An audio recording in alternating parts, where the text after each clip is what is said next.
Good morning and welcome to the fourth day of coverage here of CES 2020. My name is Todd Cochran, and wow, we've got one last day of content here, and we'll be going all the way to 2 p.m., actually almost 2:30 p.m. Pacific, where we're going to start giving away some awards about 1:50.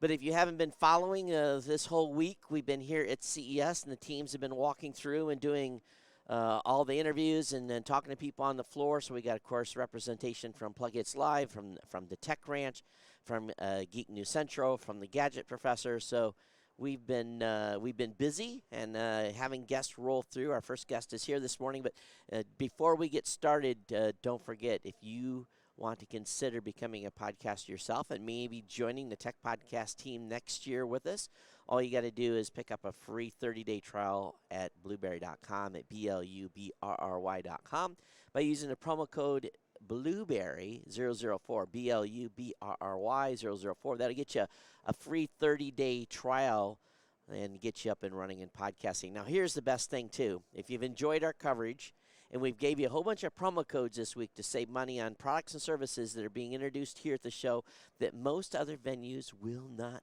share those codes.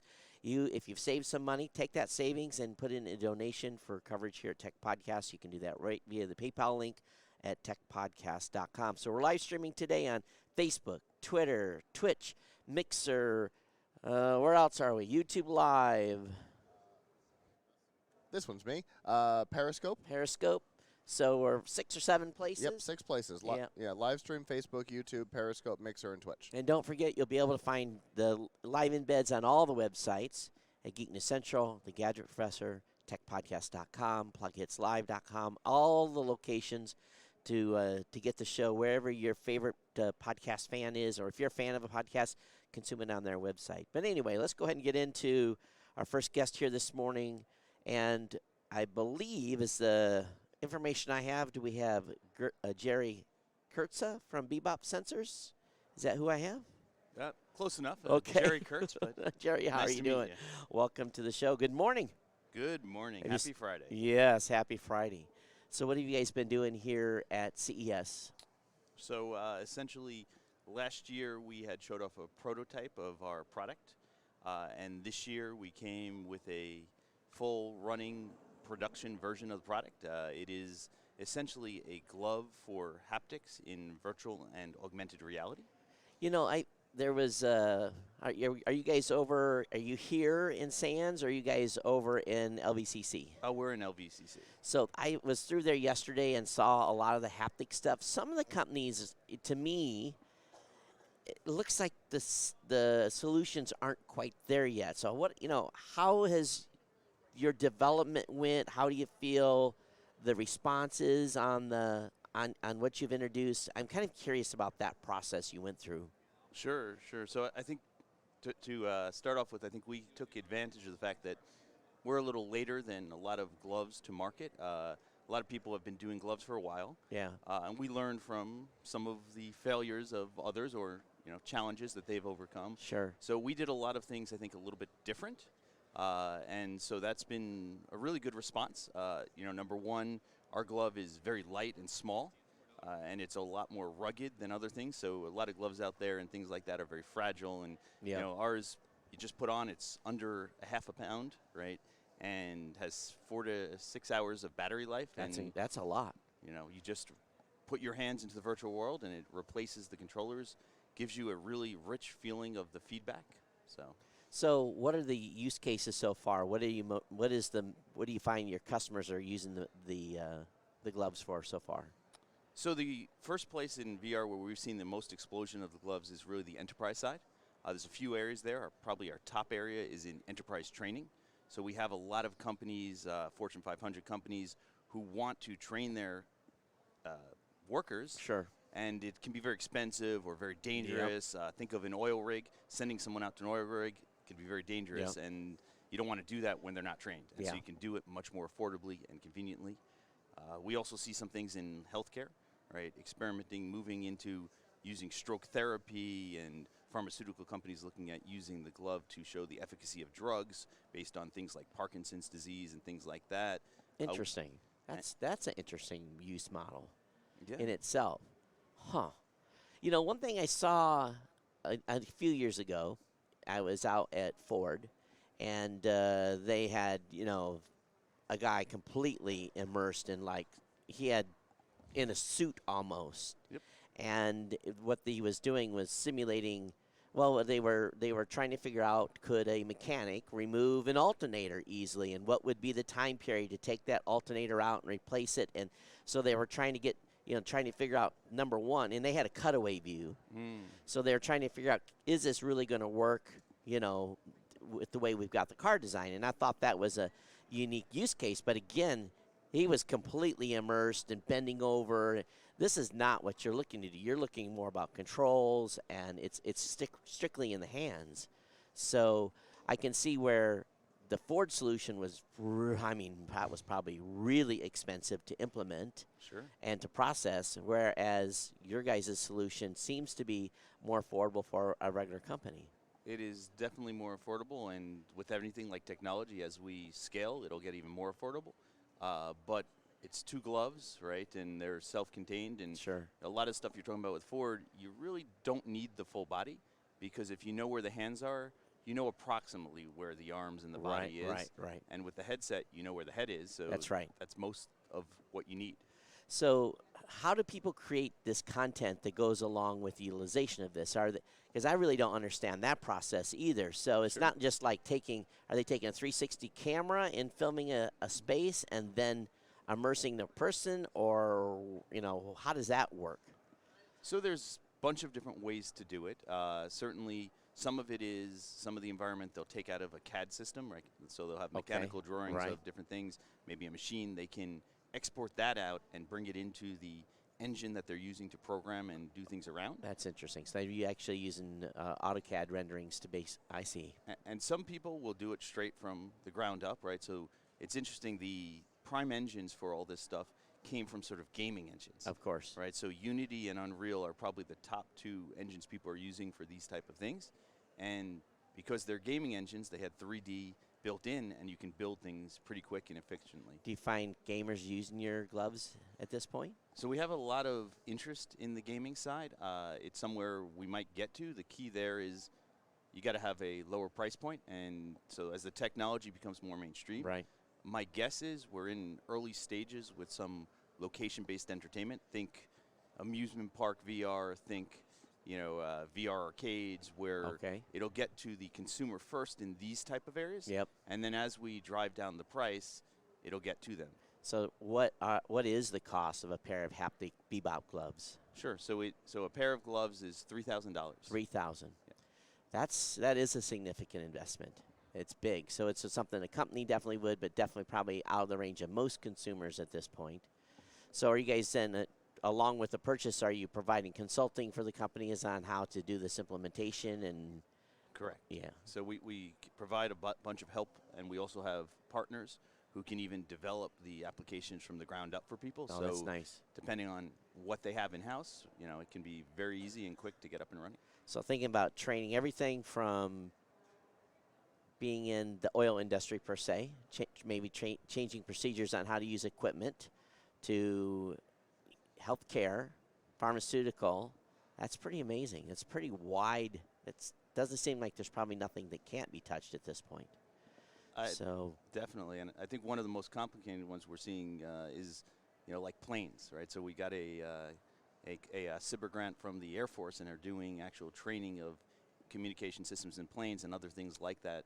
So it's really complex, lots of interactions. Yeah, because, and sometimes it's very expensive. Having come out of DoD myself personally, and some of those communication systems, it's not like you can't train 20 people at once, because you can't afford to have 20 trainers. You might have one physical trainer, so having the virtual trainers, and you can have unlimited people in a training class going through and learning how to operate the equipment and doing what they need to do. Makes sense. It really, really does. So, Jerry, thanks for coming over. And, of course, you guys are at Bebop Sensors. And what is it, bebopsensors.com, or what's the URL for the website? Correct, bebopsensors.com. All right, folks, definitely check it out, bebopsensors.com. And thanks for coming over and talking to us this morning. And good luck with the rest of the show. Thanks a lot. All right, appreciate it. So there you go. The haptic sensors, and again, there was a whole section of a whole section of exhibitors over there that had everything from. Some of the stuff was kind of even almost mechanical. They had sleeves all the way up their arms and everything. Wow. Yeah. That's crazy. Yeah. Obviously, I've spent 0 time at the LVCC. I've spent almost no time outside of the studio this year. For me, it was like just passing through. I was just kind of ghosted through. I didn't spend a lot of time. I saw a couple of things that looked kind of interesting, and I said, "Oh, okay, that looks cool." And I looked in, and and the feedback I got, someone actually talked to me about having spent a lot of time over there, and they said that some of the solutions, and like I kind of mentioned to him, and he kind of got a little wide-eyed with me, but some of the solutions appeared to me be half-baked. Not saying that theirs were, but it sounds like they've spent the time and gotten their act together when it comes to their system. Not drinking a Red Bull or nothing. I don't know what it is. I got up here. Maybe it's the high altitude that's causing me a runny nose. We're at 15 feet off the ground? Yeah, it's that extra 15 feet, Todd. It's that extra, and causing the pressure. Yeah. So I want to make sure everyone that's on the live streams, please check in, say hello this morning, comment. We want to know that you're here. We definitely appreciate it when you do make a comment. And if we see it, we'll try to respond to it for sure. So I want to welcome the CEO of Conato. I hope I pronounced that right. And Juha, I'm going to destroy your last name. So welcome to the show. Thank you very much. My name is Juha Kokkonen. I would have. Okay. Yeah. Thank you so much for correcting me. So tell me about your company and what you guys are doing here at CES. Yes, we are a material company. We are doing carbon nanotubes. And these carbon nanotubes are really, really, really tiny, like 2 nanometer thin tubes. Now that's tiny, 2 nanometers. That's super tiny. Can you even see the hole? No, it's like they're million times thinner than a single paper sheet. That's right. So what you can do based on those is that in simplistic manner, I'm calling that they are like the boiled spaghetti. And like boiled spaghetti, you can bend it. Yep. And you can stretch it. That's right. And then these are super conductive. Oh, they are? They are. Oh. They are. So what you can do then? Okay. What we are doing firstly there is that we have done, capacitive touch. That is used for smartphones, nowadays for automotive and so on. They are flat. Or in best ways, they are foldable. Now you have a couple of ones. Yeah. With our material, you can make this capacitive touch with any shape. That's interesting. Any shape with 1 millimeter bending radius. So that gives you opportunity that, for example, we have started in automotive industry where you can make your cockpit that is capacitive touch, and it can be any beautiful shape. It does not need to be like boxy flat, but it can be really beautiful. That's incredible. Yes. Another point there is that because you can have a shape there. If you remember your old car with this volume button, knob that you are turning volume high enough. Mm-hmm. When you are doing that one, you don't need to even watch that one. You have a muscle memory to doing that one. In nowadays, when we have been introducing huge displays there with icon-based UI, while you are driving your car and you are supposed to adjust this volume there. That's right. It's difficult. You are losing kind of the attention for driving, and there's you're doing that. We are doing that one. So we are doing 3-dimensional capacitive touch sensors. Second, what we are doing is, in the automotive industry, autonomous driving is coming. Yep. You have a lot of sensors. You have camera sensors. You have LiDAR sensors. You have radars there. Yep. That makes that, hey, you are keeping the line. You have adaptive cruise. And eventually, you don't need to drive yourself at all. What we are doing there, they are working today in perfect day in California or here in Vegas. That's right. But what if it is snowing? That's the country I live in. What if you have frost? That's right. If you have a fog there in front of the sensors, they stop working. They do. They say, hey, take a control. Yep. What we are doing, these carbon nanotubes are also ballistic, like our CTO is saying, conducting heat. So this transparent three-dimensional network can remove frost, fog, ice, anything from front of your sensors. And therefore, suddenly, your autonomous driving is working with any weather. You know, I was driving from the Detroit area down to Columbus, and it was snowing, and there was ice on the road, and it wasn't to the point where it was unsafe to drive with cruise control. I could still have cruise control on. Right. But all of a sudden, my cruise said, no, because adaptive cruise is no longer available, I'm not going to engage. And I'm like, what's going on? And the next rest area, I stopped and had to wipe off the sensors. Exactly. Because the sensors had gotten iced over. Exactly. You don't need to do that anymore with our So basically self-defrosting. Exactly. Another place that's a problem is on airplanes, too. True. Airplanes have to be de-iced. It's not necessarily the top of the wing, but it's that leading edge area that if it gets too much ice on, it can become a problem. Exactly. So it's so thin, you could almost put a layer on an aircraft skin, too. I don't know if it's that durable, but it is interesting. So how, with this tubing being so thin, how do you work in this in a, is it layered, or how are you actually, how's the manufacturing process work? This has to be difficult. Yes. So basically we have our patented technology both for the material itself as well as for the synthesis, how this is manufactured. Typically we do have their substrate material. So we are doing the deposition on top of the substrate material. So you can have a different type of substrate materials. If you want to make the stretchable solution, sure, you need to have like polycarbonate based. Typically PET is used. Sometimes you might use polyimide when you have a really like the stretchable. So you are doing the deposition on top of the substrate.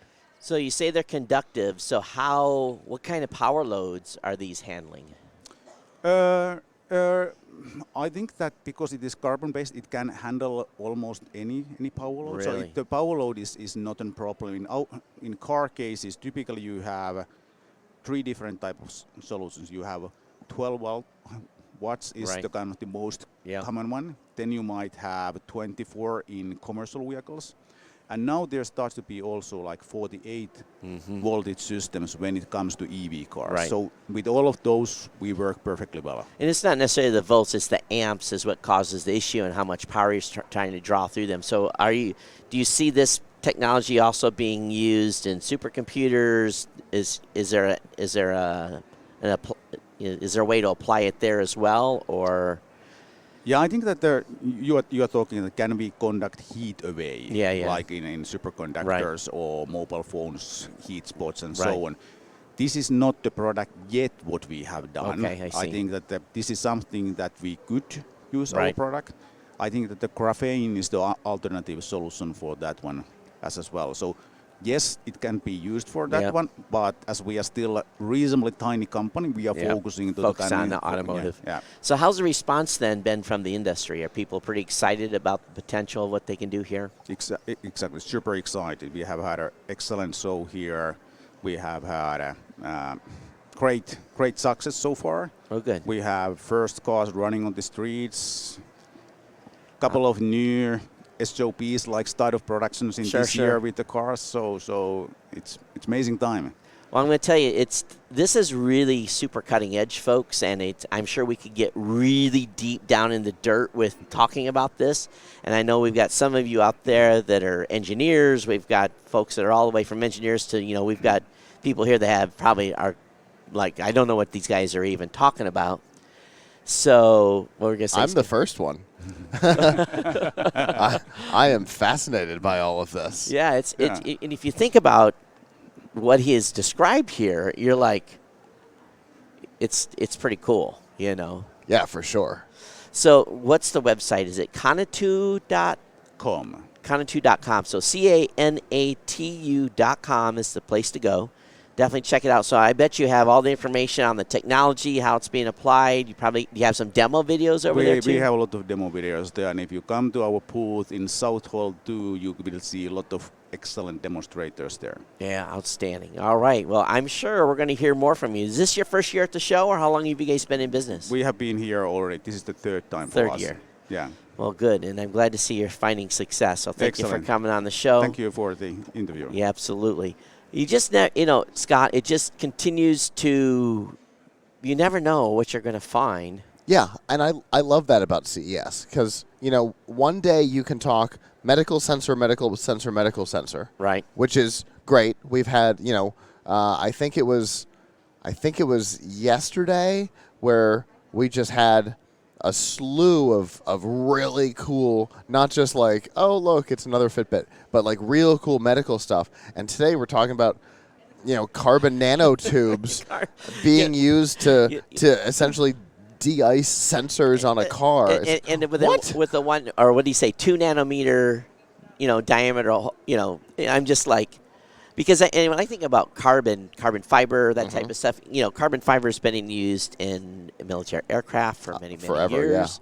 Yeah. And, actually, it's quite, to be able to, okay, we're going to, he's going to get a picture.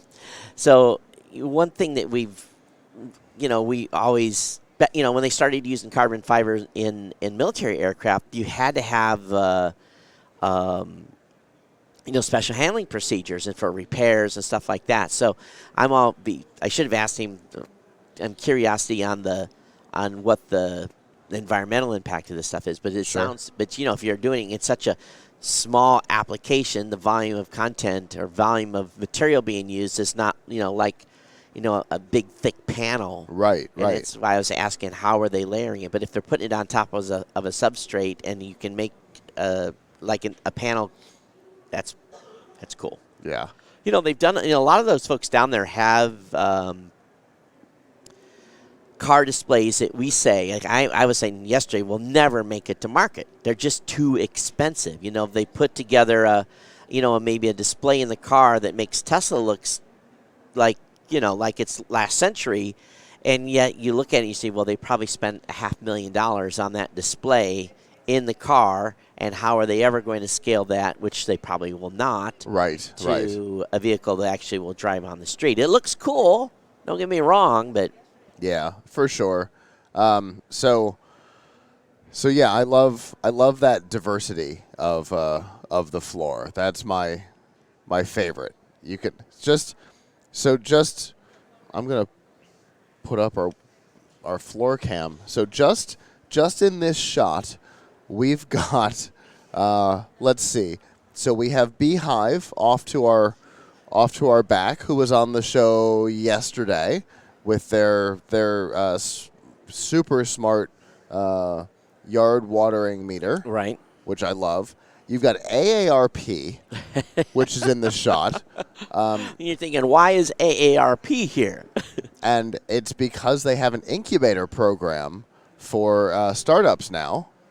And it's actually a really cool program. They had a whole presentation on it yesterday. So they're trying to do startups to help with elder care and that type of stuff. Yeah, exactly. So I think that's a great idea. We've got Kohler. So the people who make your faucets and your toilets are here. Yeah, I was talking. I did extensive talk yesterday on Kohler specifically on toilet flushing and 1.7 gallon toilet flushers. Okay. And, so that's the thing that you think, okay, it's CES, and there's a reason why the letters don't stand for anything anymore. Right. They do not stand for Consumer Electronics Show anymore. It is CES because when you think of a consumer electronic, Kohler does not come to mind. But they've got all kinds of electronics and engineering based into their consumer products now. Yeah. And they totally make sense to be here. And, you have a whole section, and I noticed the car section seemed to be a little smaller, but yet all the manufacturers were represented. And 9 of 10. And even CTA said yesterday, 9 of 10. And even a yacht hanging on the side of a wall. Well, that's insane. Was turned sideways like this, and I'm thinking, why is a yacht? Why is a multi-million-dollar yacht parked in North Hall? I'm still trying to figure it out. Yeah, Dave tried to figure it out last year, and never did wrap his head around what was going on there. He talked to them. that he was not allowed anywhere near it. Like they seemed to be uncomfortable when people looked at it for too long. Well, probably when he walked in the booth, they probably had AI that registered his face and said, "All right, this guy's credit score is this, and this is how much he has in his bank account. He's not a buyer." So I wonder if they're here to attract, because there's some heavy hitters here, very, very heavy hitters. Yeah, we got to hang out with Flavor Flav the other night. Wow. So you think about that, and maybe it's one of those guys that's going to walk in a booth and say, "Yeah, I'll order me 2," or whatever it may be, But I was reading the wall and it's talking about, and I thought this should be at a yacht show, not at a CES show. And how much did it cost to bring that thing here? Oh yeah, and to park it? Because we're literally in the middle of the desert. It's right. not like we're in a place that has a harbor. They had to take that off a semi. They had to get it on a trailer. They had to get it into the building early enough that they could build the booths around it. They probably have $2, $3, $4 million just in getting that thing in the building. Yeah, that's true. And wherever it came from, Florida or wherever, maybe California. I'm still a little bit scratching my head why there was how could there possibly be an ROI on it? Return on investment.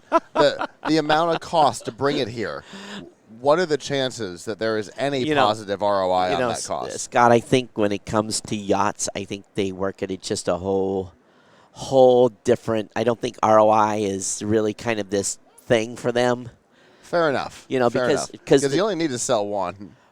Well, yeah, maybe you only have to sell one, but I tell you, sure, if I was a rich guy and could afford, I'd like to have one of those hanging out in Miami too, but not in Vegas. No, because I don't think Lake Mead is quite the place for something like that. If you have one in Lake Mead, you are quite the player. You are the man. You could drop it in the lake in front of TI. Join the pirate ships in the siren drive it ship. 15 feet and back it up 15 feet. Right? Yeah, exactly. Like the old pirate ship as part of the old siren show. But I miss the siren show. So I don't know how many people you can sleep at your house at Tampa, but I think about where I'm living, and if I had to comfortably sleep people, I could probably, if I pushed it on a good day, I could probably get 8, 9, 10, and some people would be on the floor, and this yacht would sleep 26. So that tells you how big it was, folks. You'd be able to comfortably sleep 26, and they said that specifically on the same. So how's the stream looking today? We comfortably sleep 26. Comfortably sleep 26. What the what? That's too many people. If you can afford a yacht that big, do you want? Well, your entourage is probably 10. Your chef. Yeah, because if we're talking somebody like Flavor Flav, yeah, he had people all around him. If you have a yacht like that, you're not driving it. You've got a captain. You've got you probably got 10 people on, or 5 to 10 people on staff just to maintain and run the thing, and then you got your two dozen people that you have on. Fair enough. I have to call somebody out, and I did it already on Facebook, and I really. It's irritating to me when companies do things like this. And have you been in the bathroom? No. I don't use public restrooms. Probably for whatever story you're about to tell. Okay. I don't know how you maintain all day without having to. Anyway, you get older, that's going to be a challenge. I understand. So there's a sticker. But I'm going to take advantage of it for as long as I can. There is when you walked up to the urinal, there was a sticker in front of me. It said, "Has an app ever asked you to pee on a stick before?" And then it listed the company. And they stuck these as a sticker in front of every urinal and in every stall. What marketing director? And it's got the website, and I don't think I want to give them any. I already put it on Facebook. You want to see how it is, you can look at my Facebook page. But what marketing director tells their staff, go into the public bathrooms at CES and put a sticker in front of the urinal? Do you think they're going to get fined for that? That's an interesting question. I mean, we've seen the potential of the hammer of justice from the CTA in the past for things in that realm. So it would not be it wouldn't be surprising because I bet the CTA gets fined by the Sands for it potentially, and I can guarantee because I tried pulling one because I wanted to see if it was nonstick and nothing. And it was one of those that'll rip like. So I bet if the CTA gets fined, I guarantee they'll pass it on to the company, exhibitor. yeah. So, even here at our live broadcast location this year, we were not allowed to have any signage that was basically hanging over the edge. We normally had pull-ups out front. I'm glad I didn't bring them because we wouldn't have been able to put them up. We were able to hang the Tech Podcast Live sign inside of our little area here, but they put a crackdown because people were abusing it and not having nice looking, I guess for better words, nice looking bannerage. And so CTA said this year no external signage whatsoever. So let me talk a little bit about some of the stuff that I have seen. And I covered some of this already, so if you were here the other day, I apologize. But I'm going to go back, and I'll kind of start at the top. And in about 1:45 today or 2 o'clock, we're going to be giving away some best of show prizes as well. I think we have our winners pretty well picked at this point. Yeah, unless somebody comes on in the next couple hours and That really wows us, I think we're stable at this point. I think we're close. So let me find you one here that I've already talked about that. Talked about that quite a bit. All right, so when I went walking through Sands yesterday, or day before yesterday, you just never know what you're going to find. And there's companies that have one single product, and that's it. That's their whole existence. Matter of fact, when I walked up to this booth, there was nobody even in it. But I thought it was kind of a unique solution, and it actually would maybe appeal to guys as much as gals. It was a product called Jura, Jura. And what it did is for your AirPod case, it plugs into where the snaps in to where your recharge port is, and then it's a little clip. So it's a little bit, it's nothing going to stop you from your AirPods pulling off. So you're not like something you're going to dangle off your belt. But it could be something that you put in a hook in if you have a purse or a man bag or something like that, or maybe in your how many computer bags now have little hooks in them where you can stash stuff.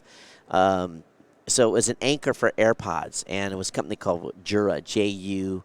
And I thought that was pretty innovative and neat. Now, ladies are all into their accessories, and I found that the most cutest accessory for AirPods yet was a purse for AirPods.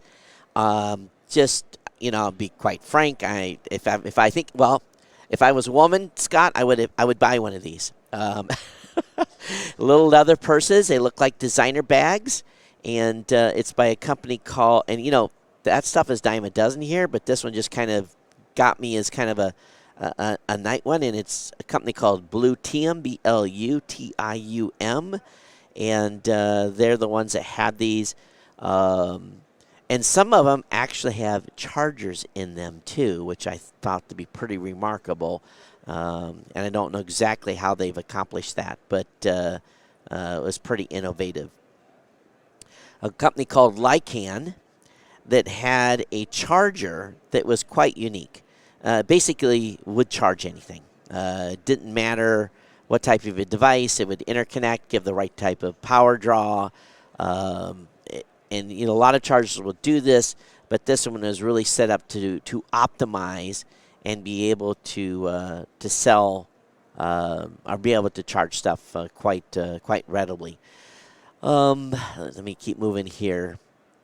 Another product that I saw, supposedly, and they kept saying that it was the best, was a set of earbuds that were live voice translation.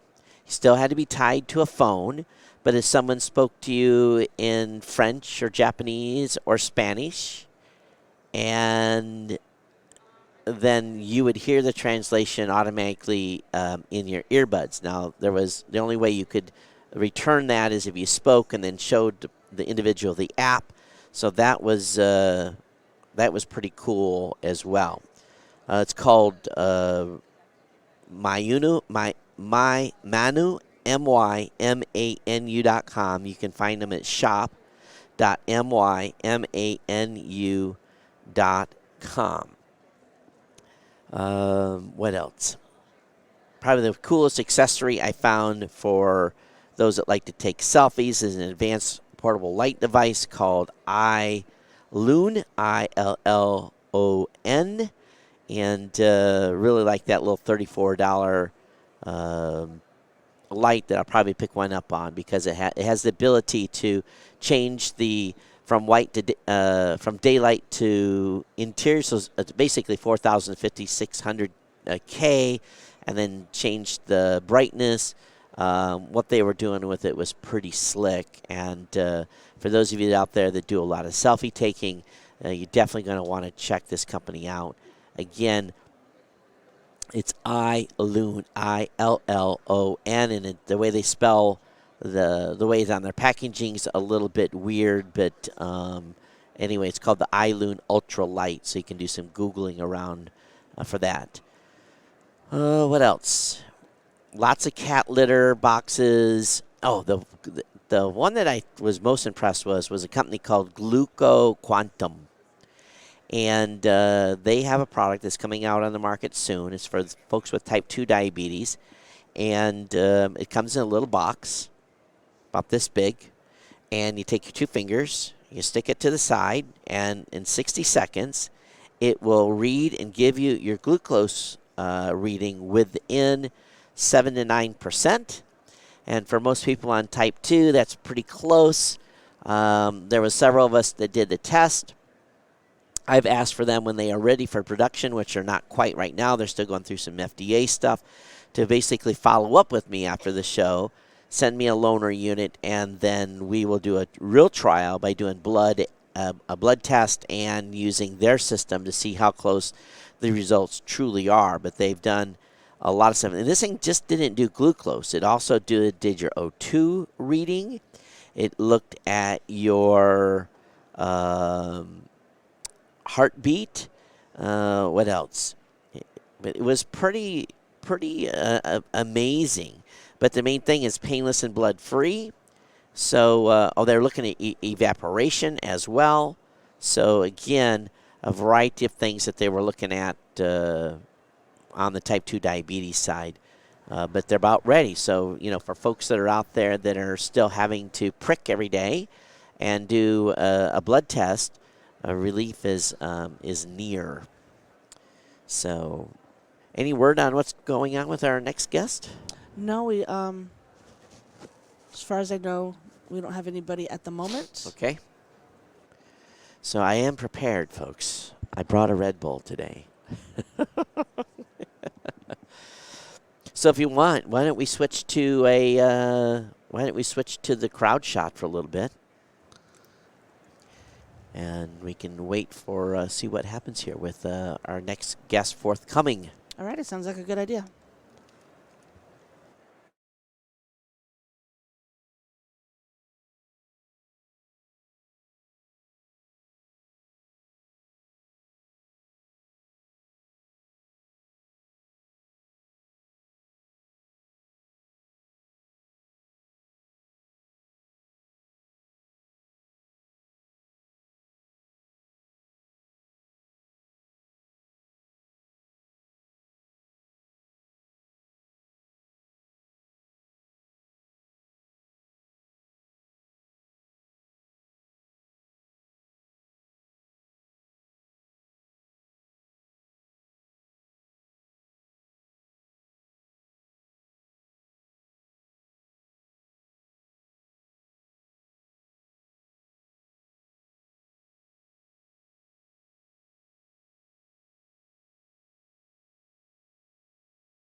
So, folks, we got our next guest. It's just going to be on here in just a minute.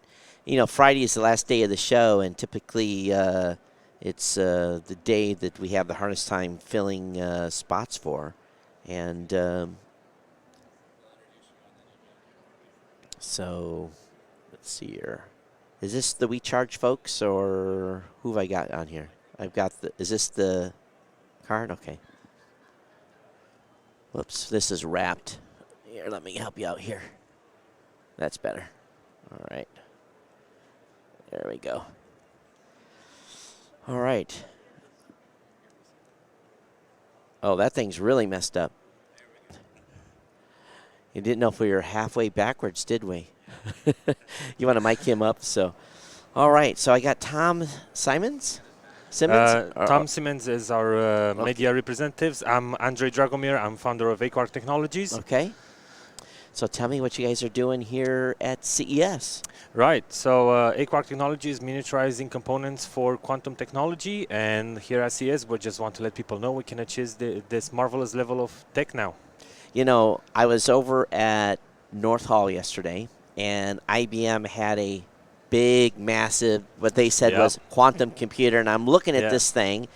I've built computers my entire life. I know what a motherboard is, and I'm like, what is that? And I have no clue what they're even doing. So why don't you walk me through what you guys are doing so maybe we can better understand what the bigger picture looks like. Right, yeah. What IBM is showing off, it's definitely a next level. Completely. It's a new way of looking at computing and just unlocking a different power. What we're doing here is trying to miniaturize all that and get it out to users, basically.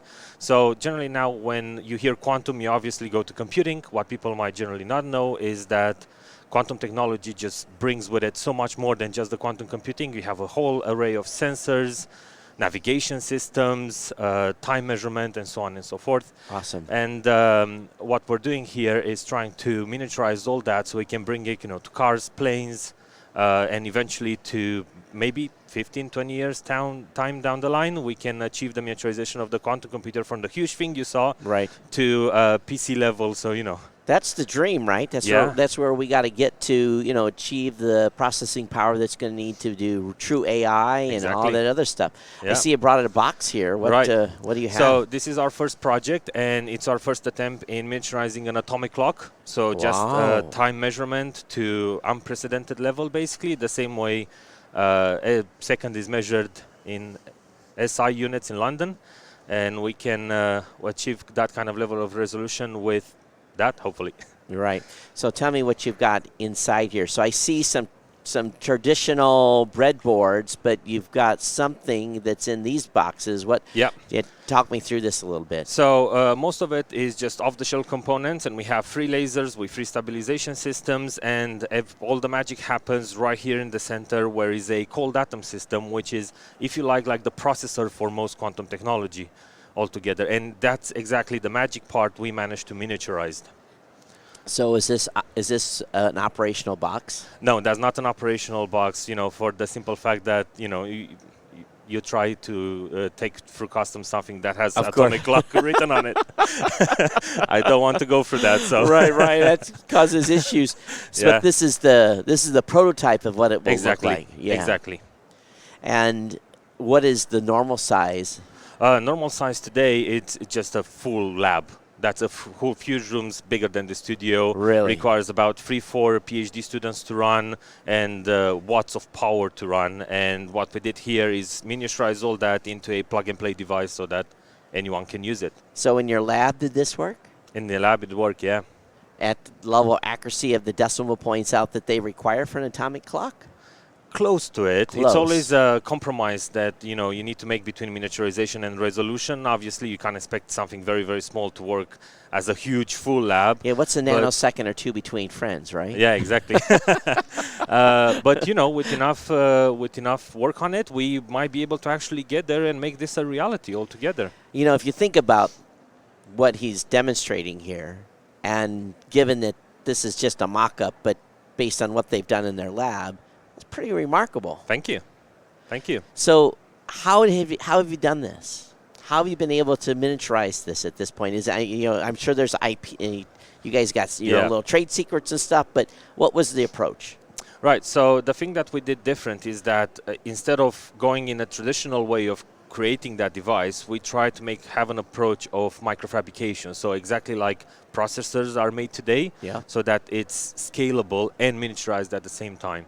And going in more detail than that is really impossible because there are about 10, 15 years of research behind of it. So are you guys self-funded? Do you have venture? How are you guys getting off the ground with this? So up until now, it's been only research funding.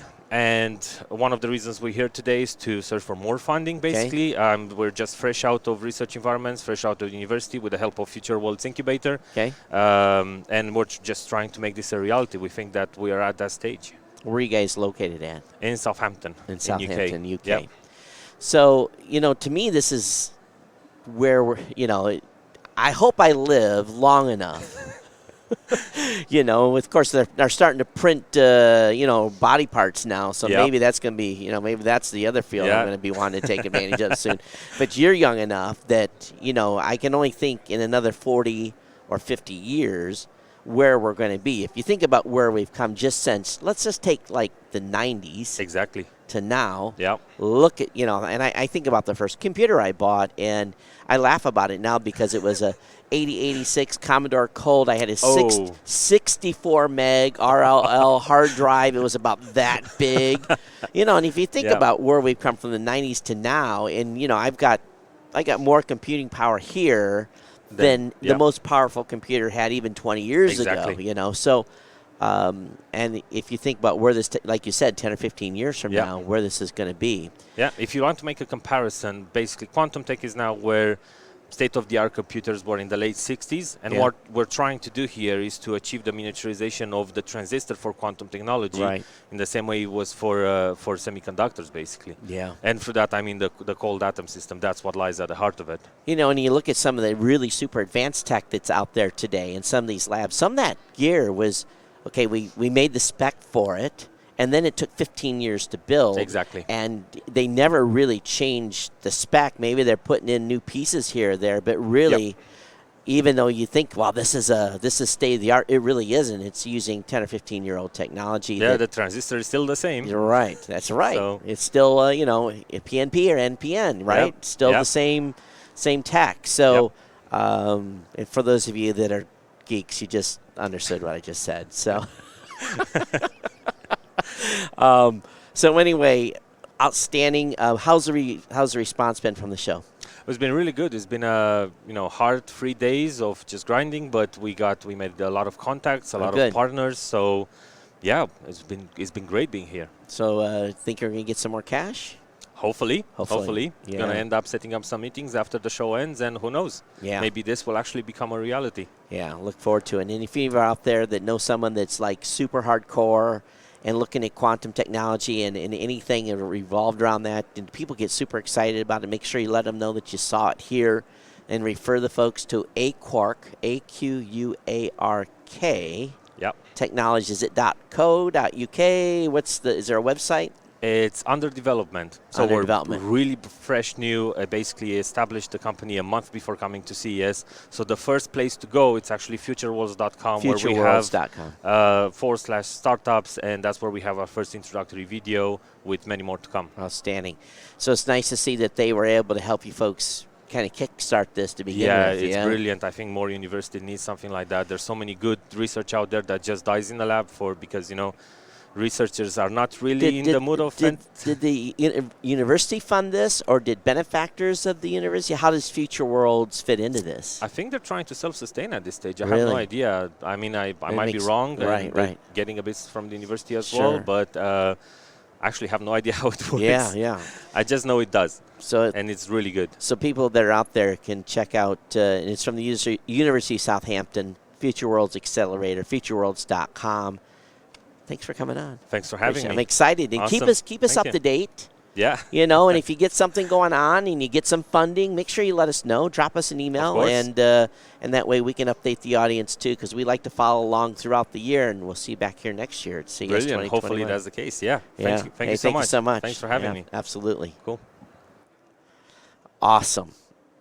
Awesome, awesome, awesome. You know, yeah, take care. Quantum computing and make an atomic clock in a box. Fascinating. And so far over my head. And really, if you think about it, the transistor was really, that's what it's been evolutionized everything from that point forward. Now, you look at what do they talk about on microprocessors? Right. They look at how many transistors, the density of transistors they can pack on a wafer, and on how many they can get in there without burning up, and it's in all the processing and speed and different materials and silicates, and it just goes. They have these big clean rooms where they're Right. making these things, and it's all started from a single. What was the original transistor was in a I guess for better words a piece of polymer or of silicate that had two types of materials, and it is really pretty remarkable where we've come since the invention since the creation of the transistor.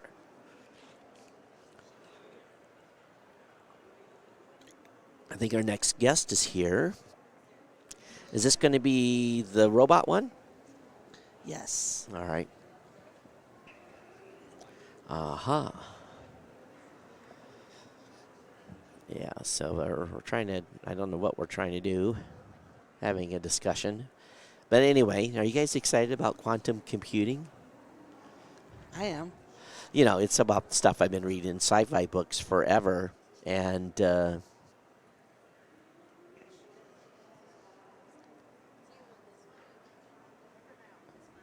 okay, we can go.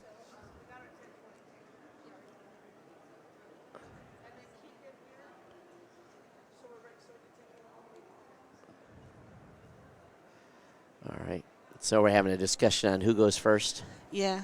Some people show up early. Some people show up exactly on time. Yeah. So you're happy to take the one who's early if there's nobody here. Yeah. And then the other one shows up right on time. So Yeah. you want to take them because they're at the Yep. scheduled time. Yeah. And she also signed up for more than one slot apparently. Oh, so okay. we've got her name in here more than once. All right. But All right. So we'll see what we have first.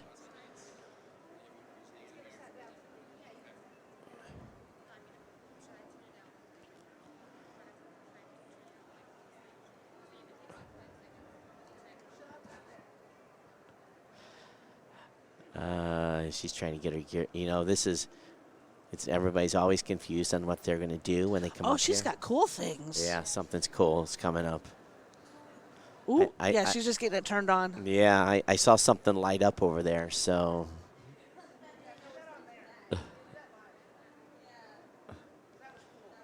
Oh, yeah. All right. And then she's syncing something. We're actually having her unsync it, Todd. Oh, really? And I apologize for the delay, but it was cool when it came on. Yeah. So we want to show that live. All right, fantastic. So, So before she turns that on, we'll make sure we get it in a good shot. yeah, so we'll put this over here like this so we can see it. All right. This is Yeah. this is not Tilt that one towards the Tilt it. 3 shot. like here. Yeah, so when it does its thing, Oh, okay. It's going to react. yeah. And all right. Okay, we want to welcome the Chief Communication Officer of GJS Robot, Sarah Lee, with us. Good morning. How are you?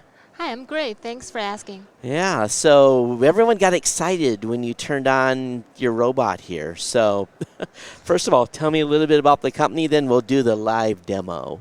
Sure. So GJS Robot is based in Shenzhen, China. We're a high-tech enterprise specializing in producing consumer battle robots. So the company is founded in 2015, and we've been developing the state-of-art robotics technology to create advanced consumer battle robots. And our goal is to make make people closer and make robot interaction a future kind of sport, and also like a really popular entertainment. Right. Yeah. And as you set this down here, this is not, folks, this is not a toy. It's not. No, this has got some serious servos on it. This is not what you're gonna. No, this is a serious piece of tech here. So I think what I'm gonna let you do is whatever you did to activate it. Let's go ahead and turn the robot on, Sure. and you can talk through it a little bit while you're doing that. Sure. So this one is careful, the hand. Okay. So there's a little button like on the back. It's like I'm ready. Come Right? on, That was let's awesome. fight, right? Yep.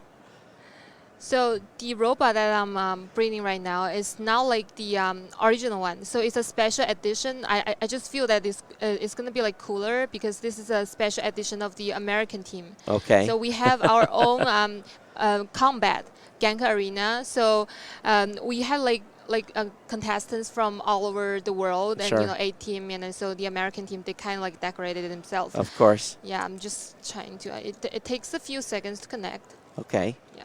And we don't want to make sure we don't want to roll the robot. Oh, Whoa, careful, yeah, sorry. yeah. You That's see? you know, it's and the thing is, it's not gonna stab me because this is wood, so don't I was worry. going to say, Todd, watch your fingers on your toes. Oh, look at that! Oh, that is so cool. All right, I'm gonna turn it this Sure, way. sure. But it doesn't want to because it's trying to resist. Yeah. Oh. So this battle robot is controlled by a joystick control. Do Sure. you want to try? Yeah. Make sure I don't want to roll it off That's the. fine. No, you put your fingers here. Okay, I know. So I'm you- just going. Okay.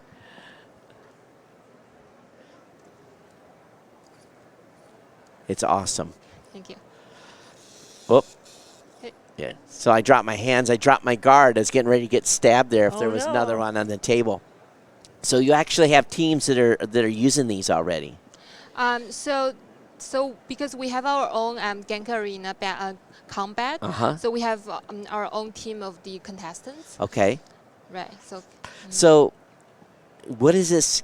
I'm assuming then, you know, if you think about some of the battle robots that are out there, then they destroy each other. Now this is not the goal here. What is the goal in the combat arena that you're using these for? Is there a sensor to pick up a hit? I see something here. If they hit Yeah. that, does that mean that they've gotten hit and disabled the arm, or what happens? So there are, you see those little lights here, you know, the red lights. Yeah. So there are like sensors just all over the robot's body. Yep. So when it's getting hit, so the light is gonna flash, and it is just implicating that it's losing point. Oh, that's So, losing points. Yeah, there's an electronic scoring system in it. Yeah. So you can go so if you had two of these, you could have a brother and sister or a mom and a son or whatever. They could battle each other in the kitchen, right? Yeah. You really could have a lot of fun with this. Right. So, and again, this looks like some serious tech with some, it's got some really significant servos and everything. And how can you roll it ahead a little bit? It does move too, course. right? A little bit. It's locked. Okay. just, careful with it. Yeah, yeah. Oh, Woo! that's fine. It's Whoa! moving like really fast. and That we would have, have like, that would have been the shot of the week, and we probably would have wouldn't have been good. But so yeah, awesome. It's got some speed, I am doesn't in it? love with this. I have to have one of these. It's got some serious speed. So what is the retail on this? It's $500 US. 500 on US. Amazon. Yeah. It's on Amazon. Right. So it's GJS Robot. Awesome. So is it 500 each or 500 for a pair? It's 500 each. Comes with a controller. Comes with a controller. So it's not going to be necessarily a small investment. So you're definitely going to want to be serious into this. Right. I'm starting to get pretty serious. I mean, obviously, I would start off with one and just chase the animals around the house, but There you go. Chase the cats, chase right? my husband, and but then build up to two and have battles. And what's cool is you could probably you can change out what you have here. You maybe put a fly swatter on or Accessorize. something. Oh yeah. Yeah. Oh, that's so cool. So this is awesome. It really, really is. I love the idea of a battle bot that doesn't get destroyed. Right, right. So how's the response been from the show so far? it's pretty awesome. Like at our booth, it's always like packed. People are just kind of like getting cured to kind of experience that. Sure, sure, Yeah. sure. And you can crashing into each other, and it looks pretty durable too. So it's not like I think you have to work pretty hard to damage it.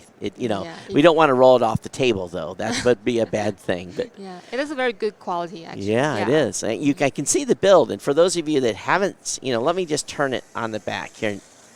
That's fine. I'll do it. Let me, Oh, because okay. there's a button. Okay. Yeah. So if you guys can see the servos, these are not cheap servos. Those are good servos. Yeah. It looks well built. It is. It's really well I built. mean, from here, and it looks when I see you touch it, it looks sturdy and. Yeah, and it's what does it probably weigh 5, 6, 7 pounds? Or Sort of maybe like, but it's not it's just it's not like super heavy. Right, But no. But it's at a enough. very But it's good- not yeah, yeah. flimsy. Yeah. And, we have the robotics center in Tampa Yeah. that Scott and I work with. We walked in the door with one of these. Yeah. I think you're going to Well, how long does the battery last? If you keep playing, it's around like 40 to 60 minutes. Still quite a long time. Right. Yeah, awesome. All right, and even the controller's cool. I don't know if you guys can see, but the controller's all lit up as well, and yeah, Hold the controller up, and Yeah. I'll get you in the one shot. yeah. There you go. So I like it's awesome. Totally awesome. So anyway, Sarah, thanks so much for bringing Sure. the GJS robot out. You can find this on Amazon, and again, about $500. And for those of you that are hardcore into it, yeah, first of all, chase the cat or the dog, and the Absolutely. second time, or practice. You get Or better. go against the Roomba. I can follow the Roomba around. I will enjoy this. I'm Hours telling of you. fun. All right, Sarah, thank you so very much. Thank you. All right. Thanks. Yeah, we make sure that we don't fly off the table. We're going to power down. That's probably this. There we go. We're safe. Made me nervous. I'm glad I've grabbed it. I know. Oh, wow. That was awesome. Yes. That's Wow. cool. There's too many good things that we're having on the show. I'm going to be Yeah, broke by the end of the week. I would love to have one, but I just can't justify it.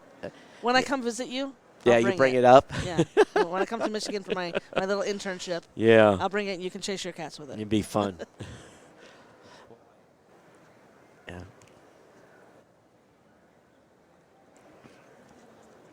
All right. You want to put the next header up for me? Yeah. Yeah, sorry. This is a pain in the butt to get in here.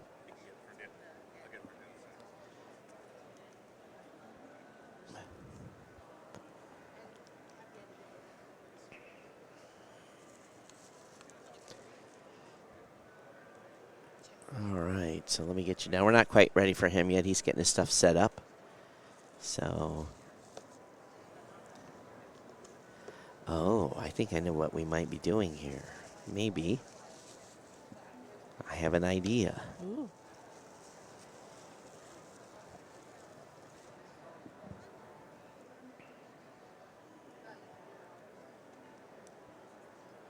Uh-huh. Yeah. Just point it that way. Okay. I want to try to keep it in the camera shot. Is this still going to be in the 3-shot? No, that's a little too far out. A little too far out? All right. Here, you know what? I can widen it though. Okay. I want to make sure that we get to see this because I think I'm pretty sure I know what this is going to do. All right. Are we ready? I can put this box down here by me for right now. Is it on? All right. I've got it widened out now. What? Is it too close?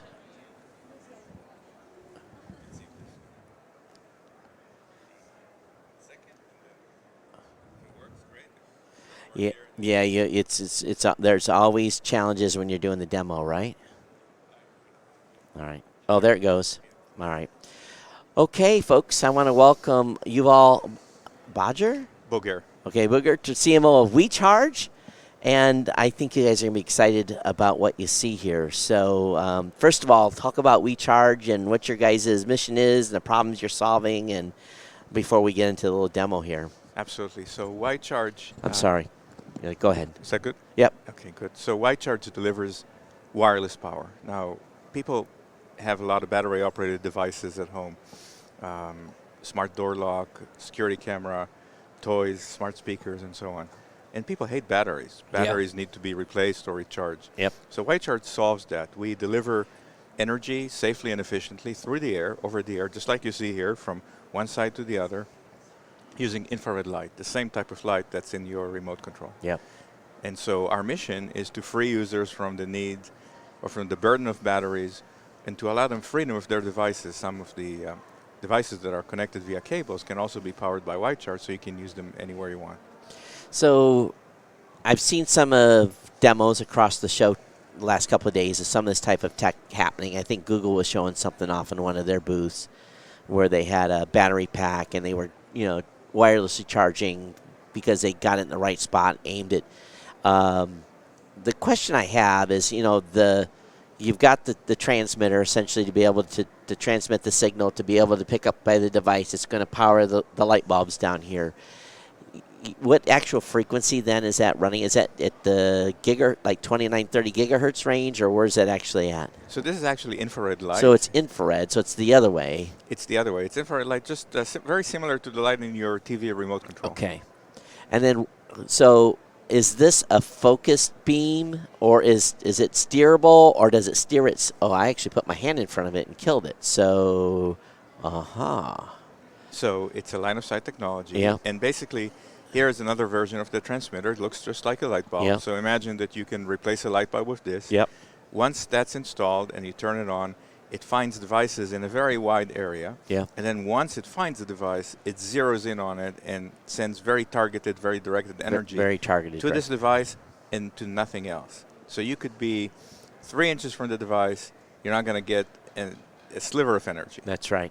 I think that's probably what people are maybe a little bit nervous about, is the amount of energy. So what is the actual, I guess, I don't know, what are we going to use the word watts? What is the actual power transmission rate that's going across the open airway? So we can deliver about a watt of usable power to the device. Some of our products can deliver more, some a little bit less, but for practical purposes, let's call it a watt.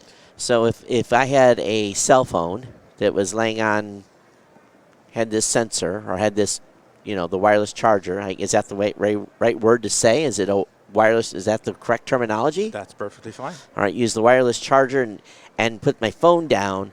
Will it charge? Is it gonna? It's not going to be as effective as having on a direct wire connection. But what is the, what's the charge rate? Sure. So wireless charging is going to be slower than wired charging. Yeah. But then again, Wi-Fi is slower than wired internet connection, and people use it because that's it's true. so much more convenient. That's right. So a cell phone can charge in a few hours, but now that it's wirelessly charged, you don't have to think about it. You don't That's have right. to go to a charging pad. It's always, yeah. It's always there. It charges automatically. Yep. You come back home, you put it on a kitchen counter, it charges. You watch some TV, it charges. Yep. And so once you don't have to think about it, it's almost like, how quickly do attachments get to your email? You don't know Yep. because they just get there. I think in my studio I have one room that I dedicate one desk area to, and the only thing that's on there is chargers. They're all plugged in. They're all, drawn power because they may not have something plugged into them, but it's just convenient to have all these chargers sitting there. And to me, it's like, it's 25 cables, and it'd sure be nice just to have something like this where I could drop batteries, where I could drop devices, and then overnight, or it's something maybe I don't need till the next day. I know I come back and it's charged and it's been done, wirelessly. And I think that is where this ultimately has to happen, to get rid of all these doggone cables we're carrying. I couldn't agree more. This is great for someone like me. And I've even started buying the little Qi pads to charge with. Yeah. But they're in one place, and I'm somewhere else, and I don't want 10 of them Yeah. in my house. So this, that it targets it no matter where it is in the room. What is is the fascinating. range then on this? So the range is about 30 feet. The That's device pretty could good. be 30 feet away, and because it's a thin beam of infrared light, the power that you get does not decrease with range, unlike any other technologies. And so it's not just for phones. I mean, imagine a smart door lock. It's really difficult to get wired power to a door. Or You're going to make a hole in the door, you're going to run through the hinges. Yeah. And when you have a door lock that's running on batteries, when they run out, you say, oh, I'm going to be locked out of my home. Right. And this way, not Or only hope you have the key to override it, which maybe you haven't been carrying because you've been used to using the keypad or whatever. Exactly. And now that you get wireless power to a door lock, not only do you never have to replace batteries, but now you can add face recognition or fingerprint ID or Right. Wi-Fi or anything that you want, all these things that you wanted, but you couldn't do before because you didn't have enough power. Or better yet, not have a battery in it. Exactly. And not have a battery, not have to dispose of it. Some Right. people are concerned about the environmental cost of batteries, That's right. toxic material thrown in landfills. I think about the batteries we use at this show. People would be probably astounded that probably the tens of thousands of batteries that get thrown away by media people here just because we're popping in AA's all day. And, most of us don't recharge because we just don't have the facilities to do it. But when we're home, it's a whole different situation, and we're in the studio or working in our house or so ever. So these are demos. Are you guys at market? This is obviously looks like this is almost ready for production. Where are you at on this? So we're a B2B company, and we're like Intel. We don't sell CPUs directly to consumers. We sell them to people who make PCs Right. that then Yeah. sell them onwards. So we sell our modules to partners, whether it's a door lock or a faucet or a phone or an IoT device. We've been shipping them to partners, and we expect the first products that are white charged to appear on the market this year in 2020. So can you tell me then, so white charge will be the mark you'll want to look for. What about this other competing technology that's using the millimeter wave spectrum? What do you think about that? So there are a couple issues with RF or millimeter waves. Unlike a laser pointer, which goes straight and does not become wider, all these other technologies, the energy beam becomes wider. What does that mean? It means that the farther you are from the transmitter, the less energy you get because Right. you only capture a small area. And it also means that energy reaches places where it shouldn't be. Whether it's people or pets or plants or, you don't want to heat your pasta when you're Right. charging your Right. phone. Right. And so we are the only technology that delivers truly targeted power that does not decrease with distance. And last, light is the safest mechanism to send power. That's why nature uses it. That's and right. we're all accustomed to it. That's right. So is that a continued concern that people keep coming up? So now we're transmitting energy through the home. Are you getting that as a distractor? We certainly get that from time to time, and we say that it's not that different than the energy from your remote control. Right. And it's not that different than the energy that you encounter in the parking lot That's because right. 50% of the sun's energy, That's give or right. take, is infrared light. That's right. It's true. And most people don't even. It's what you can't see that will kill you. But and that's probably a bad analogy to use in this. But again, only at about a watt, that's still pretty impressive that you're able to do that. So exciting to see this. So I think what we'll be looking for then is the WI-Charge. You guys have a specific logo, or will partners will actually just be putting Y-Charge on their packaging? Probably be powered by white charge. Powered by White Charge. Outstanding. All right, Yuval, thank you for coming. Thank you for showing this off. This is exciting. I think we're there. I think we're at a point now where we're going to start seeing wider adoption of this throughout the space as people are upgrading their homes or trying to make life a little bit simpler. We think so too. All Thank right. you very Hey, much. thank you so much. So very cool. And it didn't take me too much to get in that line of sight to disrupt that. That's true. That one time that it went off. Yeah. Oh, yeah. Here's his box. Yeah, no, don't worry. You're okay. You got time. Well, what you saw when you put your hand through it is that the beam immediately stopped. Yeah, That's one of because I interrupted the beam. Yeah, Yeah. well, and we don't want to heat you up. That's actually intentional. Really? We stop, So does it actually stop transmitting then? And stops transmitting. And oh. we have zero, absolutely zero exposure. So how does it do the detection then? How does it detect there's another sensor? Is it using, that's the key, right? I mean, when people ask us downstairs, how do we do it? We say we do it very well. And that's true, but we don't tell them how. That's the secret sauce, right? That's why it's the secret sauce. Thanks. All right, sir. Hey, thank you very much. Did you hear that? I said, how do you actually detect that there's another sensor? He said, well, we detect it very well. So I wonder if you're holding your device. If I'm holding my phone, Yeah, I don't think it. it won't charge while Well, I'm using it. maybe I don't know, but if as soon he says they stop transmitting as soon as you break the beam On purpose. on purpose, but then how are you detecting? So I understand if you're doing a narrow beam and it's a watt. They really don't want to talk too much about this has to go through testing. Right. So, but you think about our cell phones that we're sticking up against our ear. We're definitely getting hit by more. And of course, people are telling us don't do that. I spent many. When I spent so many years in the military and the stuff I worked on, I knew, just based upon some of the testing I was involved, that electronics typically, people don't know this, but electronics radiate a certain amount of RF. Absolutely. And, we would do this testing where we would actually see how much leakage was actually happening from different devices. Because from that perspective, if you have let's say you have a communication device or you have a computer or a screen even that's leaking too much energy, that can actually be re-replicated. Someone can actually intercept that RF energy and re-replicate what has been on the screen. Wow. Yeah, it's kind of crazy. So you have to make sure that the amount of energy coming off a device can't really get too far out of the sphere of where you're working. And that's why you'll find that most places that are secure buildings and within the government are no windows.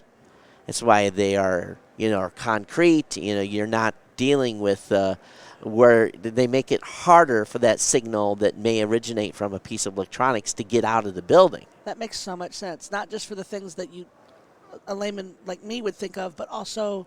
And it doesn't have to be a radio. Again, it could be a computer screen.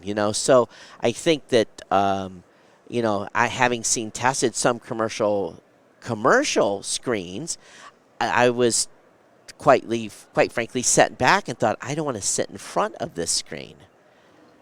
And I don't think most consumers even think when they go So when you see that a product has been sent and been tested and sent to a lab, and they have they've looked this over, and you've got the federal mark on there.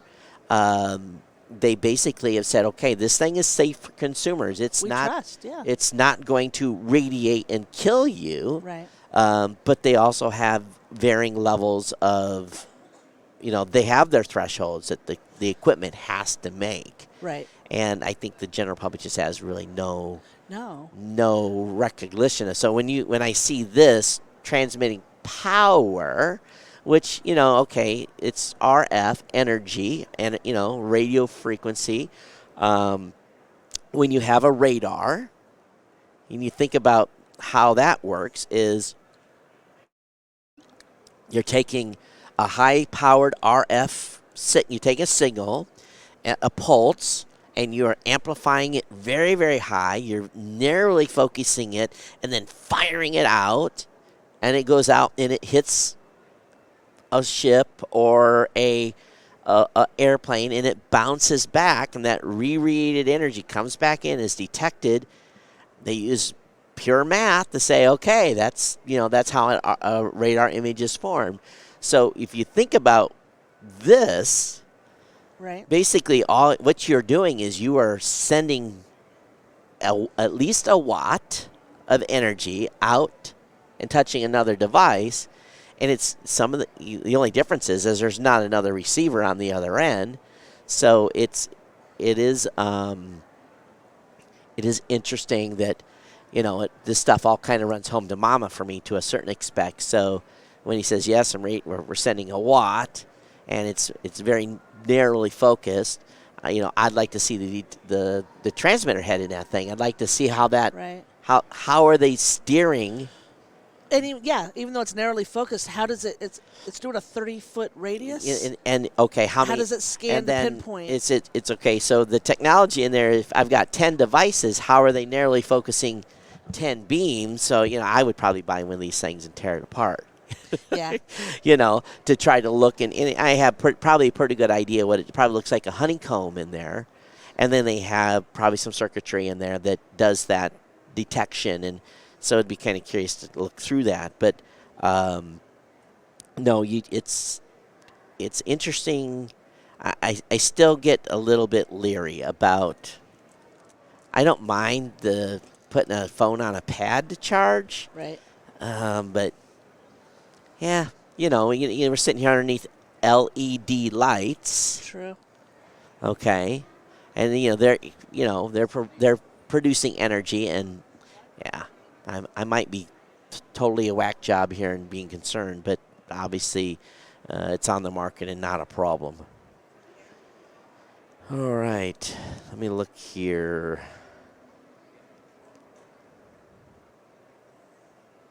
So you're going to see 2 names on this next one, but it's just Aaron. It's not obviously both people. Okay. Marlo had something cool. Was that a 360 camera he was walking up here with? Yeah, he was coming getting a little bit of footage. All right. Awesome. So for future year setups, we're going to try and incorporate something like that up high. Okay.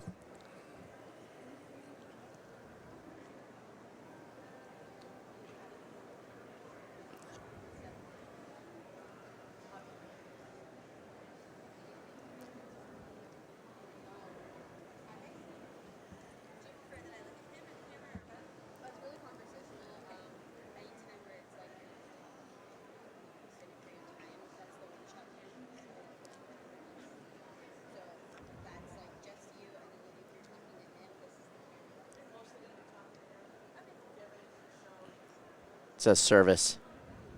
So if maybe you can bring up their website. I don't know if you can find it or not. Hi. I'm Erin. Okay, nice to meet you. We'll get you all mic'd up here. Tell me your name. I'm Todd. Todd. Nice Yep. to meet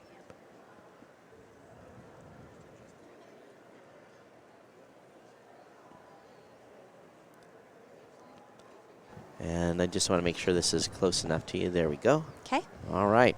All right, I want to welcome Aaron Brownback, CMO of Feed Me Incorporated. And I saw that. I thought, oh, we're going to talk about food. And I'm reading a little bit of demo information on your company. I'm like, oh, no, it's about feeding me social stuff. That's true, but if you do come to our booth, we'll feed you food as well. Oh, that sounds great. So Feed Me is a personal super feed app. It brings all of your social feeds, your news feeds, your websites all into one app, and then it lets you control your algorithm, which nothing out there right now allows you to do. So if I'm on Twitter, I'm on Instagram, I'm on Facebook, I'm on wherever, YouTube. everywhere else, then you're monitoring what people are saying within that, or commenting or liking, and bringing that data back. Is that correct? Well, or? we actually have API access to a lot of those platforms, and then we also bring in tens of thousands of websites and news sites. So we bring the content in, but it's free from any kind of filters. So you can sync, if you want, your platforms to Feed Me, and we'll bring over what you already follow. You can get it conveniently in one place. I see. Or you can just go on Feed Me and say, I want to see these sources, and just bring them in right from there. So I can look at this from 2 points of view, as a business owner and as a individual. So if I wanted, as an individual, to track a specific topic, you would bring that in. Absolutely. And then I, as a business owner, I said, I want to see what my competitors are doing. I could make a feed that would basically bring in all the news and what people are talking about someone else as well. Absolutely. You're exactly right that this is really geared both toward users and content creators, because both people need a solution for what's happening in the market right now.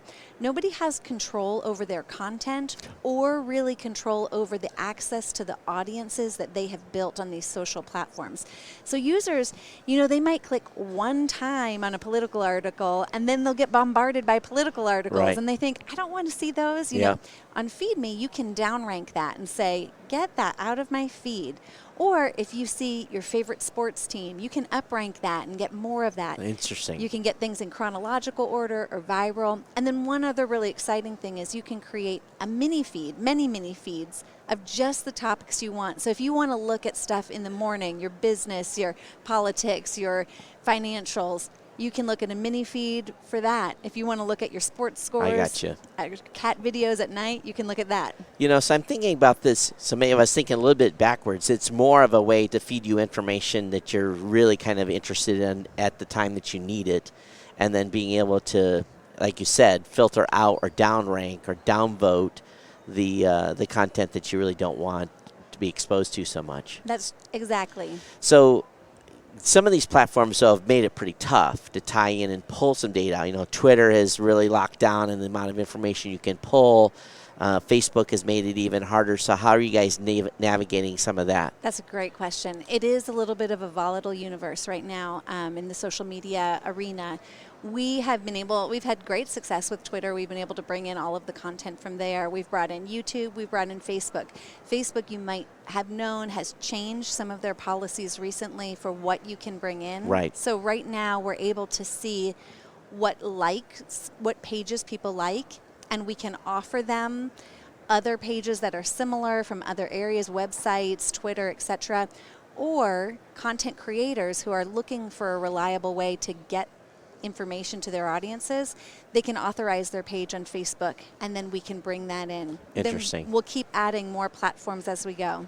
You know, the team here is all creators. We all create content. Luckily, we don't have a brand situation where, at least our team, all of us have our own websites.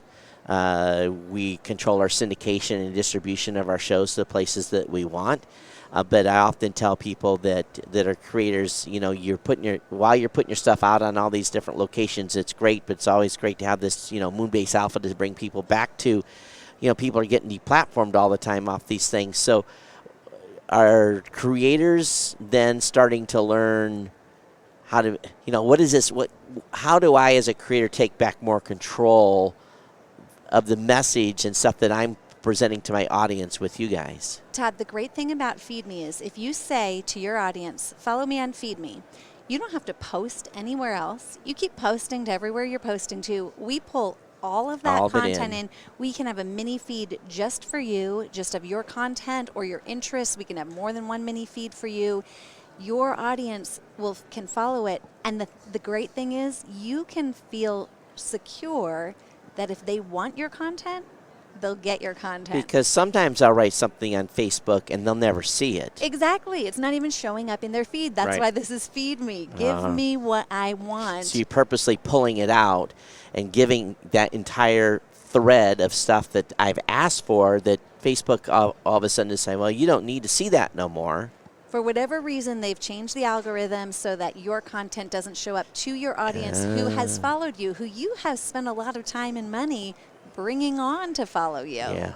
And this still benefits those social media platforms because people will click on those posts and be able to go back, see the ads, see the posts on those platforms. Oh, so you do end up driving them back so that if they want to comment or whatever they can they comment in your system and send it back? Or is it more, okay, here's something Todd's posted on Twitter, I'm going to put you over on the Twitter app? We're in the process of creating the social features, that'll be the share and the comment features. I gotcha. So being able to do that in the app, but also being able to tie that back to the original platforms. Interesting. What's it cost? It's free. Okay, so what's your model? How are you making money? How are you staying in business? So we have, our leadership has a background in the media and publishing world, and we have done the digital ads model, just like the other platforms. So we've brought in about $50 million in digital ad revenue over the last 4 years. So we know that model. We fine-tuned that. We're taking that and applying that here. All right, that works. I love free. Free's always good, right? So we're a startup. We're out of Phoenix. We've put $2 million of our own money into this. Wow. We've raised an additional 1.5, and we're bringing in some more investors right now. So is there an app that's available, or? It is in the App Store. Our beta version is in the Apple App Store as well as the Google Play Store. We'd love to have everyone download it and give us their feedback. All right. So when they find it, when they look for it, should be just Feed Me, one word? One word. Piece of cake. And is the website feedme.app? App. APP. Yeah. Okay. Here we go. So again, I've been telling all of you, you don't have to have it just .com anymore. You can have there's like 800 new top-level domains, so there's a domain there for everyone. So if your favorite domain is gone, you can get a similar domain, but using a different top-level domain. And Google treats it the same. You don't have to worry about the ranking at all. So, all right, Erin, thank you so much for coming on. Absolutely, Todd. Thanks for having me. You know, there we go. This is an easy ad.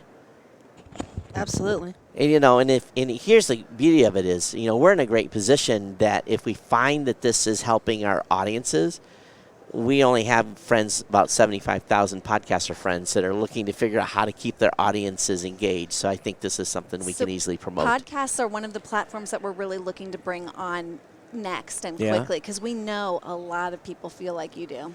Talk to us. We have an API. We can hook you up there. Okay, we will. We absolutely will follow up. And let me give you guys, I have a few snacks. Okay. All right.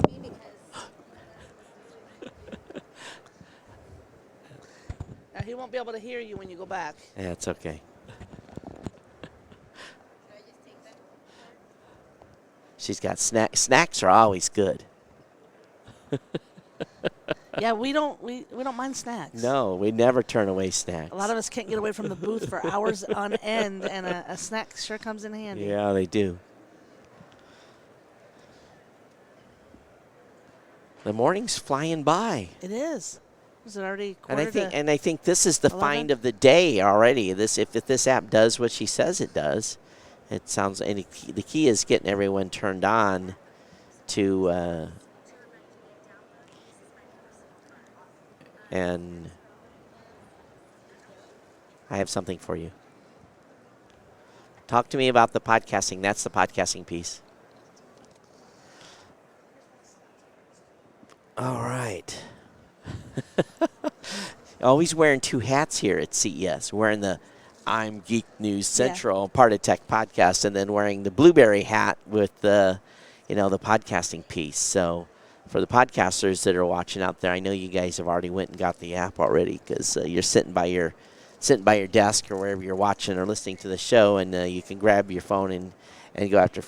I don't want any snacks right now, but they look good. Okay, I wanted to hold up and give you first dibs. So.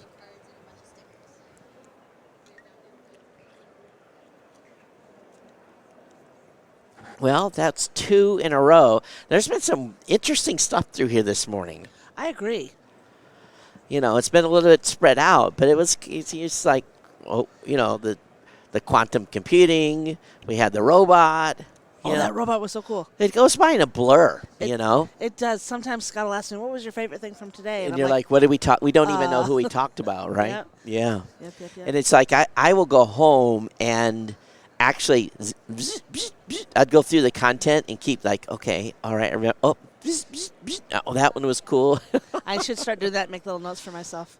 Because otherwise, and I don't know who Don talked to. I don't know who Scott talked to. So the rest, there's all these conversations going on, right. And I have to go back and rewatch our own content, or wait till somebody posts the blog post from the interview too. So true. Don't you love it when someone comes up and you start to think for a second, and then you're like, oh. Well, I was trying to make heads, the heads or tails exactly what they were doing, and then I kind of got it, because It's true though, because if I have now, if you think about Facebook, it's, God, we are such addicts to that site. If I want to go and look what someone's actually doing, I have to type in their name. Right. Go to their profile and then read their feed. Say, oh, I missed that. Even my own daughter, And I saw a picture from my ex-wife's Facebook page, and I was like, I missed that. So I went over my daughter's feed, and there was like 8 or 9 new pictures of my granddaughter. It was at a little birthday party they had for my daughter, and I'm just like, save. I went to, it's my own kid, and and Facebook's hiding it from me. Exactly. I've noticed the same thing lately with my daughter. I'm getting things from people that I never interact with. Right. Daily. And I used to get stuff from my daughter daily because we interact daily. Right. And all of a sudden they're gone.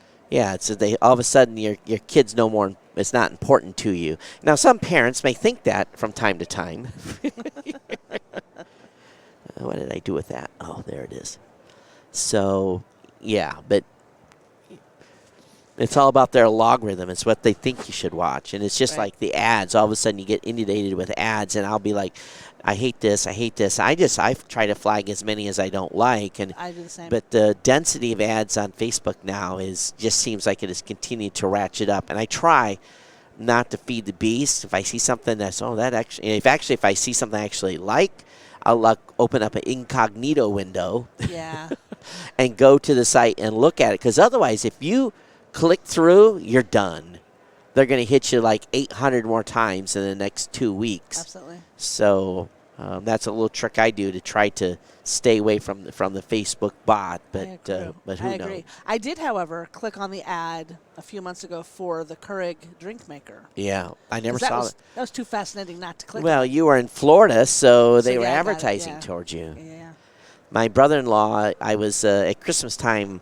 I'm looking at the table, and I'm like, he had bought one of those high-powered massagers that I had actually seen on, and I had kind of poo-pooed it when I saw the ad as I was scrolling through, and I said, "Oh, you got sucked in," I Right. said, "Are you in?" He says, "Oh no," he says, "Try this thing," and he's like, and I'm like, and I'm like, how much was this? $54. And I'm like, gosh, sucked in, and I'm going to spend $54 now. Yeah. I get sucked in a lot, unfortunately. So I guess people are doing a good job marketing to us, and so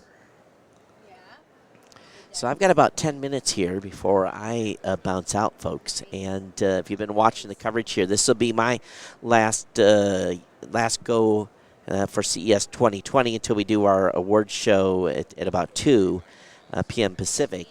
And we're reaching out to our awardees and making sure that they know that they need to be on. So hopefully they all be here to get their awards. But I want to thank Scott and the team for basically taking over live this year and kind of letting me just show up and be talent. And it's been a lot of fun. And I think what Scott's probably learned and the team has learned some good lessons this year that they'll take and regroup and go back into what they do next year. I've tried not to be the old curmudgeon and giving all kinds of advice. So, but I think the everything has been done well, and we've had a lot of. We're going to try to go. Scott's going to try to go that studio next year. I told him I wanted that side, So and he went and got it. So we're going to go try to get the next side Yeah, next you year. should Scott. And but I was just Scott's going to come. I was just telling the audience that I've got about 5 minutes before I bounce out of here. But it's been fun so far this year. Good. I'm glad. Yeah. So And you've gotten to experience CES in a way that you haven't in a long time. Long time. And you got stuck here. Yeah, and you know what? I actually like bringing people to me. Yeah. So I've enjoyed. I saw a friend out on the floor, Tall Boy's camera guy. Oh, okay. And he said, what have you seen? I'm like, I've seen lots of stuff, but I was at the Hampton booth, which you can see behind us. I said, this is as far onto the show floor as I've gotten, except when we're leaving the building at the end of the night. And he probably look at you. So I think the model we have, and that's and I'll be honest with you, I was going to film from the floor. I brought the wrong tripod, so I was kind of like, oh, that's not going to work. And then Marlo told me that he was just going to walk the floor and talk to people and not take a few pictures with his camera and not worry about doing too many interviews. I thought, well, sounds like a good idea. I think I'm going to steal it. And that seems to have worked out well. Now we'll see. We'll see how it works post show. If we can get these follow-ups, maybe it ends up with nilch. Maybe we don't end up with anything. But we've always been trying to work our way around the PR people. And trying to get out of their grips as much as possible. And the PR people here, their job is to act as gatekeepers to their. That's what they're paid to do. Right. To be gatekeepers to the companies that they represent.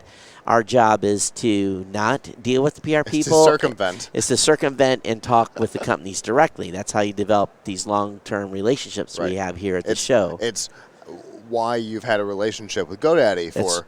That's right. 14 years. 14 years. Yeah. So it's it's basically having that direct relationship, and then people come back or they send you something mid-year and they say they released the product that they've released, or maybe you just see them in the news, and then the next year they're back and they got a bigger booth, or sometimes they're not here and they're gone, and the company didn't make it. Or you have, for me, one of the things in circumventing the PR people that has been helpful is last year, I think it was, it was last year, Danielle did an interview on an over-the-door security camera. They said it'll be out in April.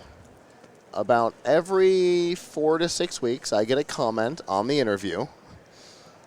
It's still not out. Do you know when? Well, the PR, if I were to email one of the PR people, their contract may have only been for CES. That's right. They're gone. And so who am I going to talk to ask the question? Yeah. And that's exactly what happened with this company. Is the only real contact we had was for the PR company. Right. And I can't get an answer on why the product today. We're a year from the interview, and the product still isn't out. I can't get an answer on it. So it probably which sucks because I want one too. So it probably means that they didn't make it to market, or they're woefully delayed, or they didn't get a distributor, or whatever it may have been. Yep. But it would be nice to be able to ask somebody. Yeah. Our relationship with Monster. Yeah. If there's a problem, there was a product. They had the S100, 200, 300, 400. Same speaker, just a variety of sizes. Well, the S400 never came to market. And so I had somebody I could ask. Right. Because people asked. Where's that They're speaker? like, I've never seen this product. Yeah. So I emailed them. Yeah. I'm like, hey, so Kevin, where's the S400? He's like, oh, yeah, it turned out there was very little market for it. So we didn't bring it to market. It wasn't enough of a difference between that and the Monster Blaster, so we just didn't bother. Interesting. So that's kind of the way business works here. But Absolutely. We definitely are trying to make sure that we try to bring you a lot of people apply. Scott had to deny a lot of folks. Yeah. What was the ratio? About 25%. 25% were approved. No, 25% were denied. Denied. Yeah, because I think we did a good job of culling that filtering ahead of time. Yeah. We had a lot of people who already had the link. Yeah. Who signed up, which was great. Yeah. Because we'd already culled them once. Yep. And then we had, we only replied to people, at least, I only replied to people, I read their pitch, first couple of sentences, I'm like, I'm in. Right. But I didn't have like an auto reply. And we make or people anything. go through a process here. We make them actually do apply, fill out a form, provide us information. A lot of information. So, we got to figure out, maybe next year we can figure, you and your programming skills, maybe we can figure out a way to start texting these folks on their contact number that they said about every 15 minutes, or about a day before they're said, remember. Mm-hmm. Yeah, that's actually a good idea because, the scheduling system that we're using, I built, the initial bit I actually built, you're not going to believe this, in about 18 hours in 2015 in preparation for a conference we were doing where for the first time we were doing this format, not with you. We took it to a different conference and now we do 6 of this format Your booking system where it actually blocked people out was better because I'd have to have a system where people just applied and they put 3 times in, and then I was trying to build a rundown. And then replying with the time, and then this one's not available. Taking them off the slot. And so it's like starting around Thanksgiving, you go, because that's about the time the application. Well, actually, I think the first application came in around the 1st of November, so the smart ones get in early. Yeah. Right. But yeah, so. Anyway, this is about it for me. Yes, it is. And are you up next? I am. All right. So Scott's going to take over for the next couple of hours. It's been my pleasure to bring you my 8 hours worth of coverage here at CES 2020. Be back with you probably for the awards ceremony. We got some cool stuff to give away and give our best of so that people can go home with the very nice. We need to make sure we get good pictures of all those folks, too, with their awards. Scott designed them, had them printed up. So, again, thanks for being here and watching me. And Scott will continue, and I'm sure you've got some stuff to share on. Have you been grazing around looking at stuff? And doing one floor interview. That's where I've been for the last 90 minutes. And I didn't even need the Red Bull. So that's good. Yeah, I'm good. All right, everybody. We'll see you back at 2. Yeah, absolutely. We're going to go ahead and go to a shot of the show floor. That'll Alrighty. work.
Hello, Internet.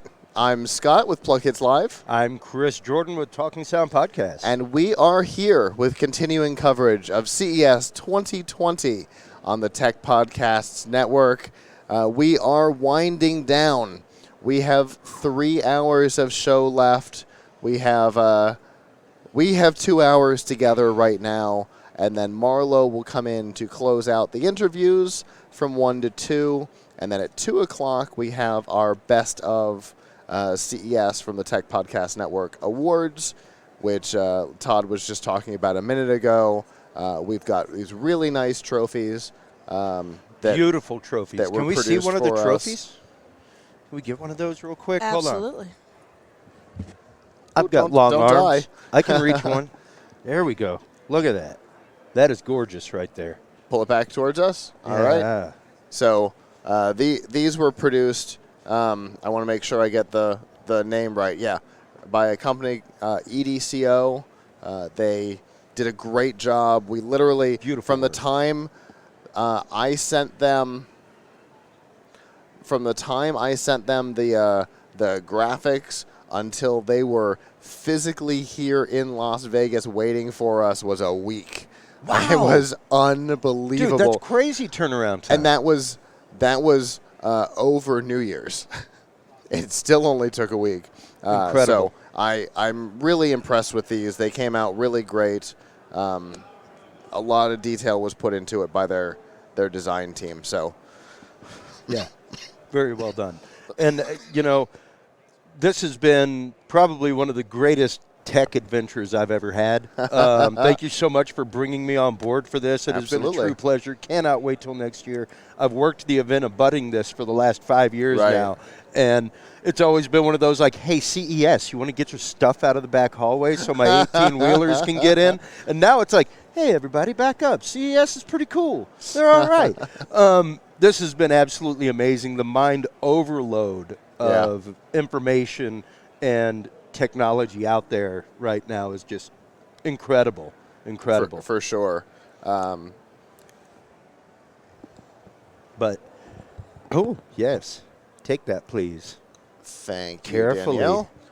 We will definitely have to clean that one off before we give it away. Yes. We've been handling it all week long.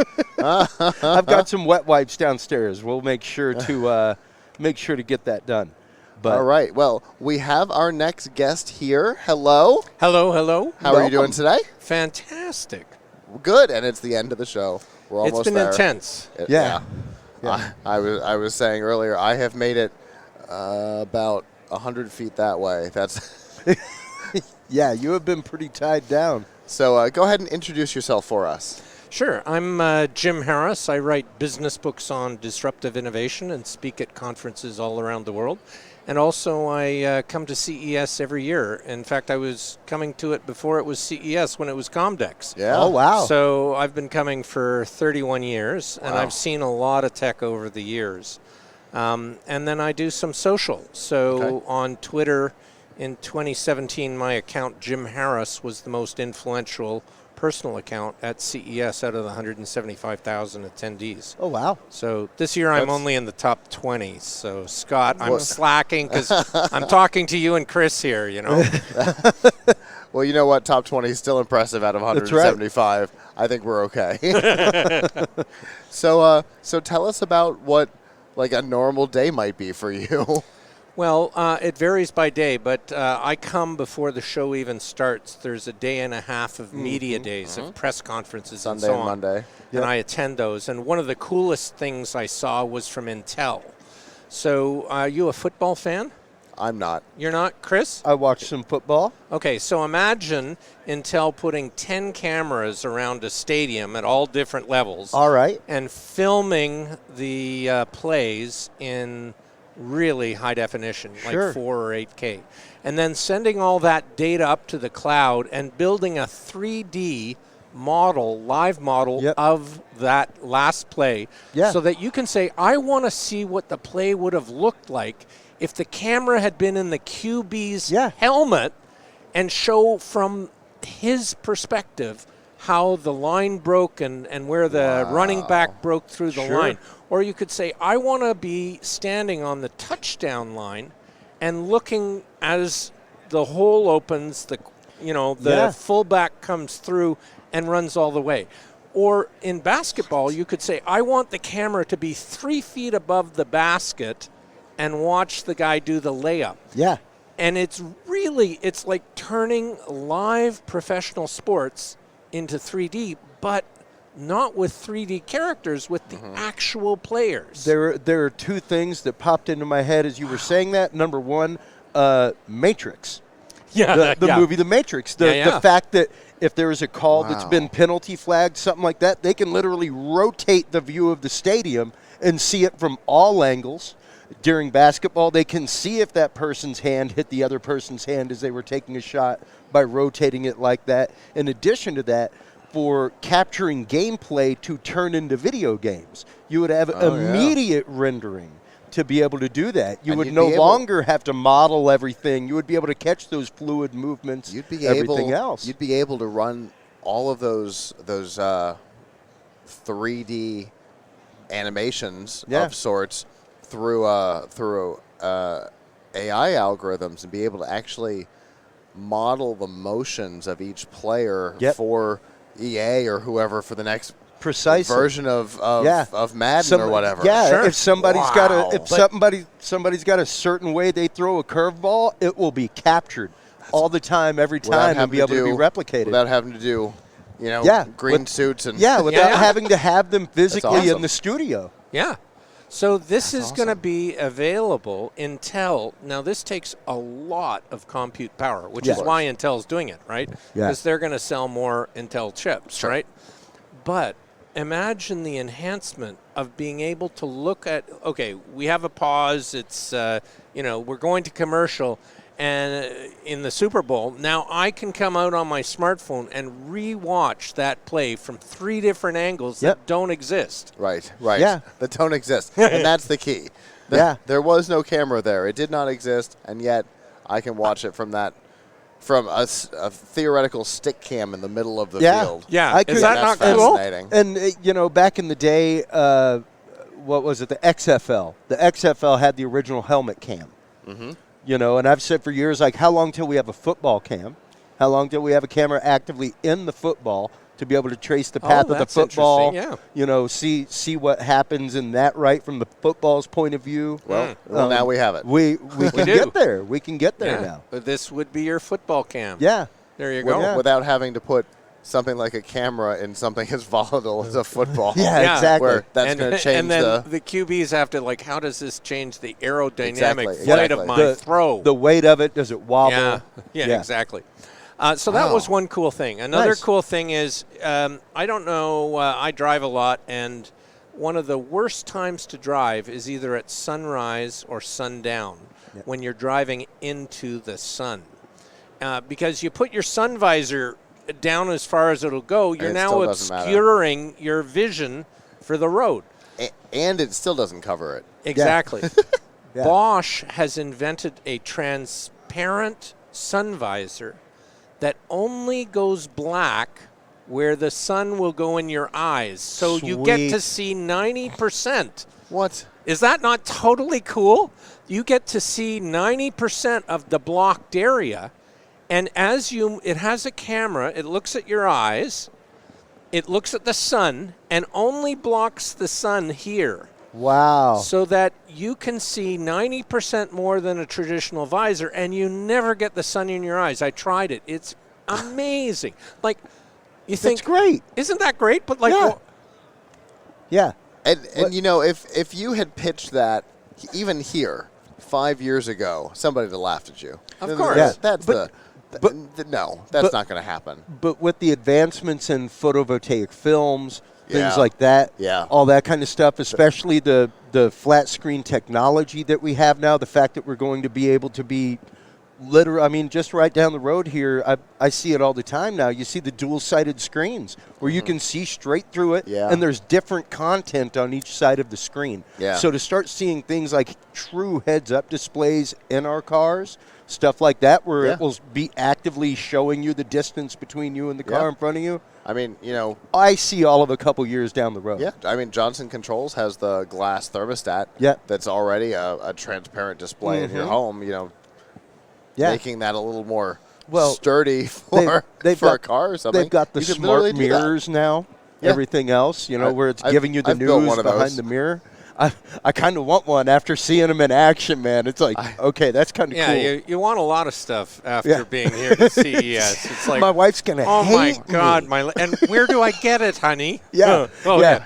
Well, It's- don't it's- worry, it's- baby. It's in beta right now. Yeah, Good don't luck. worry. And that's don't worry. the I life, can't get right? it for another 6 months. Yeah. that's the life of being a journalist at CES. Is you walk around and you're like, oh, well, that's really cool. It's a little stick with a projector, and it creates a touchscreen display on the table. When's it available? Well, we're looking for partners to bring it to market. It's like, no. Yeah, that is so cool. I would like it yesterday because I want to replace both of those screens with them. So imagine Right? a little stand that I put my smartphone in, and it projects down a full-size keyboard, and now I'm just typing on the table here. Yeah. And the AI from my phone is saying, okay, Jim is saying, Oh. this is a really interesting interview. I want two of that those. I'm having on the TPN.TV. Right? Boom. Yeah.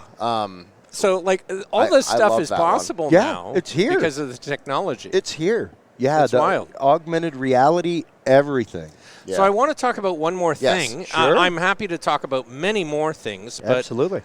this next one is you've heard of Android, which is the operating system for both computers, tablets, as well as smartphones. That it has 85% of the global market share. Yep. It's a 30 megabyte program, but one of the developers who's here, and we're at the Sands right now, and below us is Eureka Park, which is all these tiny little startup companies doing really weird Mad and fun scientist-y. and things. One super bright programmer has shrunk that 30 megabyte program down to just 30K, which is 1,000 times smaller, which means it can be put in tiny earbuds in your ear. And then you can, using your app on your phone, download apps into your earbud and have your earbud running apps for you. So you could say, okay, TPN could develop an app, right? And it goes in your earbud, and you just say out loud, I want to listen to TPN. You don't even have your smartphone with you, but your earbud has voice recognition. It downloads the podcast that our podcast right now. Right. That's that's the first one anybody would want to listen to. Sure. Makes of sense. course. And boom, it's playing in your ear. And you're on the subway. Wow. You know, it's 5G enabled. You're on a streetcar or, a bus moving through Vegas when we have 5G here, listening to our podcast without a smartphone on your tiny little earbuds in your ear. And that's so we've seen over the last couple of years, I know you've encountered them, right? The full cup earphones, maybe with a screen or whatever, and they've got Android built in, and you can install Android apps to them. But this whole new world. This is not that at all. This is 2 leaps past that. So the company, I haven't actually seen it. It's called Micro EJ, and it's downstairs in the Sands. They were supposed to be on the show. They never showed. That's those super brainy developers. They're super brainy and bright, but maybe need. They need assistants to tell them where to be. Google, they forget. Google Calendar. Yeah. He doesn't have Google Calendar on his earphones yet. Yes. That's right. Yeah. Right. But, So no Google alerts next yet. year. So he starts hearing voices in his head. Hey, upstairs. It's Yes, God. But it's in Scott's voice, right? Right. Hey, where are you, Micro EJ developer? It's your time to come upstairs. Yeah, right? Stage call. That's pretty funny. Just to all of a sudden start hearing voices in your head. I think you're supposed to be upstairs. Yeah. Who said that? What?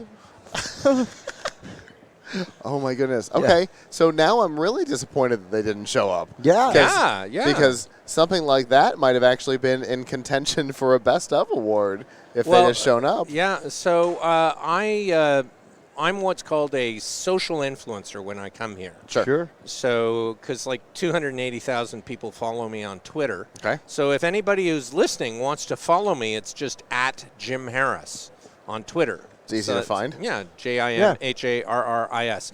So I have this thing where I'll go out to other influencers, like I know everyone, like we all know each other, and just do a little video of them. So like, what was the best of the show for you? And this came from one of my colleagues, Jean-Baptiste, who said, this thing blows me away.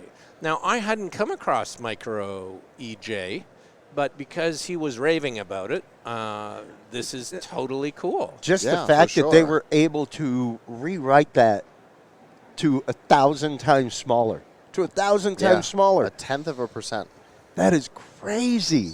That's wild. And I mean, the applications go so far, working in broadcast and stuff like that. I could see in-ear communication. Yeah. I was thinking you don't have to wear this huge headbutt anymore. Well, you can just I was pop that thinking right clear in your comms ear. and We stuff. wear this huge headbutt to block out the sound on the show floor. That's here. 95% of what these are for. Yeah.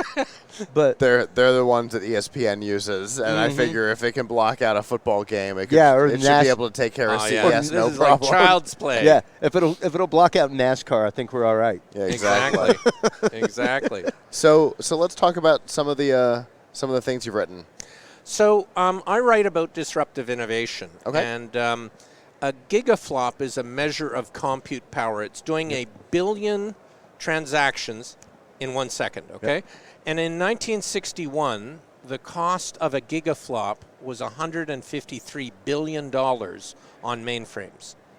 In 2019, it was 1 penny. Uh-huh. Wow. So what that means is compute power is basically free, Yeah. right? And it means all sorts of new business models open up. So what we've just been talking about, micro EJ, you know, in your earbud, like this smartphone of mine is $1,000 smartphone, and it has more compute power than IBM's Deep Blue supercomputer that beat Gary Kasparov at chess. Sure does. Right. Now, you know, the supercomputer that beat Kasparov, Deep Blue, was $100 million project. Right. Yeah. This is Yeah. $1,000, and I Right. carry it in my hip pocket. Right. So it means that all sorts of things become possible that were never possible before. Exactly. Yeah. Because, I mean, today, you know, you talk about, you know, the cost of a gigaflop. Let's talk about the fact that the Xbox Series X, stupid name, and the PlayStation 5 are rating in teraflops. Yeah. Whoa, which is really? 1,000 of those. Exactly. So, and even that is $10 Yeah. Exactly. at that penny a giga. We're talking $10. It That's is. ridiculous. So it's changing entire business models, right? For sure. Because when compute power is free, so I don't know if you've used Google Translate, but I travel a lot for my work. I speak at a lot of conferences. And, you know, I'll be in Shenzhen, China, and I don't speak any Mandarin or any Cantonese. Sure. And my cab driver doesn't speak any English. So I can speak into this in English, and he will understand what I am saying. Mm-hmm. And similarly, he can speak back. So, you know, we saw in Star Trek universal real-time translators, right? Built right into the communicators. Right? Yeah. And we thought, wow, that's science fiction. Well, science fiction is becoming reality with all this technology. It Yeah, becomes Gene science fact Gene rapidly. Roddenberry was a visionary. Well, and for sure. And you know, it came out years ago that, of course, the developers of the flip phone were inspired by Star Trek. Even there's some technology right here behind us that's like home exercise technology, where you're laying down on a sled with a VR helmet. And I took a video the other day and stopped, and I was like, anybody else remember Lawnmower Man? Like, this is actively the game that they were playing in Lawnmower Man in 1991. They were laying down on a bed with VR helmets on, chasing through rings. The exact same thing. Sure. That was 1991. Now, I want to give you, VR has come to such a point we can use it for health purposes. Yeah. So if you have had third-degree burns, God forbid, you're in chronic pain, and we can do a couple things. You know, we can give you drugs or you can put on a VR headset and watch penguins on blue icebergs, and that will take away your pain. Yeah. Because your mind is thinking cold, blue ice, the ocean, Antarctic Ocean, and penguins, and your mind will not be experiencing the pain that you would be experiencing if you didn't have the VR headset on. Absolutely, and at the same time with that immersive technology, behind the music, behind the soundtrack, you can embed brain waves like 8 hertz, things like that have been shown in medical studies and burn wards to actively help healing faster, help stop pain, all that kind of stuff. And on the integration of all this is crazy. And it's awesome. On the other side, at another conference we were at earlier in the year, we saw a company that had developed a VR system that could take an MRI and replicate the human being in VR, so a doctor could practice a surgery to avoid the oddities of each human body in VR a day, 2 days before the actual surgery, to try and avoid some of the pitfalls that you don't know until you're inside. It is so cool. Yeah. I want to share with you one last thing. Yeah. So Sure. we all know about Uber Sure. and Lyft. I want to give you a staggering fact. Uber is worth more than every taxi cab company in North America added together. Yep. And so while taxi cabs collectively own billions of dollars of assets in the form of taxis and limos, Uber doesn't own a single vehicle. Right. Now, if you stop people on the show floor and say what's innovative, they'll tell you something. But 75% of the answers will be about a product, right? Yeah. But product only gives 10% of the value in an ecosystem of value. Sure. 90% is in 4 other areas, one of which is business model innovation, Yes. which we'll just talk about. So if we have perfected delivering people from A to B with an app, and we call it Uber, could we deliver burgers from point A to point B? Sure. Let's call it Uber Eats. Yeah. Okay, it did $6 billion of business. In other words, I'm not saying how do I make my taxis better. I'm saying how do we tweak our business model? If I can how do we create a business model to get something from A to B, and I don't care what that thing is, because Uber does logistics, right? And the exact same thing. Short New York and here in Vegas, they do short distance. What a bicycle courier would do. So let's call it Uber Courier. Yeah. Yeah. Could we do liquor? Uber Liquor. That'd be popular, eh? Even better. Oh, yeah. Oh, yeah. Oh, yeah. How about Uber Weed? Oh, that'd be a good one, eh? They have that. They have that. They have a few services like that. So here's the thing. If I'm working at business model innovation, I'm not thinking about my product. Right. You know, I'm thinking about... A product will come out of a business model tweak design. Or twist. Yeah.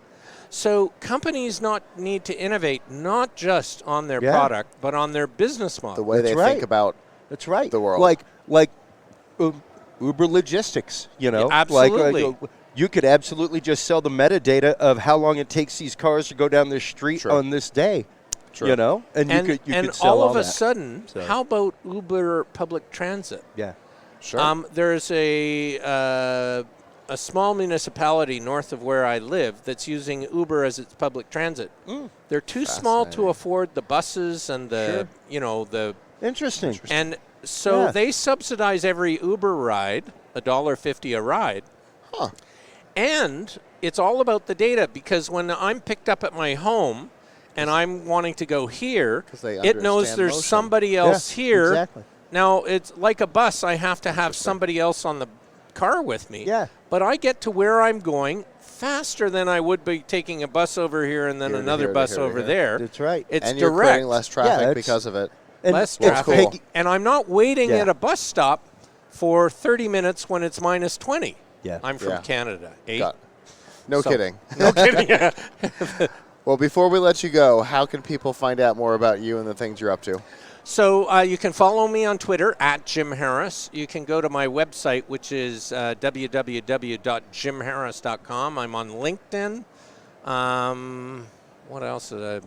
Facebook, I'm capped at 5,000. You know, I've left it as a personal page. I feel you can for you. follow me on Facebook, I guess. True. Yeah. So well, thanks so it's much been for coming so and talking great, to us. Scott. Absolute so great, pleasure. Chris, Absolute being on pleasure, your show, Jim. and I'll share it out and look forward to being on the show next year. Sounds good. Absolutely. Yeah, You let's guys make this go regular. to Mobile World Congress over in Barcelona, Spain? We don't, but Tom's Guide and Laptop Mag do, and they're kind of partners of ours. Okay, so. if you can flip me their emails, that'd be great. It's been so great to be on your show. Yeah. Fantastic. Okay, We have a great appreciate it. day. You too. Take care. Enjoy the rest of CES.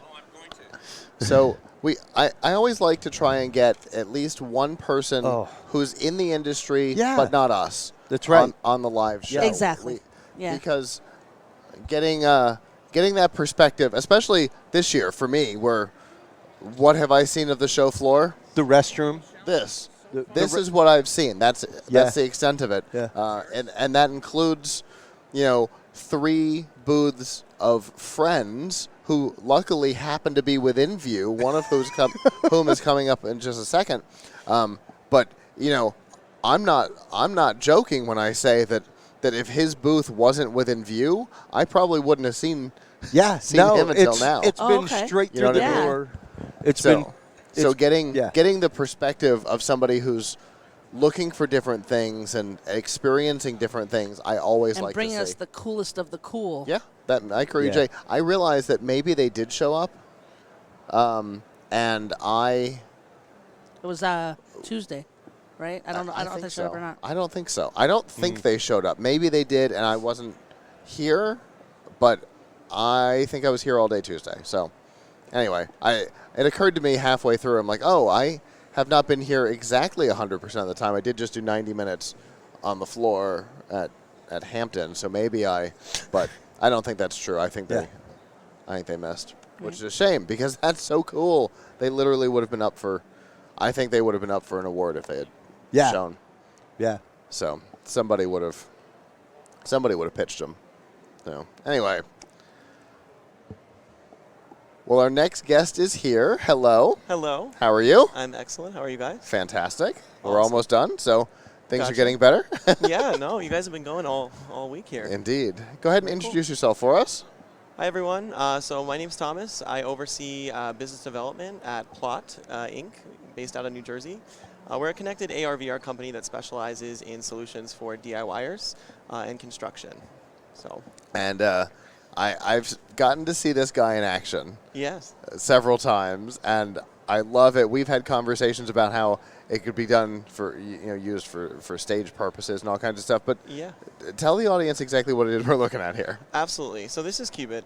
It is a smart AR-enabled measurement device. And what it lets you do is we're really specializing. What makes us different and unique is that we bridge the gap between virtual design and real-world execution during DIY projects. So say I wanted to install a gallery wall on my living room wall or my kitchen or hang cabinets, anything you need to mount on your wall. What Qubit lets you do is visualize it in AR, and then once you design, place everything where you want it to go, Qubit will guide you like a GPS to the precise spots in the real world to install your nails and make the changes. And it does it, like you said, like GPS. On the screen, it just essentially gives you arrows to point, northwest. And exactly. And it just keeps updating until you get it in the right place. And I love that because it's clear. Yes. It really simplifies the process, right? So normally it's like if you're in your home and you're doing a project, it's, hey, can you hold this up and put it a little bit higher, a little bit to the left, a little bit to the right? And sometimes you make accidental holes in your wall, and it's really complicated. So we're really solving a problem not only for the user, but for the retailers, because we're simplifying the process of doing projects, making them more enjoyable, allowing people to share their designs, and really giving them a new creative vessel to, do projects. Yeah, and the idea of being able to see what a space will look like without putting things up and going, oh, God, I hate it. I hate it, I hate it, I hate it. Exactly. Which happens all the time. You're like, this is not the way, but I'm not putting new holes up. I'm not moving stuff around. No. You can do it all in AR. Hold your phone up, look around, pull back, and see exactly what it's going to look like. Oh, and the way stages better. of what this technology is going to be able to do in even just 2 years from now, even next year. I mean, the stuff that we're working on, to be able to do full entire home projects or even commercial projects, and being able to use XR in a way that will simplify the job process, make it easier, allow tool companies and large construction companies to better understand what's going on job sites, mitigating risk, precise material estimation, so you're not over-ordering, under-ordering. This is some really great technology. It's going to be, And whenever I first saw it the other night at Showstoppers, right? I think so. Yes. Yeah, that's where I met you. Too many events. Yeah, I know, exactly. It all, after that much time over many days, it just runs together. Right.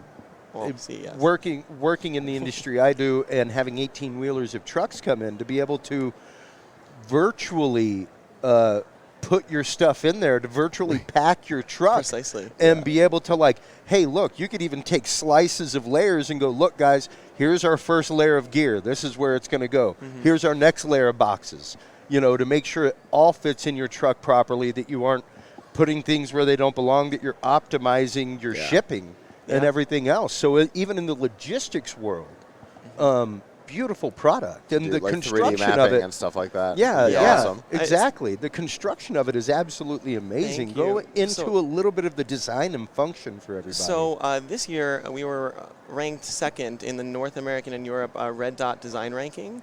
which is really impressive for a startup company being next to SOP, right up there in the top, most innovative product design companies in the world. It's really a privilege. And for us, when you're creating something the world has never seen before, one of the ways that you can entice folks to want to pick it up and try this new technology is, with the design, making it inviting and exciting and just really cool. And it's familiar enough. And functional. That's the thing. It's familiar enough. It looks enough like a regular tape measure that it's not foreign and weird. Yeah. So people will be comfortable picking it up and going with it.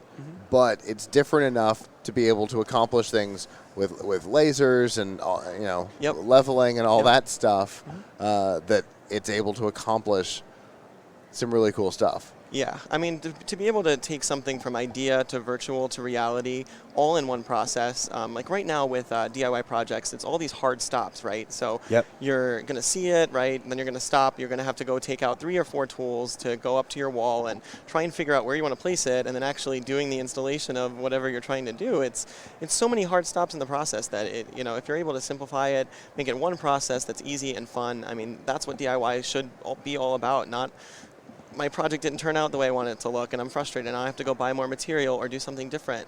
You're going to want to do more projects if you're excited and they're turning out the way you wanted them to be. Because it's discouraging to do a thing and go, no, obviously I can't do this. When you get that into your head, you won't do more. I mean, we were stopped on a project a while back that we were working on. We're looking at it, we're like, oh, this is not coming together.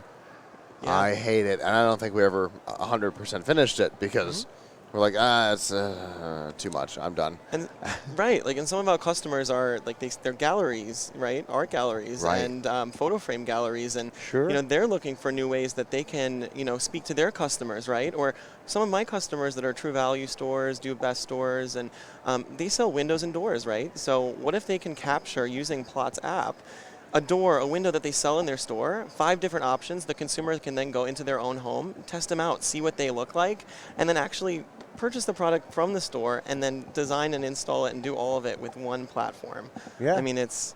See, that's a whole step beyond just this guy. Like, that's using the platform. And we are, and that's what we're doing. That's a real leverage of the technology there, absolutely. Yeah, no, thank you. Yeah. We're really excited, and as we're onboarding new retailers and new channels, and AR is becoming more familiar. We're doing a lot in our app right now of educating users on how to just use AR, and I think as more and more people start to get familiar with it, which they are, we're going to see a huge uptick in the education portion, and we can stop focusing on AR education and focus on design insights and more fun, fun stuff. The thing that because. In reality, AR is the technology, but in the product is all about design and things like that. So if you can stop being, the how do you use AR guys, you can get back to the thing that you are. Well, we're doing it all together, but I think it's also a great opportunity for us to help grow and share what AR is for the entire community of AR, developers and companies, which we really all support each other in this field. That's what AR is all about because, we're all in this together. We're making this new industry disruptive technology that's going to really change the world as we see it today. Yeah, and you and I were talking yesterday about how, there's a lot of AR stuff out there. There's a lot of games, and then there's a lot of visualization tools. But not a whole lot of companies are really doing useful, make my day better things with it. Right, like a problem and a solution. I mean that's what this is about. Is the problem is that people DIY projects are frustrating. They take too long. Absolutely. They never turn out the way you want them to look. Not always, but a good portion of the time. And we set out to solve that problem. Like let's make it fun. Let's make it easy. And let's get some accurate, beautiful projects up. And move on to the next. Yeah, absolutely. So, and speaking of next, what's on the horizon for Plot right now? So my job as Director of Business Development is really to work with our retail partners to create new solutions for them to make their customers Sure. more loyal and more just to experience things in store that are different than what other retailers are doing. And that's exactly what we're talking about with Plot, is integrating with retailers, working with them on their visualization, but actually also taking it a step farther of doing the actual execution of the design after the point of purchase, not just here you go, we sold a product, now good luck. Let's really work with, build a community. Like we're supporting our customers in creating new projects. That's what Plot's all about. Yeah. And so it's really working more closely and integrating with our retail partners to help them, push more products. Well, very cool. So. Well, if people want to find out more about what Plot is up to, because there's more than just this. Yes. We've got some other products. We saw one on the show, I think, yesterday. Our new mapping wheel. Yeah. So if people want more information, how can they get it? Yeah, so they can visit us at www.letsplot.com, or you could follow us on social media. We're on Instagram, Twitter, Facebook at Let's Plot. Nice. Very cool. With 2 T's. So. An important part. Yes, yes, it is. Yeah, I'm gonna have to get one of these for my go bag for shows and stuff like that for staging. Awesome. Great. Yeah, awesome, they're guy. a really cool product. Thank you. I'm gonna have to use one when we're about to redo our studio. Awesome. I definitely want to use one too. I'll have to send you some design insights. There you go. So perfect. Awesome. All right. Guys. Well, thanks so much for coming and so talking. Much. Absolutely. It's been a pleasure. Thank you. See you later. Yeah. I stumbled across this at Showstoppers last year, and was impressed by the Qubit, and then the new mapping wheel is really cool. It's all about being able to map out your space. Yeah. To make the AR better, and that's part of where the mapping wheel comes from, and some of the other stuff. So it's cool. I'm a big fan of AR technology in general. Sure. And I'm an even bigger fan of AR technology with a point. Yeah, with a purpose. It's something that's not just entertainment, and that's just it. That's so much AR is about games. Exactly. And VR as well. VR as well. Am I very happy that Pokemon Go was so successful? Yes. Sure. Because it taught so many people what AR can be. Yeah.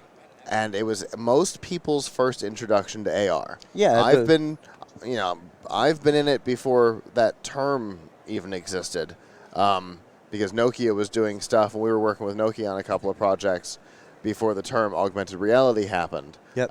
But people learned what AR meant because of Pokemon Go. So, as always, thank you to the gaming industry for introducing a new technology to the world, populace, but there are productive things you can do with it, like virtual design. Well, can you imagine a wall like this being able to set up, what you want to have on it from a signage and stuff for the studio perspective? All that's fantastic. Well, imagine being able to walk into a space like a ballroom, map it out with that. Mock up the show. And then be able to share Mock up the show in AR and everything else. Be able to send it to your client and go, this is what your room is going to look like. Because we 3D render stuff all the time. And that takes more time than it's worth. Way more time. Yeah. Entirely more time. It's literally somebody's dedicated job to plot the show. Yeah, that's too much. Well, we have our next guest here. Hello. Hi. How are you doing today? Dipti. Yeah, doing fine. Great. Go ahead and introduce yourself for me. Hi, my name is Dipti Desai, and I am here to talk about a foundation that is being led by Asha Jadeja Motwani. And and really excited to be at CES today. All right. So what does your foundation do? Yeah, so to tell you a little bit about Asha Jadeja Motwani and the Motwani Foundation, or the MJF Foundation. And it's a foundation that is actually a family foundation. Okay. It was formed by Rajiv Motwani, and do you guys know who Rajiv Motwani is? Not a name I'm familiar with. Oh, well, so if I tell you this, I'm going to give you a clue. Rajiv Motwani was a professor at Stanford in whose lab PageRank algorithm was born. Larry Page, Sergey Brin worked in his lab to create Google today. And his spouse is Asha Jadeja, Rajiv Motwani unfortunately passed away, and today Asha is continuing on with his philanthropic activities and so also his venture capital activities. He was an avid investor, so she's continuing on that. And she Well, that's has, fantastic. Yeah, It's always nice to be able to carry on a legacy of somebody if somebody was dedicated to a thing after they passed, to be able to continue to do that in their honor. And she's doing, and she has certain interests, and we are working on 3 different areas. One of which is exponential technologies, right? Really relevant at CES today over here. Hugely. Indeed. Another thing that she's really passionate about is policy changes, okay? And policy reform. Of course, that takes a lot more effort, and because you're really trying to move governments now over here. And the third thing, being a woman, she's passionate about is women leadership. Sure. And how can we do that in a post-nation, pan-world kind of effort? So. Okay. And so what kind of efforts? Let's talk about the tech side of things. It's where we are. Yeah. So, how does the foundation work in that space? So a great question. So, we were at the CES last year. Okay. And we were walking the halls of CES. It was amazing, right? Because this is literally a product marketplace. Yeah. Right? Yeah. And you see so many and amazing an idea products. marketplace. Oh Because there are so many things that aren't products. Yes. If you're an investor or a venture capitalist, right. this This is where the you want place to, to be. Especially So downstairs. she Oh, and yeah. Vinod Khosla and a number of other investors were walking around, and we're like seeing China and Taiwan and Hong Kong and Japan, Singapore, France, Italy. Where is India? Where is India? True. It was not present. It's one of the things that I've noticed, especially in Eureka Wow. Park, is that there's almost no presence from India. Absolutely. And we have a billion plus number of people. Yeah. We have millions of entrepreneurs. Economy, we are talking about, our new Prime Minister is talking about entrepreneurs to lead the world, to lead India, to lead the world, right? And we didn't have a presence in CES. That's criminal. We thought we needed to do that. Sure. And so she took it upon herself to make it a mission for 2019 she started. Just 3 months ago, she said, we need to be at CES. Good. And so I said, okay, how do we make this happen? So she scoured India to find some startups that could be present over here. Okay. And next thing we know, we have 7 startups, and she funded this fully, right? Okay. She's put in money from the foundation to create this India Tech Pavilion. We did an event at OYO to bring in everybody and bring awareness of the India Tech Pavilion. Everybody that came by really loved this idea, and people asking, how do we join? How do we make this bigger? So we already have traction, Great. and it's great, and That's it's good to fantastic. see that CES made it possible. Yeah. And the 7 entrepreneurs that she brought are really also very excited about this, because they did not have a global exposure before that. Right. They And this is the global exposure. Yes, truly relevant. They got calls from Shark Tank, and they got people from all over the world coming and noticing them and talking to them and setting up meetings with them for the future. Well, that's So fantastic. That's great. So now what we want to do is that the governments of other countries are actually promoting the presence of the entrepreneurs from those countries at CES. France in particular. Exactly. Oh my God, the French pavilion down there it's is. amazing, isn't it? Yeah.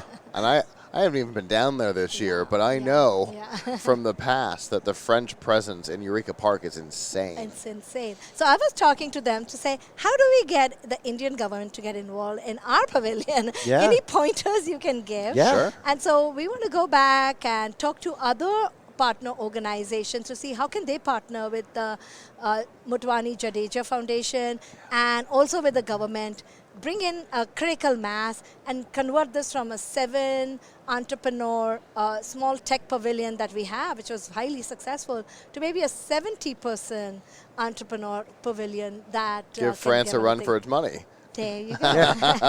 I just say that we have a person, and you may know him, who is also very, very passionate And I mean, I call him an India file. His name is John Chambers. Mm-hmm.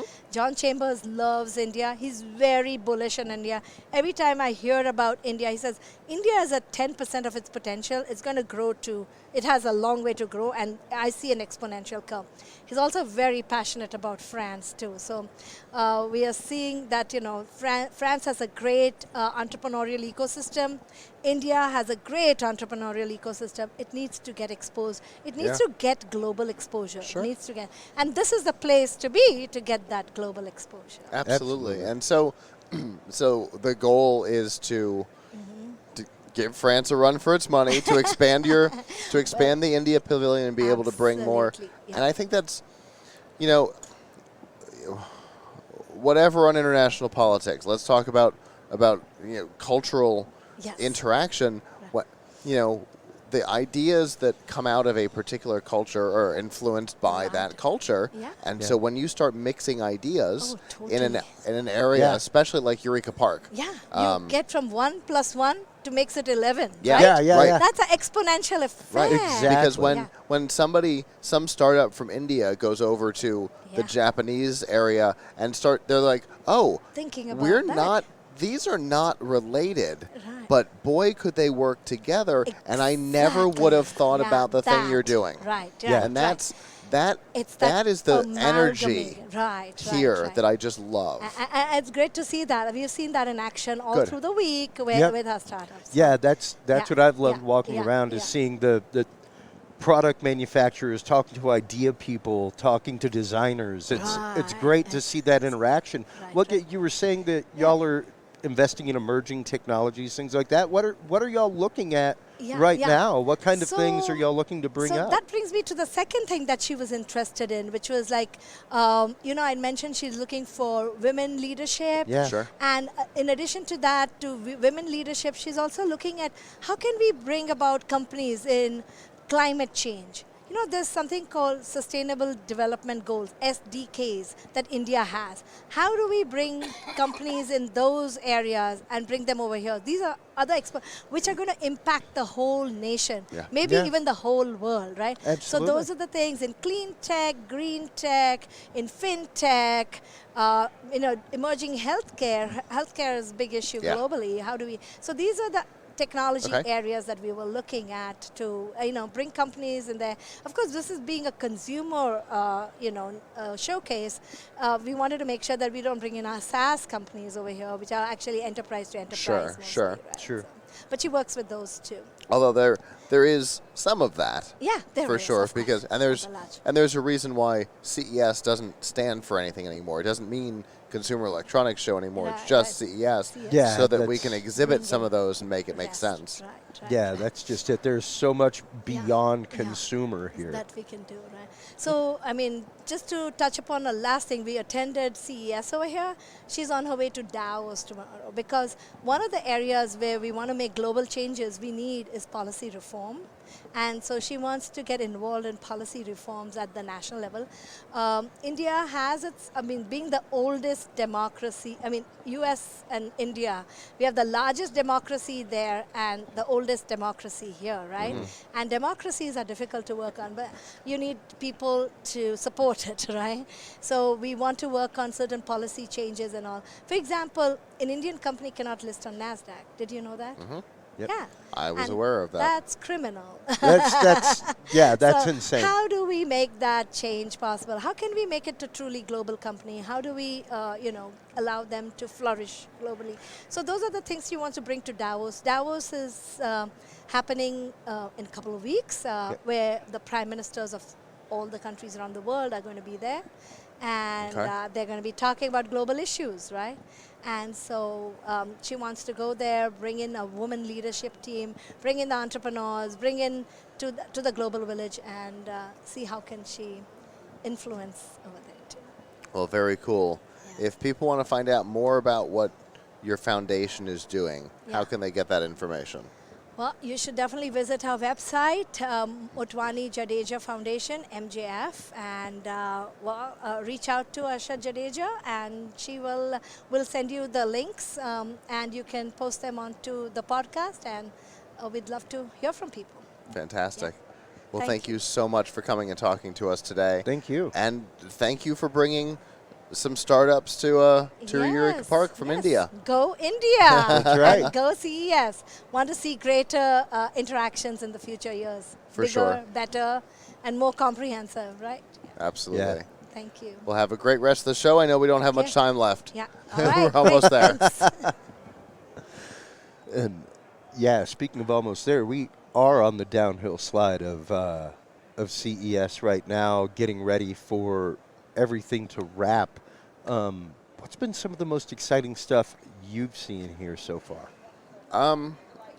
So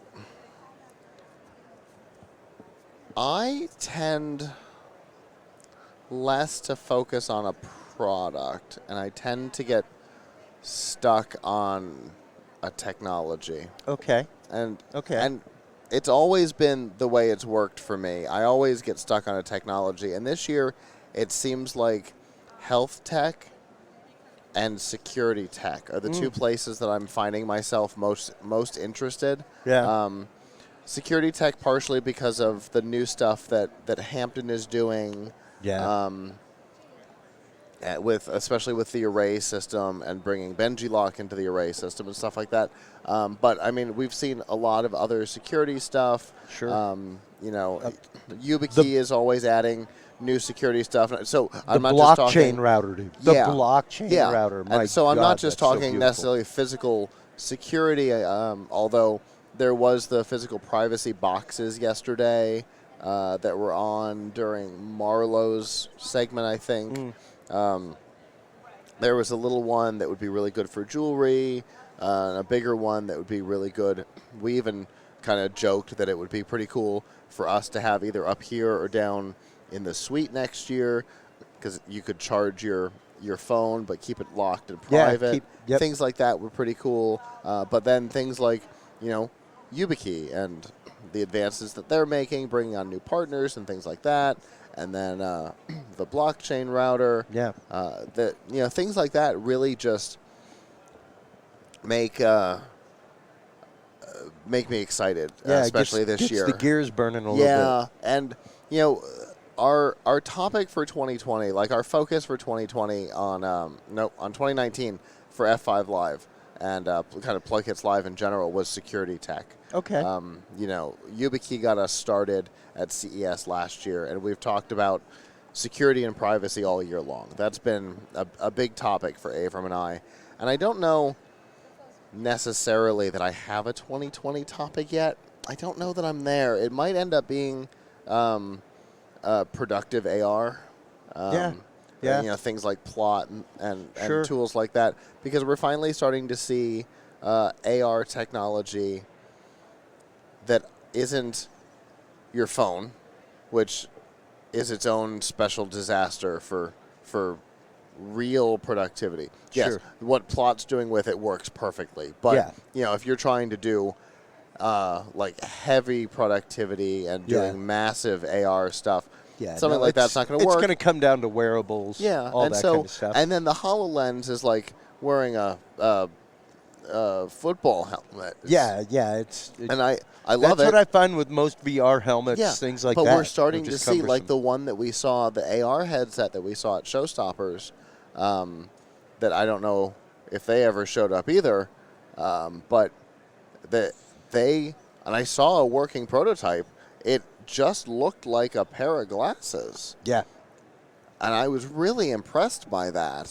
So 2020 might be about productive AR tech as far as my personal focus is, because there's been a lot of that, and a lot of it's been in the medical field that I've seen, because the hardware is finally there, and the medical field seems to be excited about AR tech this year. So that might be the thing that medical and AR may be the things that I've locked on to, but isn't privacy, which my mind's already in. yeah, exactly. Yeah, I mean, of course, my world has always lived in production and audio video, but for me, I think it really came down to AR as well, where it was the integration of this stuff into our life, like, and in a way that's not cumbersome and making Yeah. things worse. yeah, like the magic paint, stuff like that. Yeah, see, there you go. You know, like There's productive perfect AR. example where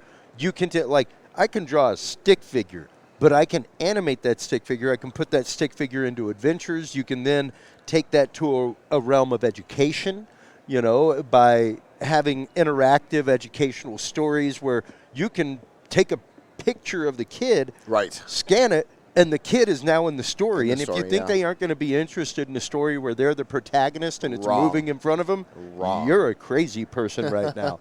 Because I read the storybook with my name in it until the friggin' binding came apart when I was a kid. Yeah. So My mother, I know this is going to age it out a little bit, but my mother,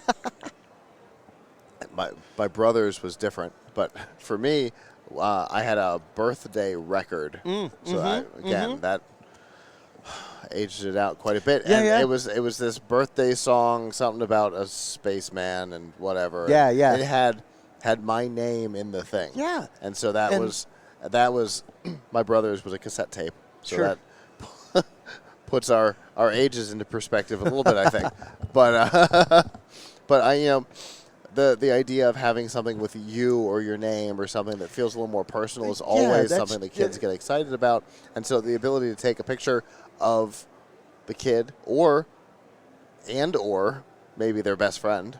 Yep. And have them and their best friend go through a narrative together. Oh, yeah. Too cool. And there was another one that I just saw down in Eureka Park and interviewed a few minutes ago that really was amazing along the same lines, but it was more of an educational game builder where you took a white sheet of paper and like red things were items that you interacted with. Green was characters, all that kind of stuff. Oh, And, interesting. yeah, you could sketch out, like here's a platform, here's some rewards that I need to get in purple and all that. And then you took a picture of it and you could physically play the game. Well, that's cool. So cool. And Wow. especially when you're talking about in the classroom, like the example that the teacher gave me in the interview who helped create it was she's an art teacher. And she was like, of course, everybody's enabled differently in art, but I had an autistic student in my class who was just very, very frustrated that his art did not come out like everybody else's. So when I gave him these objects, Well, even, that's- because you don't have to draw it. Sometimes that's how you become Picasso, though. You don't have to draw it, though. That's what's cool. You can use, like, green blocks, whatever. Okay. They have little white cookies down there with colored frosting on it, and they take a picture of it, and it's a game that you can play. Like, imagine that for kids' parties. I would like to be able to play Everything. a cookie. Yeah, right? And it's $30. I want to play a cookie. The technology is I'm $30. sorry. $30. I must have had something crazy in my ear. Say I know. that again? $30. Wow. $30. We need that for the Fab Lab. Yeah, we do. It is absolutely cool, You've man. got contact information for them? Yes, I do. Good.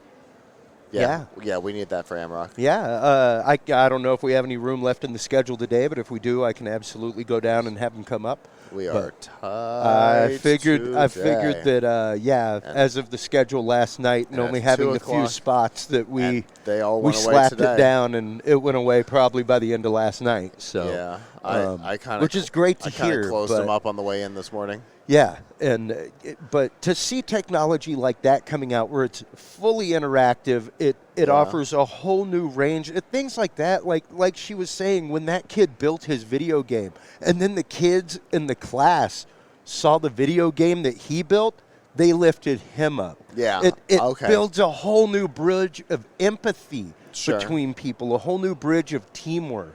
That kind of stuff. It really is a way that AR can kind of start to change our society even. Yeah, for sure. So it's really cool and invigorating to see that kind of technology and care being put into products and thoughtfulness. What was the name of that one again? Hold on just a second. I can tell you because I've got I'm gonna her send Bubba. card right here. I want to say it was Magic Doodle. I got all kinds of cards in here. There's Wonder Painter. So many. Oh my. Oh no. It's in here, I promise. I'm pretty sure it is Magic Doodle, though, because it is available on Amazon, everything. Pull up the CES app and search for the yeah. word doodle. Yes. There you go. My Lord. I bet you'll get so a booth many. number See, from that. that's what happens in like 1 hour at this place. It just gets so out of pocket so fast.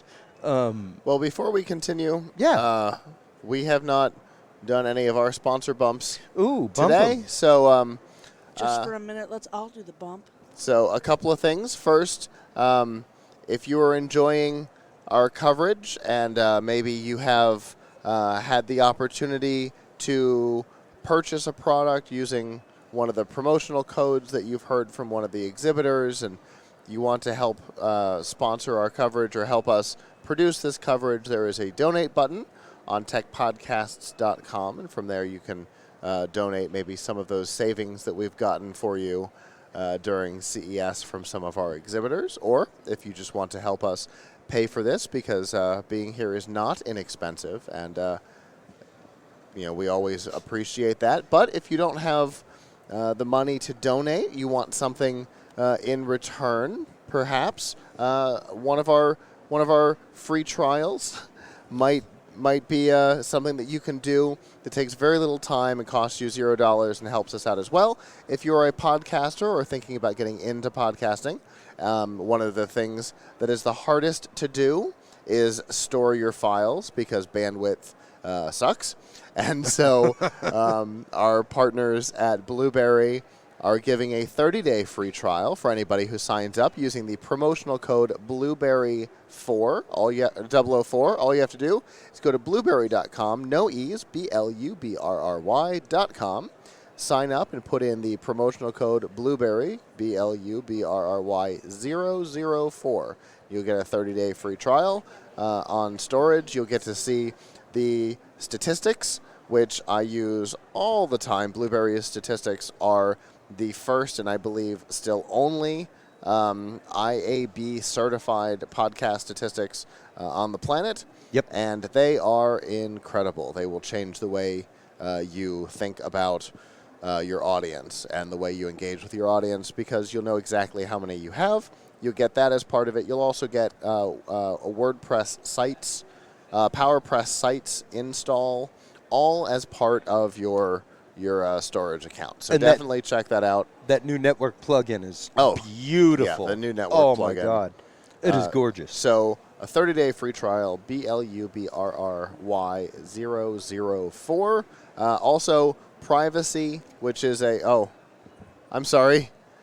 To be able to, when you stick around with Blueberry, to pay for it. Buying things online can be insecure, but privacy makes that not the case. Even if somebody gets a hold of your card, the only thing they can do is buy from that same retailer. So if Netflix gets hacked and your card number gets out there, the only thing they can do is renew your account. Oh well. Yeah. Thanks. Thanks for the reminder. Yeah, exactly. And so you get a special card, a card number for each individual payment process. So Netflix and Hulu would be individual cards. You never have to worry about crossover. And then if a card does have to be canceled, you don't have to worry about your power getting turned off because your bill your auto pay is going against a card that doesn't exist anymore. You also don't have to worry about going to every single debtor that you have and saying, "This is my new card number. This is my new card number. Exactly. This is my new card number." So hey, how privacy you doing? My new card is number. Entirely free. There is a zero charge That's ever. beautiful. And if you sign up right now, you'll get $5 to try the service. And you can get that by going to plughitslive.com/privacy. I know everybody on our team uses it for their online purchases now because it's convenient. You can check all of your things right on your mobile app. You can see, you can get notifications. Like for me, when Microsoft Azure payments process, I get a notification letting me know that it's successfully processed. It's all really fantastic. So definitely check that out. Plughitslive.com/privacy. And while our last guest comes up, if you don't know about all the benefits you get with Amazon Prime, we have a page that will tell you some of our favorites. My personal favorite, Twitch Prime. So many people do not know about Twitch Prime. Tell me about Twitch Prime, 'cause I don't know. First, you get a free subscription on Twitch to help financially support. A subscription gives, a Twitch Prime subscription gives $5 per month to the content creator of your choice, and Amazon will give you one of those for free as an Amazon Prime subscriber. So you can go out there and subscribe to Plug Hits Live. It costs you $0, and we'll get money every month for it, which is really fantastic. Whoa. And as a consumer, you get free games every month, just like you do with Xbox Live, PlayStation Network, Epic Game Store. You get free games every month. I love it. We have made this as easy as possible because sometimes finding those benefits on Amazon's website is really difficult. So what we've done is if you go to plughitslive.com/prime, you'll see all of our favorites, Prime Music, which is free music, Prime Video, which is TV, movies, all kinds of stuff for free, and then Twitch Prime, easy links, and if you're not already a subscriber, you get a 30-day free trial for that one too. So we've tried to make it as easy as possible. plughitslive.com/prime. Yeah, see, that's the thing. There's so many things. Yep. Nobody knows all of them. Yeah. So we've tried to make it as easy as possible, and none of those things cost you anything if you're already a Prime subscriber. Yeah. So definitely take advantage of the things they're giving you for free. That's right. So anyway, our next guest is here. Hello. Hello, guys. How are you doing today? I'm fine, thanks, and you? And Doing fantastic. great. Go ahead and introduce yourself for us. Okay, so we're presenting Z-Light company here. My name is Sergo, and we have a sleep box here. Okay. You can play with that. Okay. Alrighty.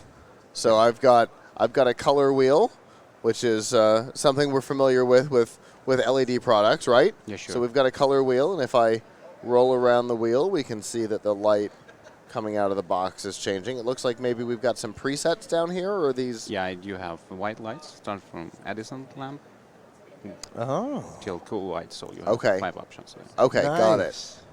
Got it. And then obviously that's going to be our power button. Yeah, sure. And so now the magic begins. And so it comes back onto the color you left it on, which is important. Yeah. Not all of them do. Yeah. A lot of them come back here every time you turn them on. Thank you mentioned that, huh? So that's fantastic.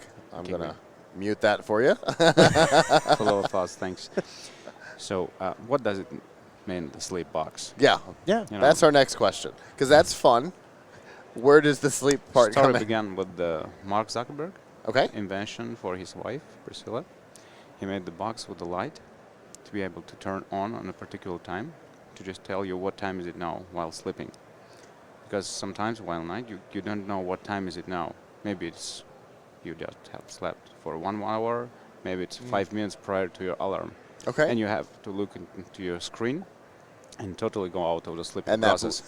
that blue light problem, and now you're that's awake. the science and all, behind it. Yeah. Exactly. So this light can be pre-scheduled, so you can schedule it with the program here and make a start and end colors. So you will know, let's say if you do it from green to red and you see yellow, you still know that you have a couple of hours to sleep. You know you're pretty early on. And you can stay sleepy without getting out of that phase, which is so important because it's so difficult to go back to sleep then. So that's the main idea. Like the problem of CES, right? Because everybody wakes up a couple of times during the night because you're like, oh, did I leave that at the booth? That's we all what do we're it. solving. Yeah, that's what we're solving. It's really solving problem. So we made some changes because Mark made the challenge for all of us. He said to entrepreneurs to take this idea because he's not going to do that. Okay. And some companies also did, as well as we. Now we had a Kickstarter campaign, quite successful. Now we moved to Indiegogo at the moment. Okay. And we're starting now this month fulfillment for the orders from the Kickstarter. Okay. And so on Indiegogo, are you doing the on-demand or are yes, you? Okay. On demand after a successful Kickstarter campaign. Got it. So that was the only light with the Mark Zuckerberg. What we've added the colors, the scheduling process, and also you have here, you can see the charging. Oh, okay, nice. So it's got Qi built in. Yeah. And I imagine for oh. Yeah. Okay. Yeah. You can feel in the corners. We made it. I like the way You've that got the magnet. Yeah. Okay. You can feel it. I just showed it. Yeah. Nice. I also like the way that it blinks to show you connection. Yeah. And then returns to the color. Yeah. Yeah, And our guys are looking for that for a custom. Yeah, that's great. Experience what Yeah. you feel with that because you don't. you Because need to for those of understand. us who use Qi all the time, we're used to having some sort of an indicator light for each pad to let us know whether or not it's charging, and that, hey, I'm charging, back to normal. And that way that we put it here lets you charge 3 of all those, so AirPods also in Okay. this corner. Okay. So we still keep the for small surface. Sure. For a Would slip it would it have to be AirPods, or could you throw on another watch?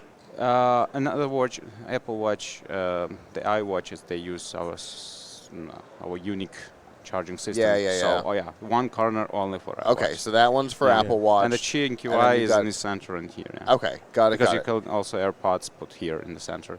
Okay. But it too So much you- because 10 watts are used for this. So you've got 2 Qi coils and 1 Apple that's Watch what I got. coil. Yeah. Okay, got it. And also we have here the air quality sensoring system because it's so important what you're breathing while sleeping. Okay. And as I love to say, you cannot manage anything until you can count it and measure it. This is what we get. Sure. Because guesses are just as For useless sure. as they sound. So you can see what we are breathing now at the moment. Okay. You can see the main temperature, humidity, and CO2 equivalent. Oh, like that's we say. great. So It's not the CO2. where do you want me, Michelle? To this one? Okay. So if you look up here at the top, down here you can see the color wheel.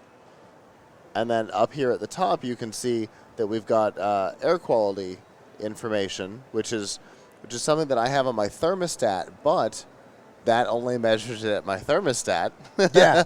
It doesn't measure it in my bedroom. Yeah, but if your thermostat is smart enough, you can take this information from here because we integrated with Alexa and with the Google Assistant. Okay. And you can use the temperature from this spot, let's say if you want to put it near to your children's bed or yourself, you will know exact the temperature and the humidity at that point, and you can control all the system in your house based on that information. Okay. So obviously you said we're on the Indiegogo in demand right now. yes, yeah. So if I were to go buy that, how much is it going to cost me, and when might I see it? Yeah, that would be great, of course, to see your support there. As the August campaign was ended and we started now fulfillment, I think in 2 months or something like that, starting from now. Okay. Because we want to play fair, to Sure. fulfill the Oh, previous you got to orders. you got to deal with the pre-orders and the order they come Sure, in. sure. Absolutely. And how much is this going to cost me? It starts now with the special discounts from 37 and with additional options. Yeah, because the 37 starts with the lights only. And you go to the up with the $100 with the special Wow. edition. Yeah. Okay. We try to make it at So- affordable price. So this guy that I'm looking at right here, Yeah. It's up to 2 100. two Qi coils, the Apple Watch, Yeah. and the sleep light is Yeah, $100. Yeah. Because That's there, incredible. there are secret perks and discounts change, but yeah. Michelle's like, me, now, please. You have to catch that moment, but yeah, we have them. Okay. One quick question. Can you use it to set silent alarms, like on your desk, something like that, where it's this color and then 15 minutes later, when your biscuits are done, it turns green? You can schedule it as you want, yeah, with the Sweet, because application. you know what I love? That's a great speaker timer for whenever you're on air. Yeah. To let you know, hey, you know what? We got 5 minutes left. It's yellow. We got no time left. It's red. So, Yeah. beautiful thing for us to literally be able to place right there. You That know, would be- Thank you, guys. I work in the corporate environment. To That be would able be to do cool. something like that, have For a a- nice, sharp-looking something that matches your podium, everything TEDx. else, and is not the obtrusive big clock on the front with big red LEDs up top. This could be hidden inside the podium. And it's attractive. And it's attractive. Thanks so much. It's Yeah, we sharp. work on the surface Yeah. because the real wood layer is used here. Yeah, I- absolutely. That's why I was feeling it, because man, the actual wood grain. I love the engraving is- on the corner. That's made because for air. Yeah, for the quality air controlling quality. here, But- yeah. yeah, for the we can't put sensors. it inside because Yeah. of the LEDs. Well, yeah, But they it's- would but pick it's up little Zs. ionized air. But it's little Z's. Yeah, Yeah, for it's sleeping. the Z-Glide. Right, Like- exactly. sleeping. I love that you the engraving is really on brand. When are you looking at, because you said it's on Indiegogo and everything right now, correct? When Indiegogo In Demand, which is the sales side of Oh, okay, Indiegogo. so it is out for release right now. Out for release? No, we have no goal there, but it's still like a regular campaign. You can Oh, back okay, it okay. and then you receive it So with a koi. what is your anticipated hope for release then? For it to be commercially available out in stores, that kind of That's stuff? why we are here for distributions. Okay. And then I do think that it would take a couple of months because we already started the mass production. Nothing great. stops for that. Great. All the molds, all the electronics, everything is done, R&D, All right. and so we have only to push it in the quantities. Well, very cool. If people want more information about this and to That's find awesome. links to be able to purchase it, how can they do that? Okay, so just put the Z Lite in the Indiegogo. That's all. Z right. Lite. All right. And you will see the campaign there, and you will be able to support us. Perfect. Thank you so much for inviting. Thank you. I really like this, especially with all the cheese stuff and Yeah. things like that. I'm a big cheese supporter, so I like seeing it in more and more products. It's great to be here. Thank you very much. Have a good one. Bye. Absolutely. Once again, products that have numerous applications from personal to professional to. Yeah, early on in the like connected devices, which technically that is, Mhm. it's a one-to-one connection. Sure. But it's still a connected device. Early on they were very one-off focused. Yeah. It did a thing. And so you had to have dozens of a thing. Yeah. To do all of the things. And so it's nice to my nightstand's not big enough. As it stands now, I've got a lamp, I've got 3 Qi chargers. Yeah. I've got the charger for this dumb thing. Yep. And and Lord forbid that you bump the table in the middle of the night and knock them all off or something. The fact that that's magnetic and flat holds it right there. At least for this guy. It's not because sitting that's at how an the angle. Apple Watch Exactly. chargers work. Exactly. But,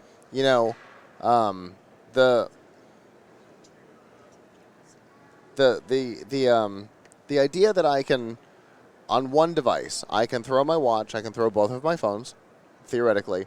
I can have a bit of a night light, but also a what time is it light without having to turn on the phone, Yeah. without having to look at the watch, because all of those things have the blue light issue. Yep. Once the backlight is on, you're like, oh, I'm awake. Exactly.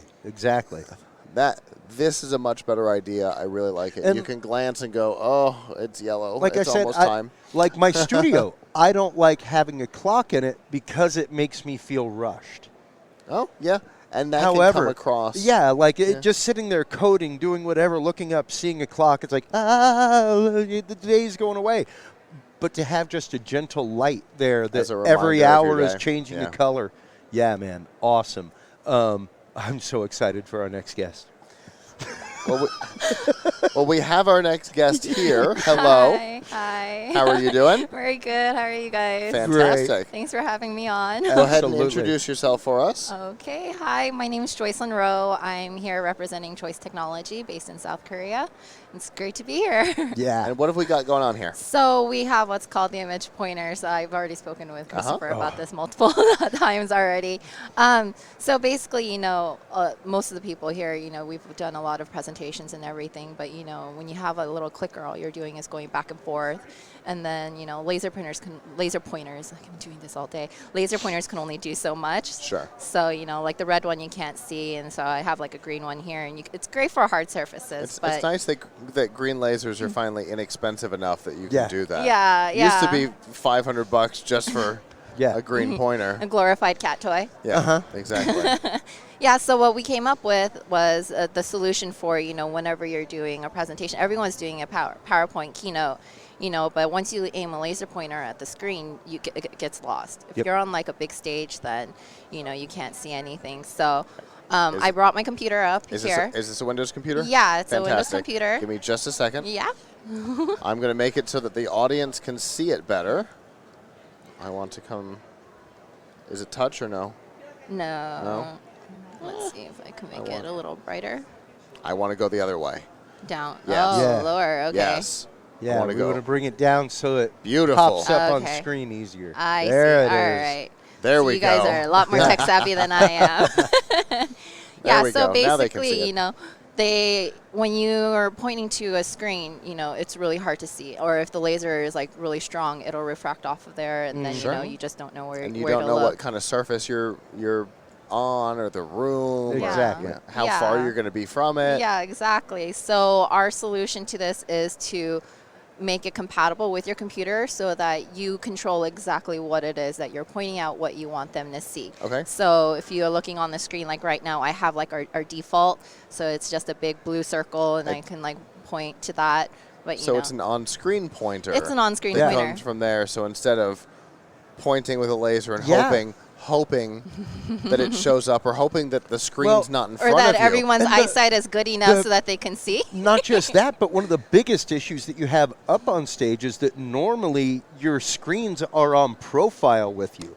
So exactly. good luck hitting the screen. Yeah, because you're going to with have the to laser do pointer. like this. Yeah. And what if there's one on each side? Only some people see it. Exactly. This takes care I've of been all that trying for to you. design this for years, and they did it. Great. That's great. Yeah, so you know, as you can see, I'm not standing in front of my screen right now. Right. Otherwise, my back would be towards your guys' camera and stuff. But I have full range of motion, so I can see. You guys can see on screen. This is kind of dark here, but have this.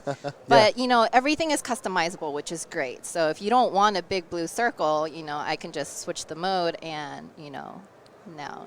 Shameless CES branding right here. Yeah. So Yeah. The pointer becomes see your it. logo. yeah, It's great. so you know, if you have multiple clients, or if you're at you're a professor, or you're at different campuses and everything, you want to upload their logo or something, or if you want to upload your own GIF file or Sure. something, your own face. Yep. Shameless branding. That's right. Whatever you want That's to right. do, you can do. No, Michelle, you cannot just put your face randomly on the show. Oh, but I could put fireworks, or I could put all kinds of things. True. You can upload a laser pointer image and use that. Just a straight dot. Just a red dot. Just a giant red dot. You That's can do right. that too. Yeah. Funny. Panda bears. At least then you get control over the size, no matter Yeah. where Yeah, you're standing. precisely. You Precisely. can have it blinking back and forth and everything. So yeah, you can do whatever you want. But for CES sake, I've got the CES logo here. But other functions, if you want to like spotlight something, blank out the rest of your screen and just show. Oh. Isn't that cool? Everyone can play Where's Waldo together. I'm Yep. going to lean in a little bit I since know. my picture is very small, so I can see what it is I'm looking so at. you so can cool. spotlight, and even this is customizable. You can make the spotlight as big as you want, as small as you want. You can make the black part, less dark and everything. So Yeah, you you can can create change your the own shading. create your own 007 video and stuff. Or if you want to like magnify. Yeah. He just got that. Sorry. I'm so Michelle, Danielle, and I used to do a TEDx event, and this would have changed. I Exactly. mean, the one company wouldn't have figured it out, but everybody else, But everybody else would have loved this. Yeah, I mean, it's great. It's super convenient. It's user friendly. I'm just holding this so you guys can all see. Is that like a magnifying glass? yeah. Yeah. Okay. So Yeah. you can Just want to magnify. make sure I was seeing what I thought I saw. Yeah. So it's not your eyes playing tricks on you. It's just me. Yep. And then I can also screenshot something. So I'm in the zoom mode. So let's say I want to zoom in on like I don't know. Whatever part This is of what the I screen. love. So this I is love this. It's blank right now, but like I want to like right on screen. Like if you're a professor and you're doing like exam review and you have your questions up on screen and then you just underline which one you want, emphasize, do whatever, and then come back out and you have a clear Yep. screen. So you're not messing with your underlying document or which presentation. is important. It's similar to the writing mode in the Edge browser, where Yeah. you can annotate a web page, Yeah, but it's it like- obviously doesn't affect the web page. Yeah, you can Yeah. play John Madden during your presentation all day long and Yeah, just you circle can. things 18 times. And then say boom a lot. Boom. Yeah.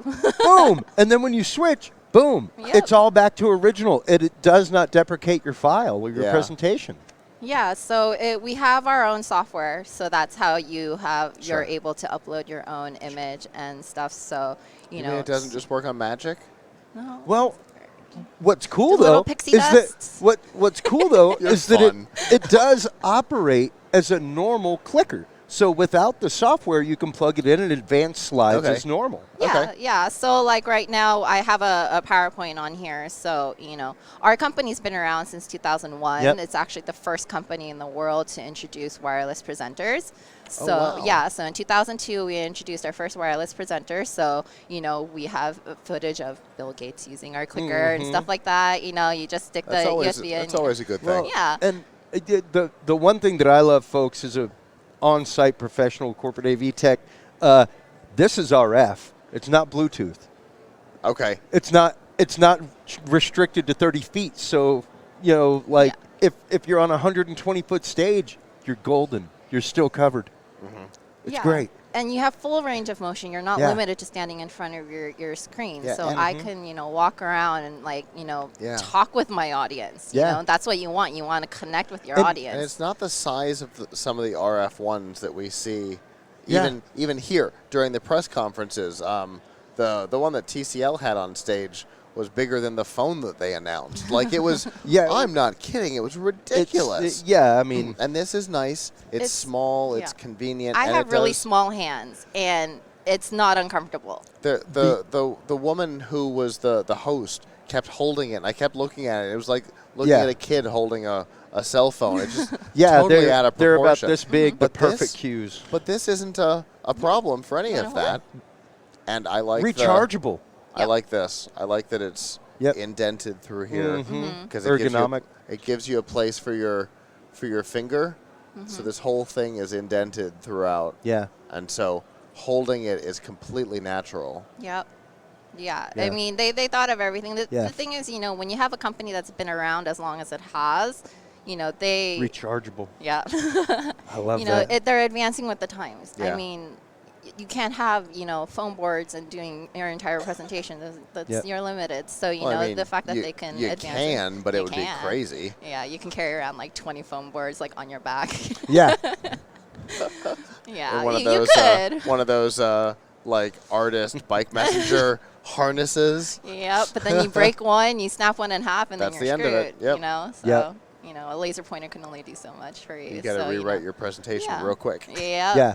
Yeah. So that's the great thing about this. It's all handheld. It's in the palm of your hand. You fully control your PowerPoint. Like, let's say you're talking and you want to you want everyone to focus on you, see your pretty face. I don't want them to be reading my slides. So then Thank I you. press a button and black out the screen. Then say what I need to say. Yeah. There's no Yeah. blackout button. Yeah. I love that. Yeah, so Because you I just hate black I out. hate that about some versions of the Perfect Cue and other presenters.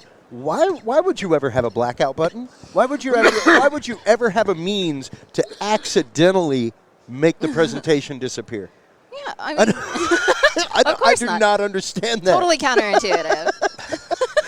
You know what I need immediately is for you to not see my presentation and content. I need that a lot. Yeah. Yeah, so we're talking, we want everyone to focus on us for a little bit, and then when I'm going back to my screen, just press my home button again, and then I'm good. So everything in the palm of your hand, super convenient. Yep. I Very actually I actually don't work for this company 24/7.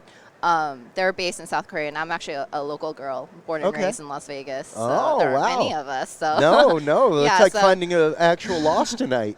That's a unicorn. Yep. Oh, well.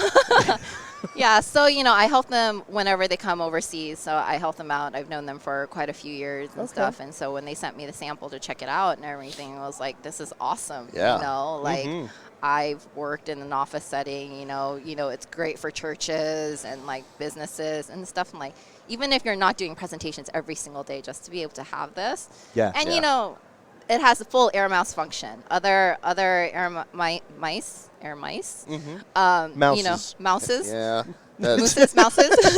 that was technically the correct term, but it's been abandoned at this point. Yeah. Okay. All right. Learn something new every day. Yeah. Yeah. So I can use this as an air mouse. Yep. Okay. So I have full control, double click, left click, right click, Mm-hmm. and also drag and drop, which is something that a lot of the products you can't do right now. so you want to, but like that's the great thing about this. I can seamlessly transition between PowerPoint, Keynote, if I want to pull up a video on my desktop or, you know, like too many icons in this section, so I want to move something over and stuff. So, you know. Yeah, and sometimes you end up in those situations during a presentation, maybe something closes or whatever, there's nobody. You can we can't all have our own like engineering team behind us whenever we're doing something. So if I want one of these, how much is it going to set me back? So this one right here. Wait. Hold on to yourself. Okay, ready? Okay, so this one right here, the one that I've been demoing this entire time, will retail for $140. That's way less than most. Than a lot of the RF. Yeah, if you were to go out and buy a Perfect Q, the cheapest one is about $320 for their micro. Yeah, and if 140 is still too much for, you know, the casual user, we have another one. This one's a little smaller. It runs off of 2 AAA batteries. This one retails for $60. Like I said, get ready. And all right. Like I told you, if there's any way that y'all can come up with a base unit that drives 2 computers, you will be in the big league heavy hitter competition. Big league heavy hitter competition at that point. We have our own R&D department, so you know they're constantly working on something because you know as technology is advancing and our needs advance, you know we got to the products got to advance too. Sure. So So if people want more information on this, how can they get it? Okay, so you can check out our website, choicetech.com, or you can also check out Indiegogo. We have something going on with them. So in March, we will be launching with them. So you can, if you subscribe right now, get early bird pricing, so you don't have to pay the $140.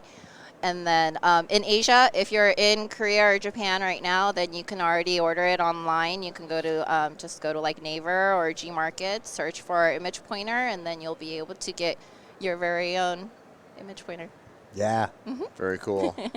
Well, thank you so much for coming and showing this off. This is really fantastic. Thank you. Yeah, and hopefully you'll have a good rest of the show. Thank you. It's almost over. Guys too.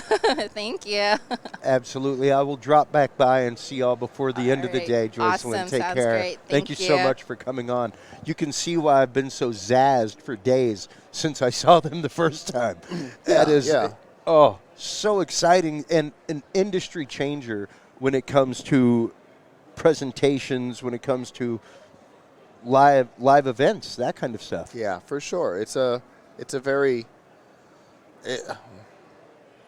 unique's not exactly the word, but it's definitely because like she said, an air mouse isn't unique, a pointer's not unique. It's the combination of all of that into one device, and more importantly, the thing that really makes it special is the software. Yeah. I know. Okay. The customizations. Is there cool stuff in the hardware? Yes.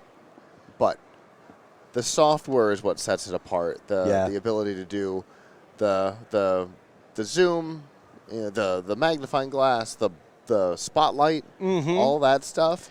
That's stuff that currently can be done, but it has to be done at the computer. That's right. You can't do it remote. Nope. At least not easily, because I know the one that we use when we do like Microsoft presentations requires like a 2-key command on the computer, and then and you have to hold it down, and then the mouse to move the thing around. Yep. This eliminates all of the holding down. Exactly. And like I said, especially, it's one thing if you're locked on a podium, if you're using your computer up there. But most of the time, if you're on a large TEDx stage or something like that, there's an operator in the back. You just got this little thing in your hand. So the fact that you can do that yourself from stage she's the operator. is epic. Yeah. I'm the operator. You are the operator. I need one of those. Poughkeepsie 109, please. But let me click that in for you. Oh, yeah, She exactly. took the pointer away. It's the game-changing technologies, the things that make our everyday life just so much easier, And it's the kind of thing that you don't expect at CES. Yeah. But when you find it, you're like, okay, yeah, I understand why that's here. Yeah. Yeah, absolutely. And I got mine. And it's going to be real hard to not crack it open. And and toy around with it over a bunch of stuff. 'Cause he's going to do an unboxing video. Yeah, I'm going to do an Oh, unboxing video for him. And it's one of those like, I'm here for a week and I have the opportunity to use it on site. I want to use it on site so bad. But I have to film the video and I have too much work to do now. No, exactly. It's like, yeah. How many times have we been in that situation where we're like, I've got a couple things back at the condo, the headphones that I can't touch. You want to so bad. I just want to play with the toy. Let me play with the toy. Exactly. Yeah. Oh, the benefits of creating content for you guys. Yeah, exactly. Michelle, what's been your favorite thing that you've seen out on the floor so far? I mean, you got to venture further than us. Here, whichever. Yeah, that's what I'm saying. You got to venture further than us. You went out to Las Vegas Convention Center, all that kind of stuff yesterday. I got to go there for a few hours. Yeah, yeah. I've been 100 feet. You've been to the other building. I've been at least a couple I didn't go all thousand around, feet. Though. I went outside.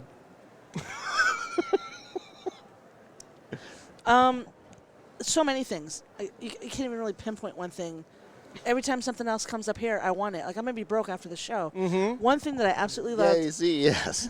And it's not going to be available in the United States. I'm going to use the word yet, even though they didn't. But Konka is launching in North America a whole line of TVs, and they're beautiful. I mean, they're amazing. Now, a lot of the ones that are the most amazing are 8K. It's going to take a lot of, for people to be able to get to that level to be able to buy those. And, of course, for content to justify it. Mm-hmm. But they had, I don't even know how to describe them. Maybe Danielle, she's sitting next to me, can help me. Picture a flat screen TV that's clear. Yeah. Mm-hmm. A piece of glass. Yep. And they had one that looked like that. They had another one that looked like an aquarium. So like my thermostat that we were discussing earlier. Okay. Yeah. But in, big TV form, huge aquarium form, and one was a bay window. Mm-hmm.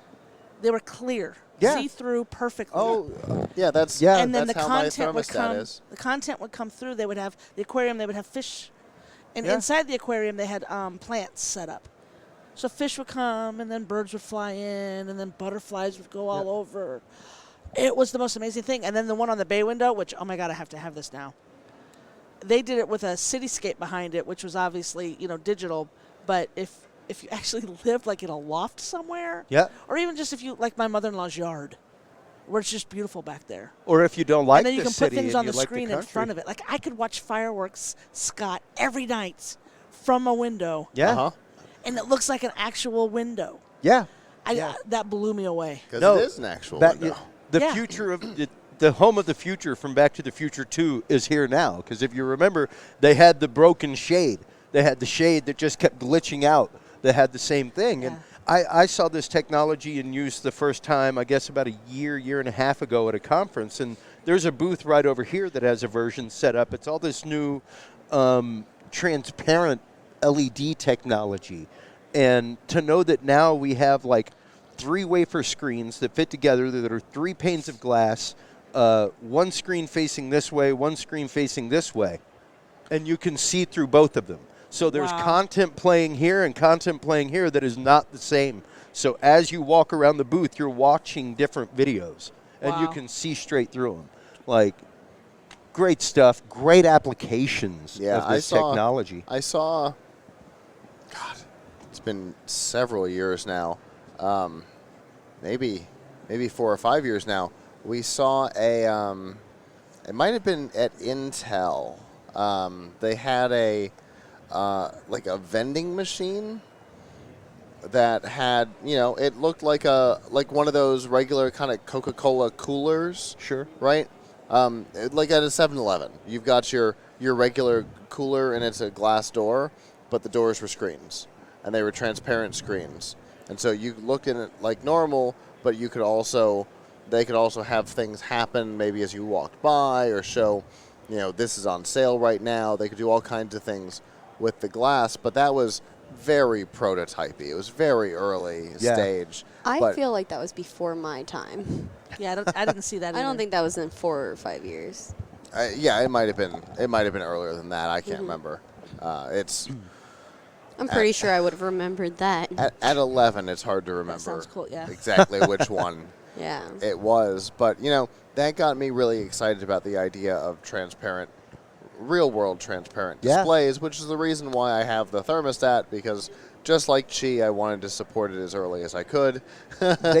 And so somebody's making a consumer device with a transparent LCD screen, I'm buying it because I want to make sure that more of them get produced. That's right. And one of my favorites that I've seen over the last many years on production forums, things like that, is a wrappable LED screen. So imagine, you know, like the way we come into these conferences and you see the columns wrapped with branding. Imagine having a screen wrapped around a column that you can put anything and so you on. don't have to worry about every time, you know, CES comes in and they have to, you know, somebody prints these vinyl. Somebody's got to go It's inch by inch with a little piece of plastic and make sure there are no bubbles underneath that. Exactly. It is time Yeah, consuming. and I mean, we've watched over at the LVCC as they're setting those things up outside at the bus loop. You know, we watched Sony. We watched somebody wrap the Sony one 4 or 5 years ago, and we're like, wow, I would hate myself if that's what I was working on. That's so tedious. You saw an example of some of it last night whenever you saw the new lights on Caesars. On that's same technology, but that really idea, cool stuff. More important than the tediousness that is making sure there are no bubbles.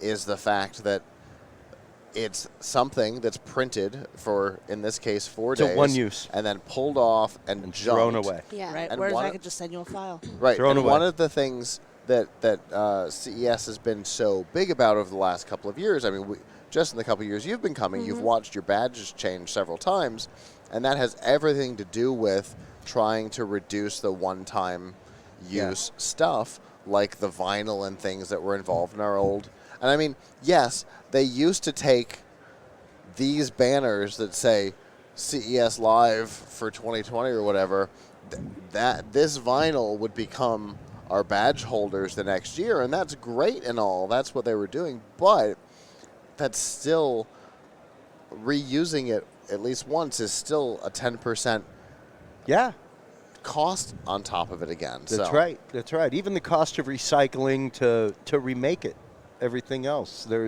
It becomes a windfall after a little while, and now you're talking about windfall savings. Now you're talking about money that can be allocated to other things to grow your project in other ways, to pay people more money. Yeah, and of course, you know, the printed material is a one-time marketing cost, whereas the screens for the venue would have to be a deprecated cost, which is always a problem unless they could lease them, which would be the ideal situation. So from a business perspective, with the way tax law, at least in the U.S., is set up, it would suck a little bit, but I think in the long run it would be a better alternative. Yeah. Well, we have our next guest here. Hello. Hey, how are you? Fantastic. Yourself? Very well. Very well. Two back-to-back that I am so entirely thrilled about. Excellent. I just met this guy down in we were Eureka just Park. chatting. And Fantastic. Well, cool stuff. Go ahead and introduce yourself for me. Sure. My name is Ricky Graham. I'm the CEO of Delta Sound Labs. We're based out of Cleveland, Ohio, and we are a music tech company, and we make hardware and software for musicians, artists, sound designers, and filmmakers. Okay. What kind of stuff do you make then? We're here today. We're here at CES with our new product, Stream. It's a granular sampler audio effects plugin, so you can take a tiny bit of sound and make huge, beautiful textures out of it. Okay. Yep. I apologize. The first thing I hear is from The Office. Imagine one note of a song expanded to be an entire universe. Which I imagine is not quite what we're talking about. We could work our way towards that. Well, maybe. That character was so weird. Anyway, so he was supposed to be. Yeah. Anyway, so exactly what does that mean? So it started really with live performers. We were really interested in working with people that like to perform solo with instruments, conventional instruments like, say, guitar, voice, maybe even brass. Okay. And they want to record themselves on the fly, and then use that as like a pedal point to launch off of, and like solo play melodies. Okay. And that kind of so thing. like Katie Tunstall. Yeah, is a like, great example. So it's good that you mentioned Katie, because that's a form of like live looping, right? Yeah. So Stream is based or predicated or inspired by the concept of live looping. Okay. So capturing audio on the fly, repeating it to create larger, grander textures. Okay. effectively. Yeah, I will never forget that interview that she did. Where they're like, why didn't you credit your band and your album? She's like, I don't understand what you mean. Yeah. She is the band. There's no band on your album. She's like, oh no, I do it all myself. Exactly. I am the band. But you tour. She's like, yeah, I do it all myself. I don't understand. Yeah. And they said, come back and do it live. And she did it on British awesome. TV Live. That's and awesome. the hosts were shocked. They'd never seen anything like it. And I love, So Black Horse was a Right. was a great example of that. Exactly, right, yeah. So it's a similar kind of deal. I think our product's a little bit different because it's granular. So it deals with even smaller sounds. So when Katie's looping, you can hear a repeating chord structure, That's right. Recording beat on the guitar or whatever it might be. She's the one-woman band. So with ours, you can get right down to 20 milliseconds of grains. And the beautiful thing of that is that you can layer it up to 16 voices, and you can create this huge, like, kind of it's a wider, bigger texture. It's exactly. pretty You can assign each one of those voices to different sounds on your voice. I mean, right. different Right sound on your synthesizer. So, you can create entire palettes from 20 milliseconds of a sample. Oh, and the one thing it's all snapping together in my head now. Yeah, right. yeah. The one thing that really attracted me, and I was literally drawn to it like a moth to light. I was walking by. I didn't even honestly see the booth. I heard the booth. Good. And that's it's working. That's what drew me in, because the goal. Being an electronic artist, I was like, "Ooh, what is it? What is a synthesizer sound? This is cool."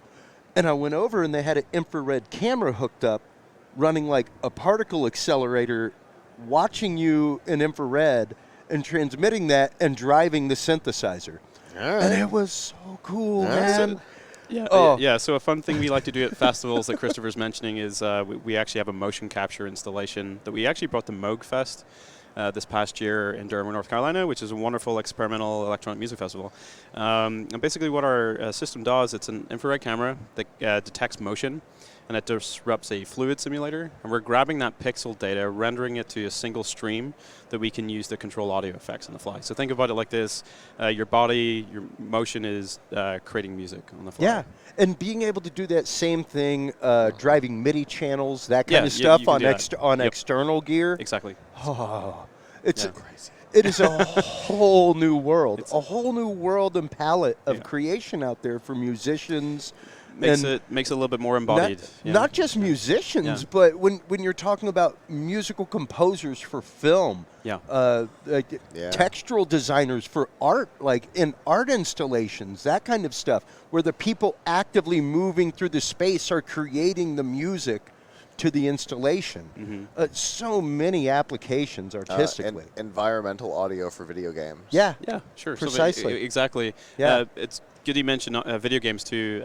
The stream is also usable within Unity, so we're trying to get it out to the game audio community. See, it's almost as if I know what we're talking about. And I have. It seems. I had no idea what I we were had talking nothing about. coming in, and somehow I'm hitting on all your talking points. I'm glad it's working out. Yeah.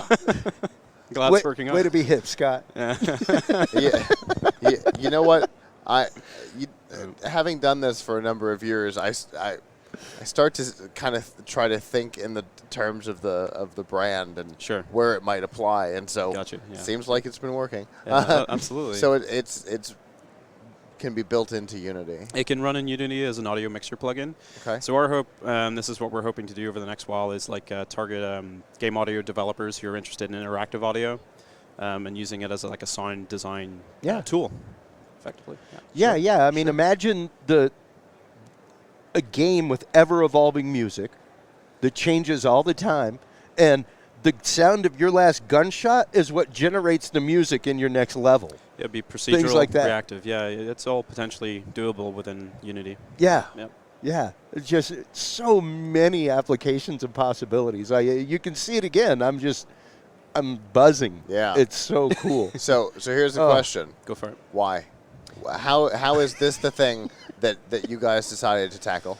Granular synthesis, generally, as an audio effect, is something I'm extremely passionate about as a user. I use it in my own music. I'm a musician. I still make music. I just released a record, and it uses the tools that I make. I mean, effectively, the motivation for working with Edwin over there, he's my business partner, was these were tools that didn't exist yet that I wanted to create for my own music. That was the motivation for Delta Sound Labs generally. Granular synthesis is a technique that I love. I think that you can take something that's very small and make it huge and very dense and rich. You get a lot from effectively nothing. It's a very rewarding kind of synthesis. So I've just been fascinated by it for years, and so this is the most recent incarnation of that, effectively. So okay, and it's a hot topic in the music and tech industry right now. Yeah. A lot of people are really excited about granular synthesis. Ours is a little bit different. It uses like time domain processing instead of spectral processing, so it has a little bit of a different flavor to it than some of the other competitor tools that are out there too. Okay. And for you, what's your favorite aspect of the tool itself? Yeah. Just that it's so easy to use. I mean, you can load it up in your DAW and you immediately record audio into it and like immediately get like big sounds out of it. Like there's an immediacy to it that I just every time I use it, I'm like, yes, this was totally worth my time. Yeah. I'm very happy it's in existence. And what I loved about it was the ease of use. Yeah. Whenever I saw the interface, like I told you, being a guy that came from the analog world, and is still just analog fiend, man, if I could go, you're about to punch me in the throat. But if I could go back to VGA, I would. And to see the fact that I've got monitors in my office running on VGA, it's fine. It had as long as it can pump out 1080, but it's the fact that there were 5 knobs on the interface. Like I said, being an analog engineer, I use my DAW as a big 4-track. Yeah, that's all I use it for. I do not mix in the box. I have racks of outboard gear for effects and things like that. Yeah. But this is, like I said, something that would make me want to use awesome my to hear. DAW. Yeah. I've never wanted to use my DAW. I've never wanted to use a virtual instrument until I saw this. Well, thank you, Ever. Chris. That's a huge compliment. I was going to say, that's thank you very that's much. a big endorsement right there. Yeah, thank you. I rail on people all the time, like, man, just learn to move a fader. Learn to play a keyboard. Come on, man. Like, learn music. You can do so much stuff with analog. But yeah, I mean, I've never wanted to buy a plug-in pack until I saw this ever. Thank you so much. So a big compliment. Thank you. Yeah, absolutely beautiful stuff. So if people want more information about this, how can they get it? Cool. So you'll want to go to deltasoundlabs.com to learn more about our company. You can also buy Stream. It's on the market right now. It's $49. You can get it from our distributors, Ilio. That's ILIO.com. And we'll also be at NAMM next week in Anaheim, if anyone's in California. And we will be at the NAMM show showing this baby off. Conference to conference. It's going to be quite a January for us. So for those of you musicians I'm going to be tired next week. Probably very sick. For those of you musicians that are on a budget that need to quantify why you have to buy something, this is 5 12-packs of beer. This is 5 packs of strings. This is 1 gig of pay at your average show for an instrument that can do all of that. Oh, well, so that's a good way of looking that's at my it. selling It's a point. good way of looking That's at my it. selling point. I'm going to use that next week for sure. It's 5 12-packs of beer, man. Do the math. Okay. Thanks, so I appreciate that's that. how you can boil it down for a That'll be musician. a good reference point for NAMM. That's right. Agreed. All right. Well, thanks so much for coming up and talking about Thank this. you for your time, man. It's really Yeah, cool. Appreciate it. Yeah, cheers. Most have definitely. Have a good last couple hours. I will do. And then good luck at Thank NAMM. you, sir. Yeah, good. Absolutely. Good. Thank Absolutely. you Try very not much. to collapse after the show. Yeah. And go ahead. I was going to say, that is actually going to do it for us. That wraps us. So like wraps us. Almost. Well, All right. no, I mean us. Almost. Yeah. Oh, yeah. So, okay. So here we are. It's 1 o'clock. We are about to swap out. Marlo's going to come in and take over for the last hour of our standard coverage of CES 2020. However, at 2 o'clock, we will be doing our TPN Best of CES awards right back here. So each of us will filter through at some point. I will be giving Don's award, so I think probably Danielle will give the Plug Hits Live award, so everybody will cycle through at some point. I'll be giving the Talking Sound award. Indeed. So while technically this is the end of the standard coverage for the two of us, who will both be back in a little over an hour for the awards. So we will see you then. And until then, I'm Scott from Plug Hits Live.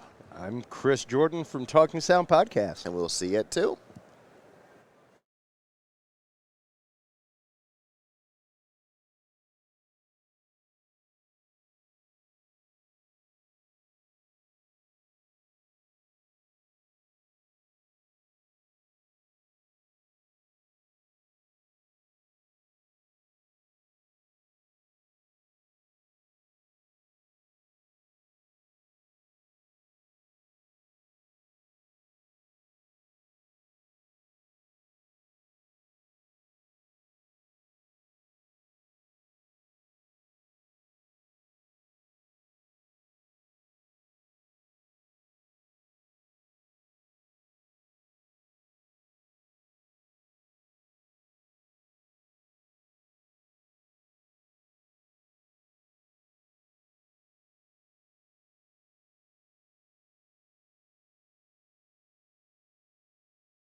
And welcome back to our continuing coverage. Hi, welcome back.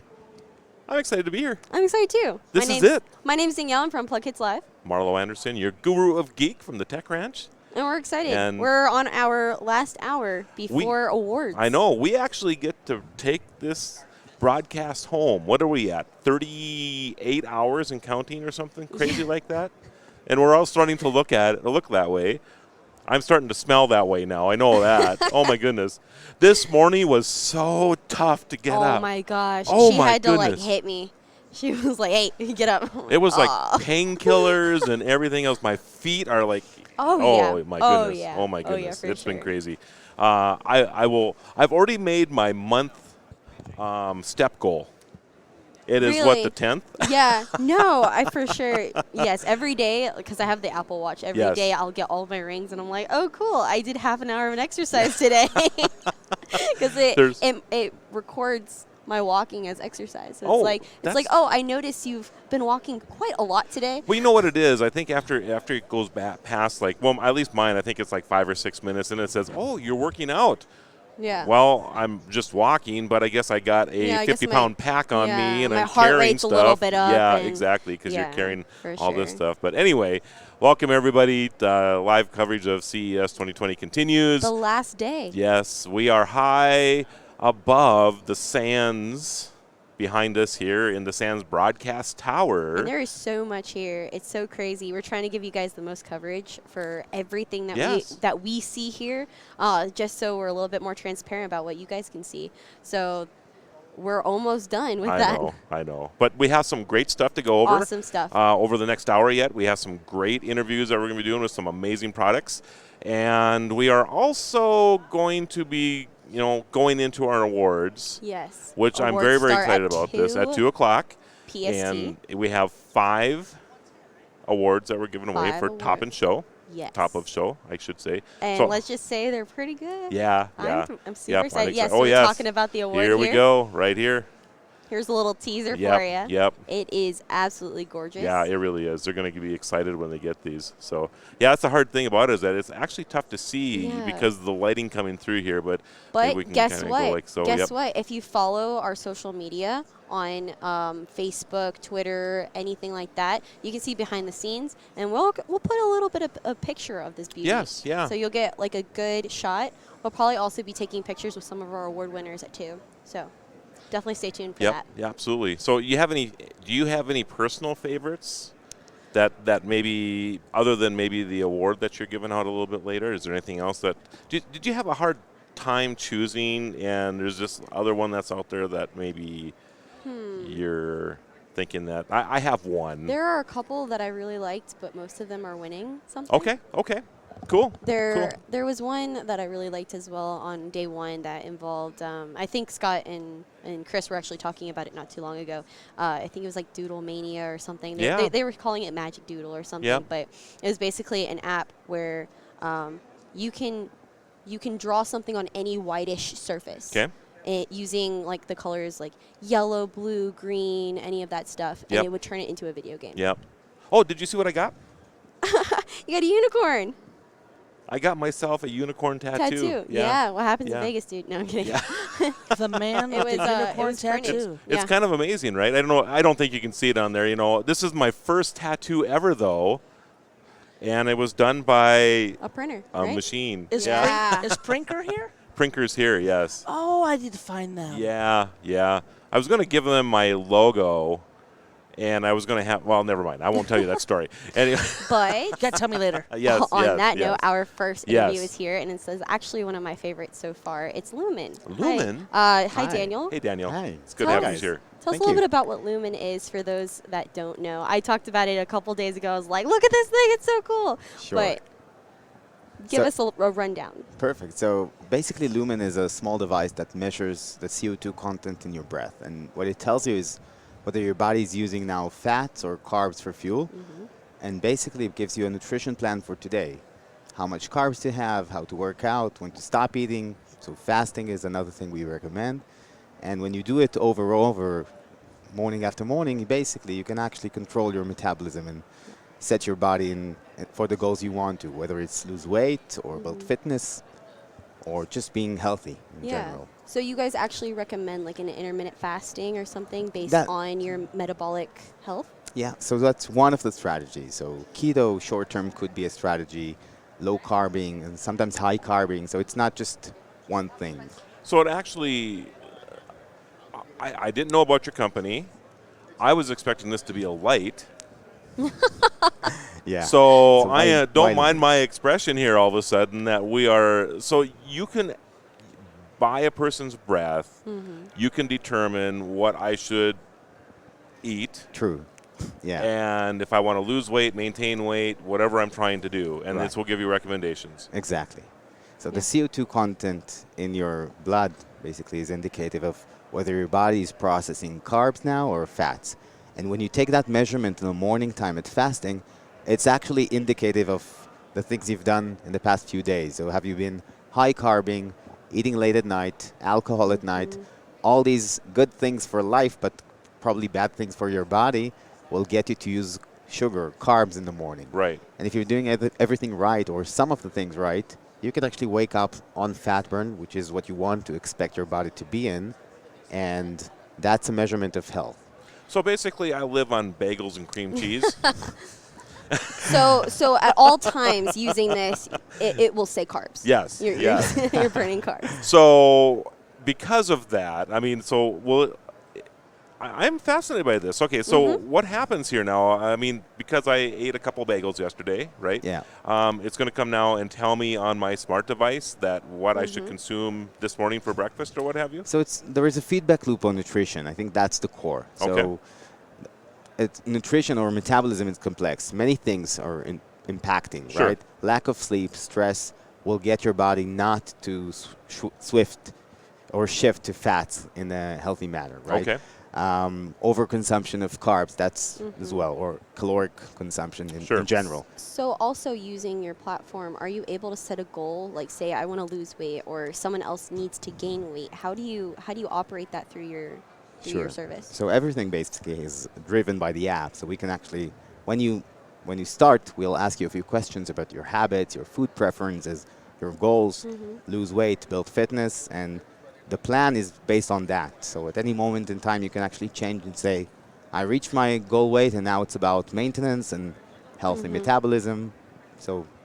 And to maintain a healthy metabolism, what is that balance? Yeah, that's metabolic flexibility. So you want your body to be processing carbs or fats as they are available, right? And so it's not always about fat burn. It's when you're eating, you want your body to shift for carb because that's a measurement of efficiency in a way. Yeah. And over time, as you take measurement, we actually learn your body and we can give you a score of how healthy your metabolism from, let's say, someone who's pre-diabetic to someone who's an athlete. We're all in that spectrum in a way, and we want to be trailing towards the athlete, even if we're not athletes, but we want our measurement or our body to be efficient. Okay. And for setup, so I know when you get this device, you have to set it up for each unique person. How does that work? So there is a calibration day that you need to go through. We'll kind of guide you through it. The app will guide you through it. You measure it fasting and then before meal and after meal. And after that day, we got a pretty good understanding of what your scale, and we can kind of guide you from that moment. And how often do you test after that? So the baseline is most important. So morning time at fasting, that's the time where you want to be testing on a daily basis. But we see a lot of people, especially people who work out, who want to see before and after workout to see what's happening in their body. Because that changes, right? Yeah, it changes throughout the day. But morning is kind of special to us because it tells us, assuming you're fasting, it kind of indicates what happened before. So that's the feedback loop that we're actually seeking. Okay. And on the app, you said that it can recommend meal plans and workouts? Yes, because eventually it's not just about the measurement. You want to know what to do about it and why it's happening. So we kind of help you explore and understand, and we bring all the data we can from the Health Kit or Google Fits about sleep, about steps, and we'll reflect and show you that, oh, today you're burning fat, and it's probably because you walked 17 kilometers or 20 miles here. So I don't have to worry about all the bagels I've eaten the last couple of days because I've already I've got all my steps in for the entire month already. It's crazy. It's crazy. Yeah, I agree. How so you just breathe onto it, or how does this work? Yeah, I can show you. Okay, that'd be fantastic. Sure. So you open the app and you open the device and it immediately connects. It will ask me a few questions about my morning, about my night, and about my steps yesterday, and about how much carbs I had. And then it asks me to inhale through the device. So I inhale a certain volume of air. Okay. I'll hold it for 10 seconds and then exhale. Okay, so we'll count to 10. Okay. Okay. And maybe we don't have to do soothing. that because it's just going to do it anyway here. Look at that. And then he's going to hold his breath. Don't say anything funny. So it is counting down right now, everybody. He's holding his breath. And then you exhale through the device. Oh, and it has a little gauge to tell you about how hard to... Yeah, so we measure flow as well, really, to guide you, to make sure the flow is consistent. Okay. And it could take like a few seconds. Okay. And it will now show me that my body is using only carbs. On a 1 to 5 scale? Right. On okay, a 1 to so 5 a 5 scale. means... 5 means only carbs. Only carbs. You don't want to wake up... Because you probably just had lunch, right? Exactly. So okay. you don't want to wake up on a 5. That's probably mean that you have a very happy evening yesterday. Or a really slow metabolism that is still processing. So you want to wake up on 2 or on a 1 if you're actually on a weight loss.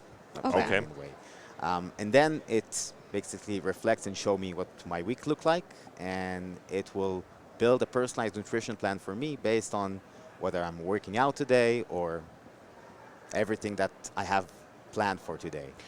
And I have dishes to look at and meals and how to replace stuff. So have you been trying to maintain your metabolism just for demos? Oh, we've been building this since 2014, so I've been maintaining and hacking my metabolism for quite some time. You can actually look at my data. I was going to say, so it can show you your overall metabolic health? Yeah. So based on previous data? Yeah, so over time, as it learns you, it will actually give you a score. And I talked about that before. It's that metabolic flexibility score. Yes. So how good is your metabolism from an athlete to someone who is pre-diabetic or has a metabolic disorder? So what would that range look like? Tell us about the score. So the score 1 to 5 would mean that your metabolism is not really responding well to what you're eating. And you don't really wake up on optimal fat burn in the morning. This is a measurement of health. My score, 14.4, actually means that it's a healthy metabolism, not the Usain Bolt metabolism, but it's a solid one. And we see we're working with coaches as well, and those guys are competing on the 21 point something. Wow. So that's so is this something, this index that is on here, is something that you have created because of the data that you collect? Exactly. There are a few reasons for that. One, this is not the daily feedback loop. It's kind of accumulation of the data that actually tells a long-term story, and you can make an impact on that. It's not something constant. So every week, this was a week that was actually good for my metabolism, and so it improved. So it's actually taking the week and making a sense of that, of the progress that you can make in basically better your health. Okay. Well, unfortunately, we're running out of time here, but where do we find out more about Lumen? So you can actually buy it now on lumen.me, and it's and you can learn more about it there as well. We're out of stock, but we're delivering. Of course, you're out of stock. It's an amazing product. Thank you in so March. much. Okay. Yeah. And what's the retail on it? That's $300. Okay. And is there a monthly fee as well, or is it just a one-time just thing? A one-time thing. Really? Awesome. Yeah. Very cool. I'm in it. Thank you so much, guys. I'm impressed. I'm impressed too. So it's certainly not the light I was expecting. So thanks, Danielle. Thank you so much for your time. So, I see a lot, and you do too. I mean, there's so much health stuff, right? And so many ways to lose weight or whatever. And I'm intrigued by this. Yes, I actually talked to them on the show floor on day 1. Okay. And I'm obsessed with Lumen. They were talking about how, there are a lot of health stuff out. Yeah. Oh, but just not so many of them talk about nutrition and proper nutrition. It's always like a fad diet or like, here's this new workout machine or like whatever like that. But this one actually focuses on the core of your nutrition and trying to keep your nutrition at a healthy stage for your life. Right. Like it's a lifestyle, and I know that's what a lot of the fad diets hear it all and the time, stuff say all yeah. the time. But this is actually something you can use every day, even if you're splurging and you're going out and eating whatever you want. You can still see what your metabolism is and how it's changing over time.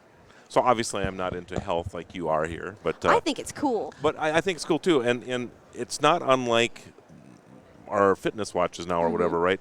This thing really does motivate me to walk more. Yeah. It really does. No, for right? sure. I mean, I look at this thing at night. If I don't have my steps in by 10, I get electrocuted, and I think it's great motivation, right?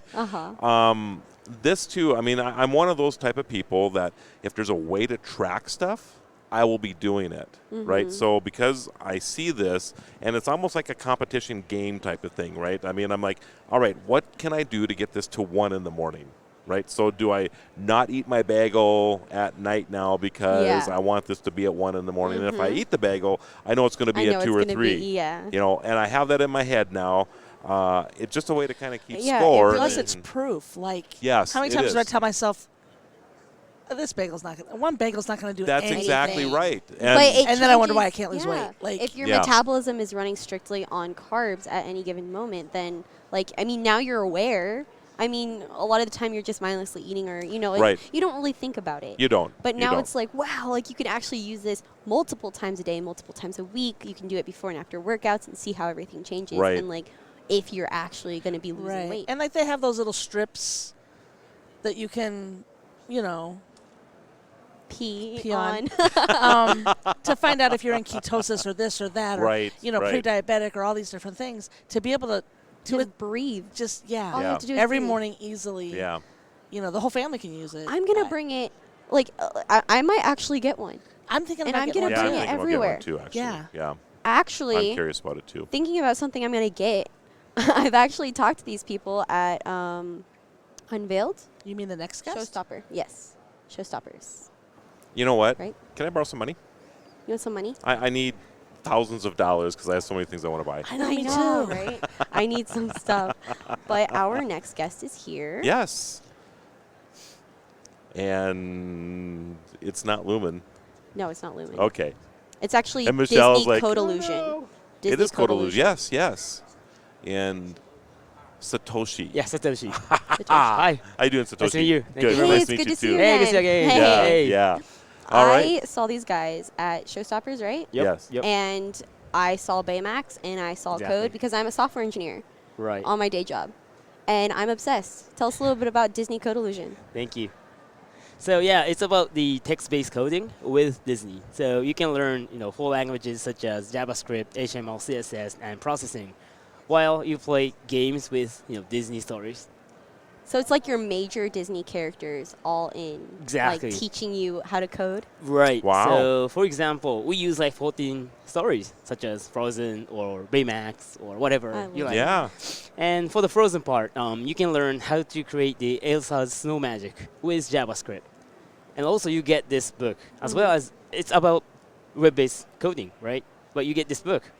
And we wanted to engage people to, you know, coding learnings. So that's why we wanted to have this book. And for example, for the Frozen, once you clear the lesson, you get some postcards so that you can, you know, insert to the slit over there. So the you're pocket. actually rewarded for Rewarding, learning. yeah. So you Well, can create your own magic book. If you look at this just on its own, it looks like a Disney fairy tale. Yep. But it's all about STEM and tech. STEM, yeah, and and tech. coding. Coding. That's just too cool. So what kind of programming languages can Yeah. you learn through? So you can learn JavaScript, HTML, CSS, and processing. And we have more than 100 lessons. In total, I would say 80 hours you need to spend to get through all of the lessons. Mhm. And we wanted to have like something comprehensive courses for the older kids, like teenagers, also for the adults, Mhm. those who wants to learn coding, but sometimes they, you know, struggle with learning, especially through the online Yes. courses, Yes. because it's not engaging or Yes. it's boring. I would say it's very difficult to keep learning because of the motivation. Yep. Yeah. That's why we wanted to have the entertainment feature with the education.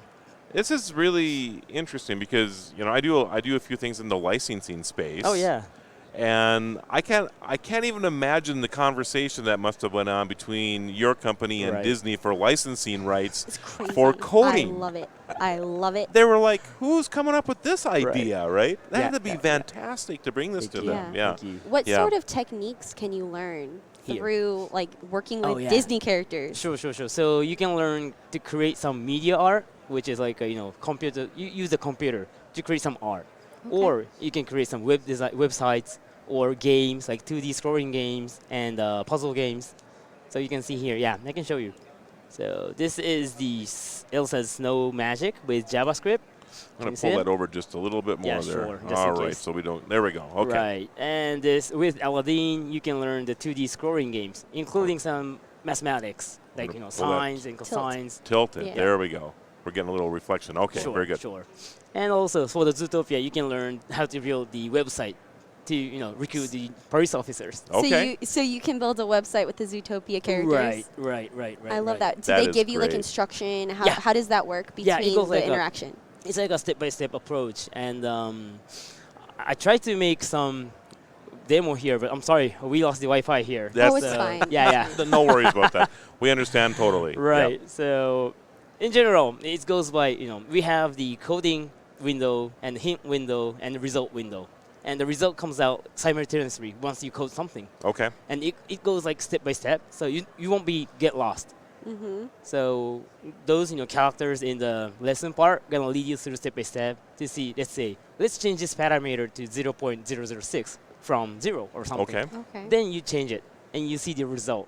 So you get, because you changed some part, because you got that result, right? Mm-hmm. So those part are the most, I would say, difficult part for the code learnings, because sometimes you have to write, let's say, 100 codes in a line. Yes. And you get lost. For sure. And if you get nothing on the result, You're just sad. Exactly. Because one character's off somewhere, I'm just right? sad. Yeah, exactly. yeah. I can believe that. Exactly. So, okay, so I want to learn JavaScript. Right. Okay, Right. so I can just sign up. You're Sign going to up. send me the book. Yep. And it's designed specifically for JavaScript, or does this same book actually work for HTML and everything else? Yeah, everything is included. Okay. Are you able Okay. to pick which programming language you want to work with, or yeah, is it just sort of goes through all of them? It's like you can pick whatever you want to learn. Okay. So with each story? Yes, with each stories. Okay, so we I want JavaScript over CSS. Yep. And I can choose that? Choose that, yeah. Okay. But we have 14 stories here. Mhm. Okay. And we, cut it into the 7 chapters. So in general, you can choose from 2 of those stories. Mm-hmm. And once you get through the chapter 1, you go to the chapter 2. But once you have done all the lessons, you have unlimited access to all the lessons. So you can pick up whatever you want to repeat. Okay. But we try to make sure that the level will gradually go to high level from the very scratch. Mm-hmm. So we recommend to start from, of course, chapter 1 and go to 2 and 3 and 4. Okay. So would you, we'll just pick on JavaScript because Yeah. that is pretty popular, of course. Yeah. Would you feel that after you're finished with the 14 lesson plans in here that you would be pretty competent in Java? Yeah, and not only for the Java, but also the other languages. Right, And right. what we wanted to bring to those kids or adults was we want to make sure everybody get the fundamental coding Yes. skills, which means Which are very important. Right, Mhm. you can learn new languages in a very easy way. Yep. So that's one of the reasons why we wanted to have 3 languages to learn a comprehensive courses rather than just JavaScript or just HTML, CSS or processing. So how young? Yeah, I mean, that was my question. Yeah.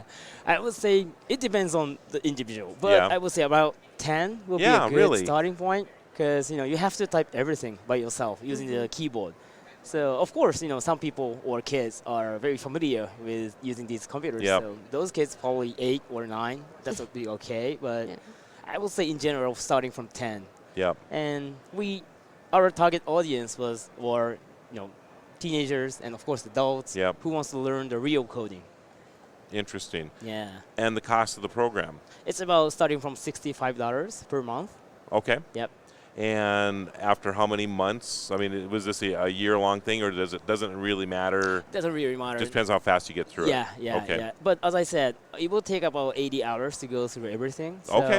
I would say probably 1 year. Yeah. Would be a good point. And you can share your account with your family. Mm-hmm. So I encourage people to do more than just to consume the contents. But I would like to encourage people to create something that Yeah. you want. Yeah. Using the coding skills. Yeah. Not only yourself, but also with your kids, right? So is there like a setup cost too, or do you just pay your first month's? No, just pay and that's it. And on the first month, you actually you send get the book out. Yep, and just sign in to the online, and you don't need to install anything. It runs on the web browser. Okay. And Do you have a gift program as well? oh yeah. Okay. Yeah. So I could gift this to somebody, Somebody or else. whatever. Yes, Yeah. yes, Yeah. that's possible. Yeah. That's fantastic. Yeah. I love this. Are you thinking about, adding this into curriculum in schools? Yes. Okay. Yeah. Thank you for raising that point. Yeah. Because we are here for CES to see how this can help the B2C. I mean the consumer market, but Yep. also we are looking for some school market as well. And for the schools, I believe that we don't need these books or stories. They just want to focus in on the lessons because every teacher are struggling with how they can build their curriculum in terms of the coding. So in that way, as I said, we have like comprehensive courses here, so we can help them out. And we did some beta tests in the middle school or in the tech museum in San Jose, and it went well. I mean, what kids that's 10 years old is not going to sign up for Disney? What kid that's not 23 years old doesn't want to sign up for Disney? Right. And for free. It's amazing. Yeah. No, it's cool stuff. And we validated that teachers don't need to teach coding. They just need to facilitate the class or the workshop. So that's a very competitive advantage of this product. Okay. And how was it working with Disney and collaborating with this project? It was tough, of course. Yeah. To be honest, but it's great to have that big company with us especially in the coding education. So that means Disney cares about education. They definitely. Yeah. So I hope that this can help some social. I can't imagine that it won't. This is actually a very unique way to teach people how to code. I mean, that doesn't seem so. I mean, I hate to use the word boring, but I mean I think that's what people just need that little extra motivation, that entertainment value to it. Get that affirmation that you're providing in here too. So that's pretty cool. Right, because we have like 10 years experience in Japan in face-to-face boot camps. And we have like 50,000 students over there. From those experiences, we understood that the entertainment or engagement is the key to let's say not teaching, but as a users to learning those difficult things. Right. So that was one of the motivation we had or passion we had, so that we could help some societies. Not only in Japan but also here in the States. Right. Yeah. How do we find out more about this? Yeah, just come to codeillusion.io, which is here. I'm sorry. Okay. Code Illusion, which is on my .io. So CODEILLUSION.io. Exactly. Okay. Very nice. Satoshi, this is amazing. Thank you. It really is a great product. Thank you so much for coming on the show. Yeah. Thank you very much for having me. All right. Are you ready? We'll talk about this forever. Squirrel. What book are you talking about? Yeah, I never saw a book ever at all. Thanks for showing up. All right, up thank today. you very much. much. Have a great rest of your couple hours left on the show. Have a good. So, the moment I saw it. Well, of course, you're a coder. And I'm went obsessed nuts. with Disney. Yeah. And I saw Baymax, next to JavaScript, and I was like, hey, I love this already. Tell me all about it. I'm even excited about it. I almost jumped into the middle of your interview. We're going to actually do a product review. Yeah, we're going to do a product review on this product, so stay tuned. At different ages. Oh, I've been wanting to learn to code for a long time, but it's so intimidating to... Yes. Even when I think, I'm going to go online, I'm going to find me a good class, and I go start looking, I'm like, I have a 10-year-old grandson that would do this. So if you need somebody else that will participate. We will need a younger, yes. Okay. Because we got the old person with me. We got the medium person with her. I'll send you the information. Got the old person with you. I love this. Yeah. I would be the old. You should have the grandpa person in here too, right? It's fantastic. I was immediately obsessed, and I said, hey, I need a Baymax postcard. And he's like, use the book. I'm looking at this. A lot of times we go on Disney cruises with the family for a vacation, right? And I'm thinking to myself, wow, if they have this on the cruise in the kids' space. In the camp, Just to have maybe an intro to coding or something, so you go through the first lesson plan That's or something. a really good point. They won't even know that they're coding. No. They won't know they're learning anything. They think they're playing with a And then they can go home with the book and whatever. And I mean, oh my goodness. Sell it on the ship. Yes. He was saying you can make a website. You design your own website with, the characters from Frozen or the characters from Zootopia, and they give you instruction, and you make a freaking website. Yeah. I think that's insane. Yeah, it's cool. Any kid can do it. I mean, starting around 10, and then literally any adult, anyone can go. Well, we'll see if literally any adults. I'm pretty I'm sure gonna let y'all you know. Do you have to hand your phone off to children so that they can see how they use it? I might need your 10-year-old to help me when I'm struggling with what my are my passwords?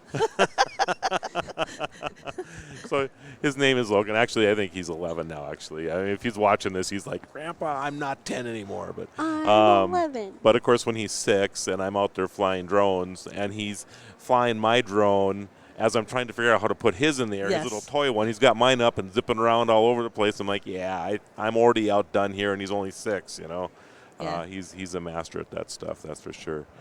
But, yeah, amazing, amazing. So I have to settle down a little bit after that one. I'm so excited but so disappointed that I want everything I see. That's what I mean. There's like I just 13 bought- things that I'm like, I have to buy this. I just bought a Keurig that makes alcohol. And she got one for me too. Yeah, You're- we just bought Keurigs. You didn't see me on the first show, did you? Did you buy a Keurig? I was at the Keurig booth right before I came Did up you here. buy it? I He didn't was buy lit. it, but I We bought it. It was He was happy. Yeah, I was happy. during yeah. the show. They had a good deal, No, really and I bought one. nice. What is? I think there's a product code for that. Is it CES 2020? If you go No, it's CES 199. CES 199. It's a show and what you want to spend. Currently, they're doing it until midnight tonight. Actually, I think probably PST midnight. Okay. I think so too. So if you're watching live, Yeah. as Go Todd get- likes to say, get it. we pass those product codes on to you for some savings. Right. It's $100 off.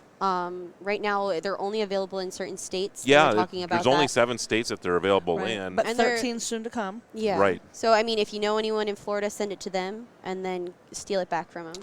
I think you can buy it in all 50 states if you buy it online and they send it to you, right? No. You can only they won't can only be deliver shipped in Because of 7 the states. alcohol laws of shipping, to the state's laws for shipping alcohol to the state. Yeah. Wow. Yeah. I thought that was okay. I just thought that the retail stores in those states couldn't sell them until Well, they're they got working the, on it. Right. They're working on it. It's Right. definitely coming. Yes. So. Well, if you're one of the 7 lucky states right now, get your $100 off. I know. Right? I know. Florida's at least one. So if you have a cousin in Miami, There you go. Everybody's got a cousin. Everyone's in got a Miami. cousin in Miami. Cousin in Miami. So definitely send it to them and just steal it back. There from you them. go. Perfect. Perfect. But yeah, I just bought one of those. We're talking about buying things at the show. I just walked around. They're like, "Here's $100 off." I'm like, Right, "Cool. right. Here's my money." I was looking at the handheld printers. Have you seen these things? You hold the No. printer, you program in your logo, you whatever, you go just like Oh, the like, yeah. Preaker. And then no. this is because the Preaker is the tattoo one, Tattoo, right? Yeah. okay. Yeah. This one prints on anything else. Wow. I like that. Napkins. I could dig it. Let's see what. Oh, we were doing glass. We were doing That would be so cloth. cool. We were doing T-shirts. And all No. you just go just like this with the wand. How did it look? Yeah, it looks good. Yeah. Did you do an interview on them? I didn't, unfortunately, but I will be doing one after. Okay, then I'm later going on, to find so, that yeah. when you do it afterwards. Yeah. I want to see that product. That would Yeah. be really cool if you forget or you run out of your business cards at one of these places and you're like, "Hey, write down your information for me." And you're like, "Here you go." I guarantee you, if you carried blank business cards, this is a great idea, by the way, Danielle. Mhm. You just carry blank business cards. When somebody asks you for it, you pull this thing out of your pocket. You go, whoop, here you go. Here you go. People will. They will remember They you. will remember you For forever sure. because. Okay, this now I is- got to You get just one of made a business those. card. Yeah. They're like, "You Yeah. just made a business card in front of my eyes." That's right. How much was That's that? right. It was $200 with the show special, and I don't remember the code. And I unfortunately don't remember the name of the company either. There's like 3 or 4 of these companies now or 3 or 4 companies that are making these devices. I love it. And then it's like $50 for the cartridge. Okay. And then there's a couple different cartridges. You can get one for that's edible ink. So you can do cookies. You can do all this other stuff. I need the booth number. I And gotta go, you You have guys. to go down to Eureka Park Okay. and see it. Yeah, it's pretty cool stuff. And so I think that will be kind of a thing. Yeah, I mean, and think about if you do shipping, right? You buy blank cardboard boxes. You don't send them to the printer that cost $1 million, and you just go like this because you're already putting a label on the box, right? Now just do this down the side, and you got your logo on it. Yeah. You know, just like that. Takes no time. No time. That's incredible. Yeah. I love that. Yeah, it's And pretty cool you don't stuff. have to spend as much in like your shipping. Right. You know. Right. And then the other, since we're talking about personalization of stuff, have you seen the laser etcher? I have not. Okay, so this is pretty cool too. And I like lasers. I should probably write these things down before I forget, because I don't remember the name of the companies. But you just come on the show with your huge yeah. list. Here, just go you check just kind of this like out. roll it off. And you're just like, here's this company. This my So- favorite. So it's a base like this. It comes up like this, and then there's the laser on top of here, right? Uh-huh. Okay. It communicates with your phone. Okay. Bring your logo up. Put your cardboard underneath there, and it goes, and then there's your logo in the piece of cardboard. Or you can set a little deeper, and it'll cut the cardboard out, and then here's your logo. And they were actually etching onto lemons. Whoa. And apples and all this crazy stuff. Did you bring me a lemon? Are you hungry? I could use a lemon with Celebrate Every Day Yeah, on there it. you go. That would Yeah. be great, right? He didn't save you any You know, bagels. But we were actually talking didn't about expect this. him to. You think about, I did leave you some pizza. You did bring me though. good food, though. Okay. Yeah, you yes, did he brought bring me really good food. Mm-hmm. But you go to events and stuff like this, right? If you had a printer, you had an etcher, you could be doing all these cool things with cookies and lemons and whatever, right? It's awesome. Yeah, it's and awesome. and that could be your business card too. It could be. You yeah. just make Yeah. it. Here you go. Here's my logo So on a cardboard. Here we go. We got a whole niche business starting to come up through CES on personalization of products, which I think is just amazing. Yeah. So, okay. And speaking of not personalization of products, we have Jill Gilbert here with Digital Health, with the Digital Health Summit. What is it? Is a good question. Well, I think you're here to tell us that, aren't you? I absolutely Yeah. can. Welcome to the show, by the way. Oh, thank you for having me today. So the Digital Health Summit is a 2-day summit within CES where we focus on the entire sort of umbrella that is healthcare and technology converge. Okay. So you were just talking about personalization. Yes. And there's no probably, well, I don't know. I haven't scoped the whole floor yet, but there's probably no better example than where healthcare is turning, which is personalization. Well, we just had Lumen on the show, and you couldn't ask for a more personalized approach to healthcare than what they're doing themselves. So you're absolutely right. I mean, the ability to track with our devices now and all this stuff, our health is becoming more and more, and the ability to, and I don't know why I'm preaching to the choir here because I know both of you know this, but Yeah. and the ability to record all these things and then share it with your doctor or whatever has never been more available than it is right now. Yeah, and it's so important. So. Yep. Yeah, it is important, but I think where we're getting to, which was like the promise of it, is we're now in a place where we're seeing it happen, and we're actually seeing true accuracy being able to convey to a physician. Yep. I brought some of the trends to talk to you guys about, but one of the areas around this idea of like do-it-yourself healthcare, I made some notes because it is Friday after CES. I want to make sure I didn't forget anything. We were just talking that we should completely have had our own here. Yeah, we're like, we Yeah. need a list of things that we love. Yeah, exactly. So there's been a couple companies here that have, from the comforts of our own home, things are happening in healthcare. I just had an opportunity with one of the companies in our Digital Health Expo area on you're doing an eye exam from your home. Oh, wow. IQ is the name of that company. MedWand, they were all over the place this year, and you have this device, almost like it's like the tricorder of Star Trek, right? I think IQ was on the show. Was IQ on the show? I think so too. Yeah. Yeah. Okay. It makes sense. But just those are two really good examples of something that you're doing some diagnostic of some sort Right. at home. Right. And It's it is more available. It is more available, and MedWand in particular is something that speaks to your doctor. So middle of the night, you Yep. can do something accurate. That the level of sensors and the level of detection is pretty deep. So so that's kind of exciting. Yeah. Yeah. So one of the other big trends that we talked about this year, and partly in the summit and also on the show floor, was the idea around, the insecurities of consumers around privacy of their records. Yeah. Not just their records, their data. we had an incredible keynote on privacy and security from Phil Duncan-Barker from Knock Knock Labs, and talking about how it's shocking actually to even say it, but that our data, our health data, is more valuable than our financial data. So, which is kind of it's a bold. I would think, when you think about it, though, the amount of money in health makes a lot more sense, because unless you're going to steal somebody's wealth, right? I mean, Right. if you're in that space, you're a hacker and you want to steal somebody's wealth, that's one thing. But if you're in the financial business and you make a couple percentage points on somebody's $1 million, it's not a lot of money, right? Yep. Right. But if you know about a person's health and you can get in front of a cancer or whatever, that is worth tens and hundreds of thousands of dollars. Yes. Well, we did, interestingly, we did a study that got announced at the show with Kantar. Kantar is a data analytic company.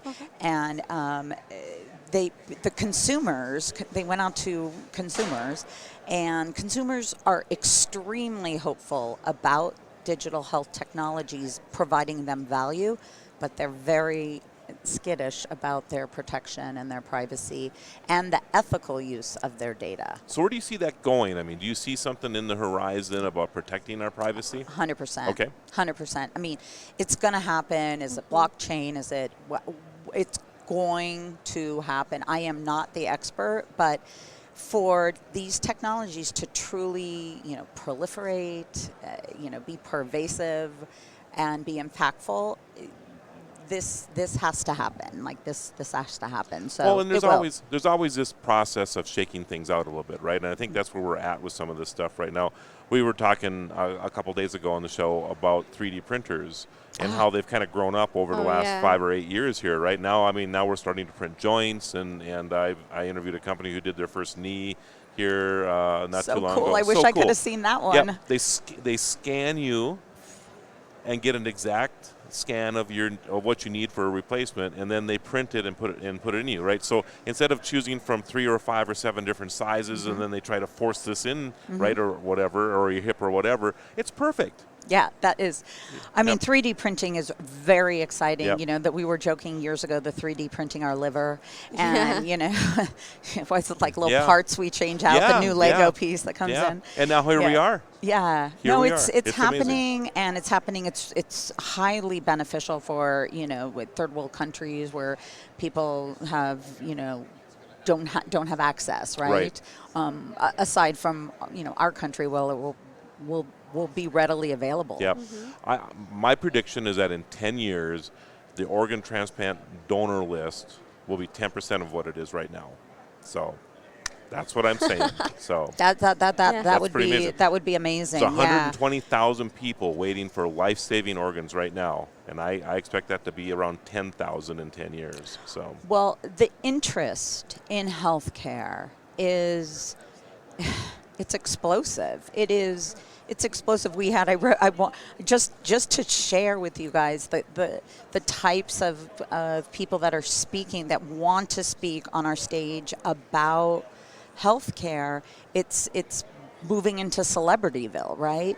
So you have someone like Katie Couric, founder of Stand Up to Cancer, who actually led 2 sessions this year on my stage, one around navigating the healthcare system, another one highlighting 2 crusaders in digital health. I don't know if you guys had a chance to see the Sleep Number bed area, but we had. I think one of our members did get a chance to go over there. Very smart bed that has a lot of incredible tracking and analytics built into it. And so we had Shelley Eibach, their CEO, on the stage with Katie Couric. And Dr. Oz, who has been a co-founder, I don't know the exact title, but co-founder of Sleep Score Labs, did a whole keynote around sleep tracking data being beneficial, and not being beneficial to precision medicine. So now we're talking about how are we incorporating all of this sleep data and sleep tracking information that we're getting and using it to help physicians treat their patients better.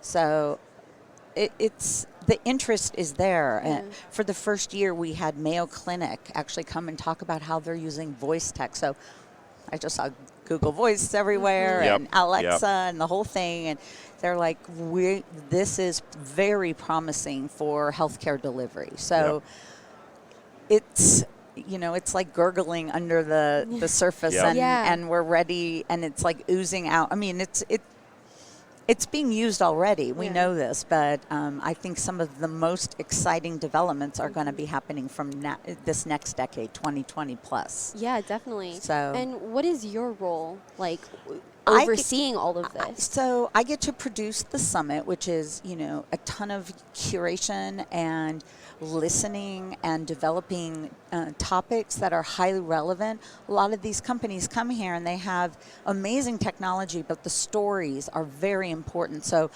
I sort of listen to it very differently when I work with them and help shape the topic to make it relevant, because we strongly believe that the consumer needs to know about this. And because this is a very heavily attended show by the media, if I can speak to them, the attendees will be interested, they will write about it, and it will trickle down to the consumer. Amazing.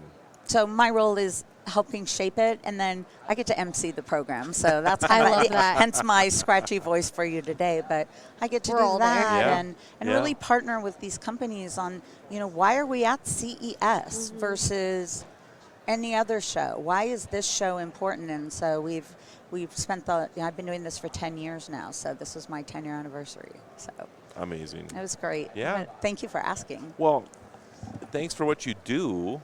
I mean, you're certainly moving the ball forward every year Yeah, with for this. sure. So, and it's so important to so many people. Well, we try our best, and we honestly, I think one of the exciting parts about being here at CES is not only that healthcare gets to show off what they're doing, but there's this just natural sort of meeting of each other. Industries are crossing over because so many people are interested in health. So we're seeing this huge crossover, and people are partnering, and that's really exciting. So healthcare's sort of weaving its way into automobiles and weaving its way into our refrigerators, and so it's kind of cool. But Very thank nice. you. All right. Thanks Well, for having me. If people wanted to find out more Yeah. information about what you're working on and what you're doing, where can they go? My personal handle is at Gilbert Guide, GILBERT GUIDE. And that's on Twitter? On Twitter. Okay. And Digital Health Summit is also on Twitter, DH Summit. And those are the best places. I'm also on Facebook. And Okay. my name's Jill Gilbert, so you Okay. saw me. All right. Awesome. Thank you. Thank you, Jill. Thanks so much. Thank you so much It's good for your seeing you this time. year. Hopefully we'll see you again Absolutely. next year. I hope so. All right. Thanks, Jill. Take care. Take care. Wow. Healthcare is really expanding. Yeah. Yeah. And I think that's really cool. Well, I think there are just so many options nowadays. And, my phone, what kind of phone do you use? iPhone. iPhone, okay. So I have a Samsung. And I guess I don't know if Samsung or if iPhone offers this, but do you have a doctor on call on your phone? I don't believe so. So I don't know. as crazy as this is, Samsung Health, you can get a doctor to teleconference with you on your phone. Really? And that's just already built in. it's You don't built have to in. download an app or anything. Right, For that? it's part of the if you have Samsung Health, and I've never gone through all the process of setting it all the way up, so I'm not sure if you have to have a credit card attached to this thing or how that works to pay for it, right? But the thing is that at any given time, I can share my phone's history of me, my And heart your rate health and and, all yeah, through and all your this watch stuff and through my everything. exactly. And now that there's a 2-year record of this or however long I've been tracking this stuff, right? They can take a look at this and go, yeah, what was going on with you last Yeah, that was a Thursday little or whatever? abnormal. Yeah, exactly. And so they don't, we're going to get to the point if we're not even there already, but we're going to get to the point very shortly where telemedicine is going to be a big deal. And Yeah. the last stop is going to be the doctor just saying, yeah, you might need this prescription or whatever, because they will have everything in front of them and they can make a diagnosis without you even coming into the clinic. And that's crazy. I Crazy. think that's really cool. And it becomes, medicine then becomes very efficient, right? You're young, you probably have never really experienced what long waits are at a hospital or anything like that, but people who, you know, you go to the ER. And, yeah, no, we've and- definitely had multiple trips to the ER in my family. Okay. So And you're like, you know, the person who's having a medical emergency, in your eyes, is on a scale of 1 to 10, is 10 for you. But because there are bigger emergencies going on when you get there, you just relegated to, you know, a chair over there while they're dealing with other stuff. And we'll get to your emergency in a little while. You know, yeah, right, like thing, that's right, less important right, than this. But and a lot of times, you know, ERs and whatever are full of people who probably don't need to be there, right? Or a telemedicine thing, because you just don't know. I mean, you're you don't have anything to compare it to, You don't. especially if you've never been to the ER before and you're like, oh my gosh, I think I'm dying. Like Yes. I have this stomach pain. Yes, yes. But you could just have the flu. Yeah, and so if you could just hop on to your phone and talk to somebody on the other side real quick, And you they're know, like, and that hey, doctor. knowing your vitals and everything Yes. based on like the smart technology you already have, Yes. I can say, you know, you're not having an appendicitis. Right, that's exactly right. Mm-hmm. So then, like that, 50% of the ER room is now available because you don't have all that going on, right? You know, so there's all kinds of benefits to that. So. I So- think next up is awards. Yes, I yes. think we just finished our last We did, interview of the we day. did. We had our last guest. And Congrats. Yes. That was our last of CES so far. We're so excited that you're here, you know, for our continuing coverage of CES 2020. We're high atop the Sands Broadcast Tower, a brand new space for us. Yes, It's so definitely a exciting to brand be new here. space for us. We are the only program, by the way, I don't know if you knew this, that is offering live streaming of CES this year. Really? Yeah, yeah. There's a lot of other places that have, you know, 50 minutes. Yeah, that's your typical program, 50 minutes, right? But you know, you got a half hour here, you got an hour here, or Yeah. whatever, right? So they're doing those type of snippets. We have continuous coverage. Continuous coverage. Yes, during the time of the show here. So I'm anyway, so excited. right behind the cameras, they are orchestrating our awards. Our awards So- are starting now, so if you see some excitement Yes, like from yes, us, yes. excitement behind the And you're camera, and you're it's about to hit. Exactly, and of course you're going to see our blenders and whatever else that go on with that. We're too, going to so go to a splash screen of the award while you transfer out. That would be great. And That'd be great. we'll be back shortly. Thanks, everybody. Thanks for joining See you us. sec. And keep back.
Hi, everyone. Welcome back. We are kicking off our awards ceremony at the end of CES. This is the last day.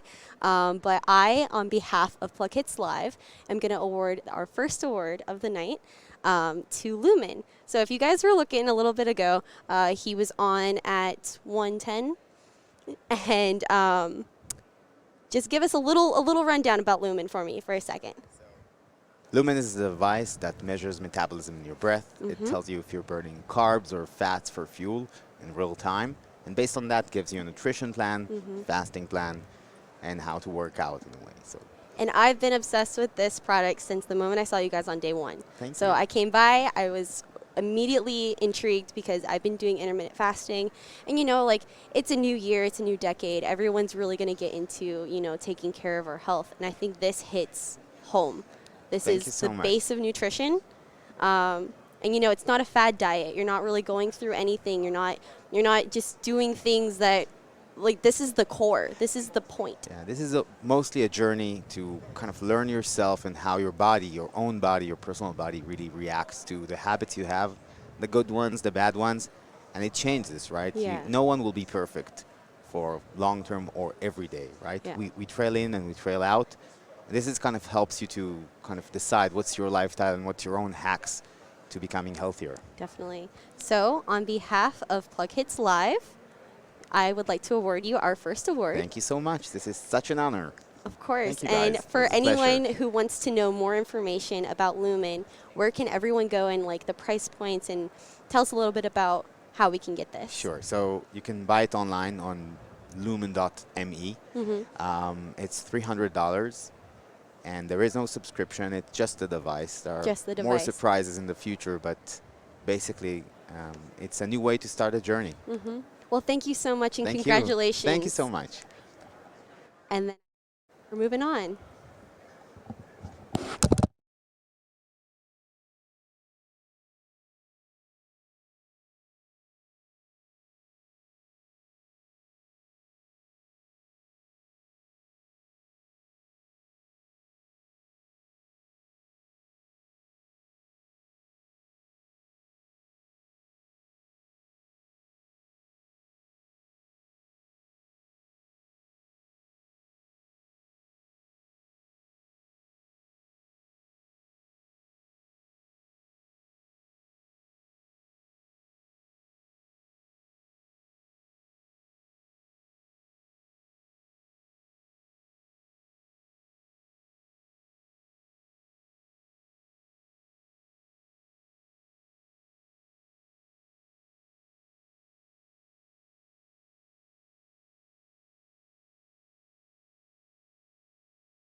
Everyone, we got a great awardee here, and I tell you what, everyone likes a good cocktail. Of course, I've got one here to finish up CES, and matter of fact, we got a second one here, and even though they're fake drinks, I want to congratulate Keurig for their win here. You guys came up with a product you introduced last year, but it's been showcased here. Everyone's been talking about it. DrinkWorks. Every home's got a Keurig coffee maker already. It's going to be what? A few years, and I think DrinkWorks is going to be everywhere, isn't it? I love what you're saying. We hope so, too. We've had such a great time here at CES, and thank you so much for coming by the booth and letting us tell you a little bit more about it. Yeah, so for those of you that don't know, DrinkWorks is not available nationwide yet. I think come Monday, there's going to be, I think, 13 total states that you can actually order, because this is actual alcohol in a pod. And you've got Old Fashioned here, you got Cuban Daiquiri, you got Margarita. It's just Cosmopolitan. We have over 24, nearly 30, and we're adding more all the time. So I did sample 3 or 4 of them. They were absolutely excellent. And, this is a lot of fun. So if you have someone that's coming over, you're going to have a little party, and they want a Moscow Mule, that's their drink, and you don't have the ingredients, you drop in a pod, make them a Moscow Mule, give them a perfectly mixed drink, and they're good. Yeah, it comes out ice cold. Comes out carbonated. In fact, the drink you just mentioned, Moscow Mules, those are carbonated. Our machine carbonates if it needs to, leaves it perfectly prepared every time. So I'm very pleased to give you a Best of CES 2020 award from the Tech Podcast Network. Congratulations. Thank you so much. Absolutely. We're flattered. And check out a DrinkWorks available online. And again, 13 states can order now. The rest of you have to wait.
And welcome back, everybody, to the continuing coverage of CES 2020 and our awards program. So, of course, I'm here, your guru of geek, Marlo Anderson, and this is the Tech Ranch pick for CES 21 as the top award getter, and we are given our award, this wonderful, wonderful award for Top of Show, to VoiceIt.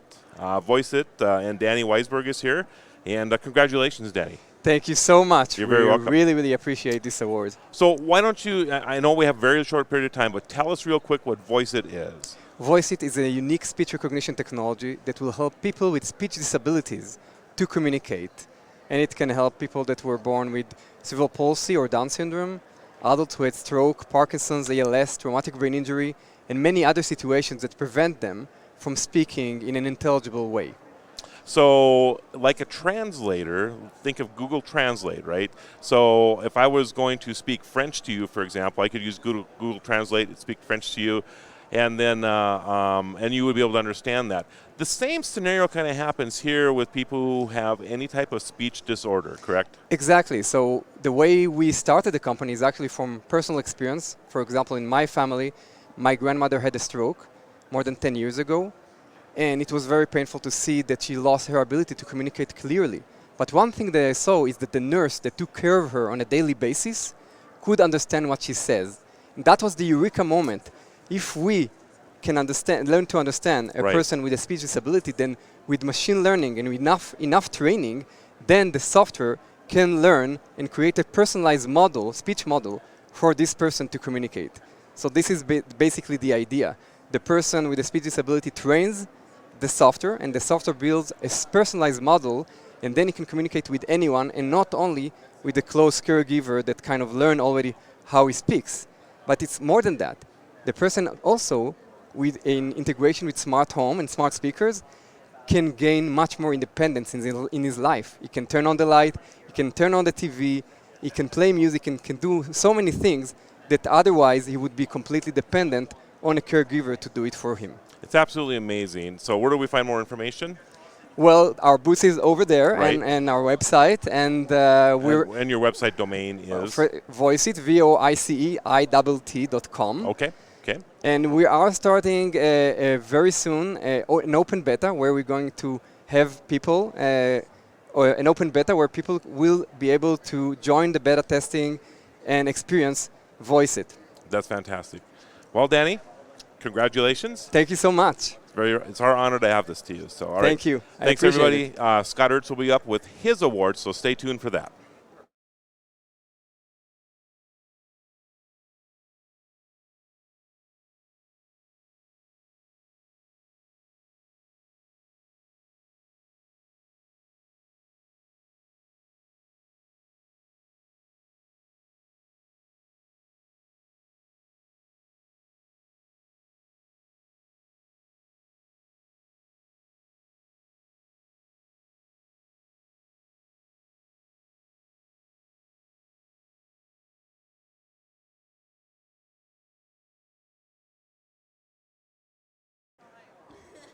Hello, Internet. I'm Scott with Pluck It's Live, but right now pretend that I'm Don Bain, the Gadget Professor, because that is who I am pretending to be right now. I am Don Bain, the Gadget Professor. I'm not really, though.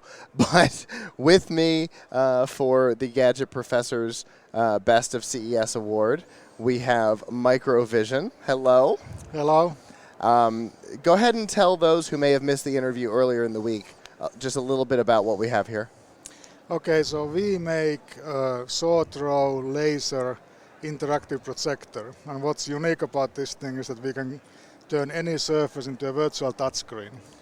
So instead of having to have a big LCD panel, you can have something small like this that can create a big screen touch environment experience anywhere. And one of the things that both Don and I were really excited about on this is that it's not like a self-contained computer. It allows you to hook up to an external device so that I could hook it up to my switching computer and be able to use the screen to be able to control this show right now. Yeah, absolutely. So what we have here is our development kit or starter kit. The actual module is this little piece here. Okay. That's the actual thing that gets integrated into the products. And then In this one you can get HDMI video in and vSend touch event back to the unit. So you can use it for a computer, Android tablet, anything that whatever you can get into it. Right, exactly. Well, I know the entire crew that was here during the interview was super excited about this because it really, for us, it makes our travel easier. It would make running the show easier. Michelle is nodding her head right now. So it's really a great idea, both just the technology here and the right. the whole setup in context. And so I definitely agree with Don that you guys deserve the Gadget Professor's best of. So awesome. Well, thank you very much. We absolutely. It's great technology, and you guys definitely deserve it. I don't know who is next, so for right this second, we'll go to the graphic, and Christopher Jordan from the Talking Sound podcast will be on in just a second.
Well, hello, everybody, and welcome to the official Tech Podcast Awards. We are here at CES 2020. I am Chris Jordan, host of the Talking Sound podcast.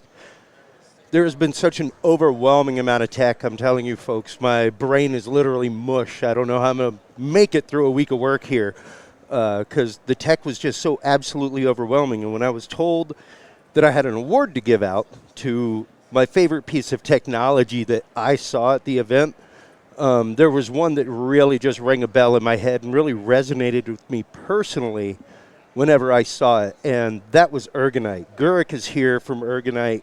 This is their product. It's an amazing sleep headband that teaches you to train your brain waves to sleep better. Exactly. Thank you. So, yeah. We are very honored to be here for the award, and we are very happy that you have selected Ergonite. Thank you, Chris. So absolutely. It was whenever I went through the demonstration and everything else, that's what really sold me. I was very, very impressed with the product construction to begin with. Very smooth looking piece of technology, very ergonomically fitted to the head. Like I told you during the demo, I have a headband that I use. I've used quite a few brainwave headbands before, but I've never had one that fit that comfortably. I've never had one with that kind of quality construction build. And with that kind of sensitivity, the sensitivity on those electrodes was absolutely amazing, as was the experience of using the app and seeing it in action. So I want to thank you guys for taking on something so important as whole brain health. We hear so often about whole body health. We don't hear about the brain too much, and there have been so many studies lately. Myself in my industry, we work 15 to 18-hour days regularly, over and over and over and over. And when you have that repeated sleep loss, the proteins in your brain literally do not regenerate. It leads to faster aging, leads to Alzheimer's, all kinds of issues. We're coming to find out that sleep deprivation is worse than alcohol for you. It's worse than some hard drug use. Like, it really does damage to your body and your brain. So the fact that y'all have come up with something to help someone not only get to sleep faster, but have a better, more restful sleep that is more healing for their body. Thank you for that. Well, thank you. The huge thing about Ergonite is that it's based on a technique that's been around for 20 years called neurofeedback, being proven to be really efficient, helping you falling asleep faster and staying asleep And we've been working really hard with Ergonite to make it a very simple, easy to use, convenient home device so that everyone can have access to the technology and train their brains to sleep better. So thank you for your feedback. Absolutely. Most of for my neural feedback, literally. Well, that's it, folks. There's Ergonite. That is my prized award right there. That was my favorite piece of technology that I saw and interacted with while I was here. So thank you. Thank you so much. Thank you, Chris. Appreciate all your research and work in that.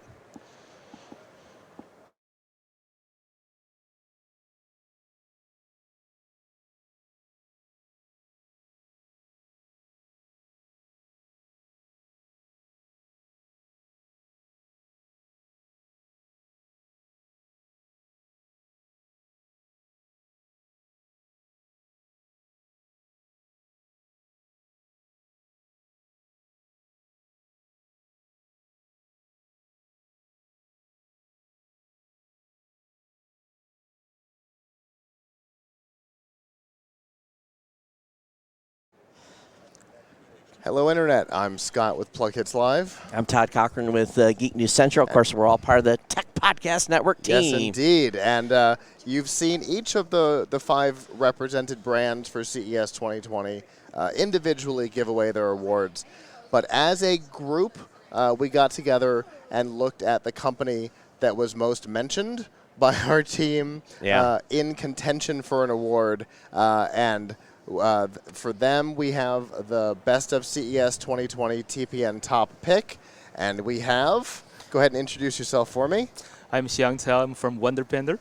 And give a quick introduction to exactly what Wonder Painter was for those who may not have seen your interview. Well, Wonder Painter is our technology that turns anything alive. What I mean by that is I can take a photo of pretty much anything, drawings, objects, or even a real person, and we turn that into animations, videos, or even games. And you showed us like a photo of somebody going into a story, which was that was the clincher. When you showed us that, everybody was like, "Holy cow!"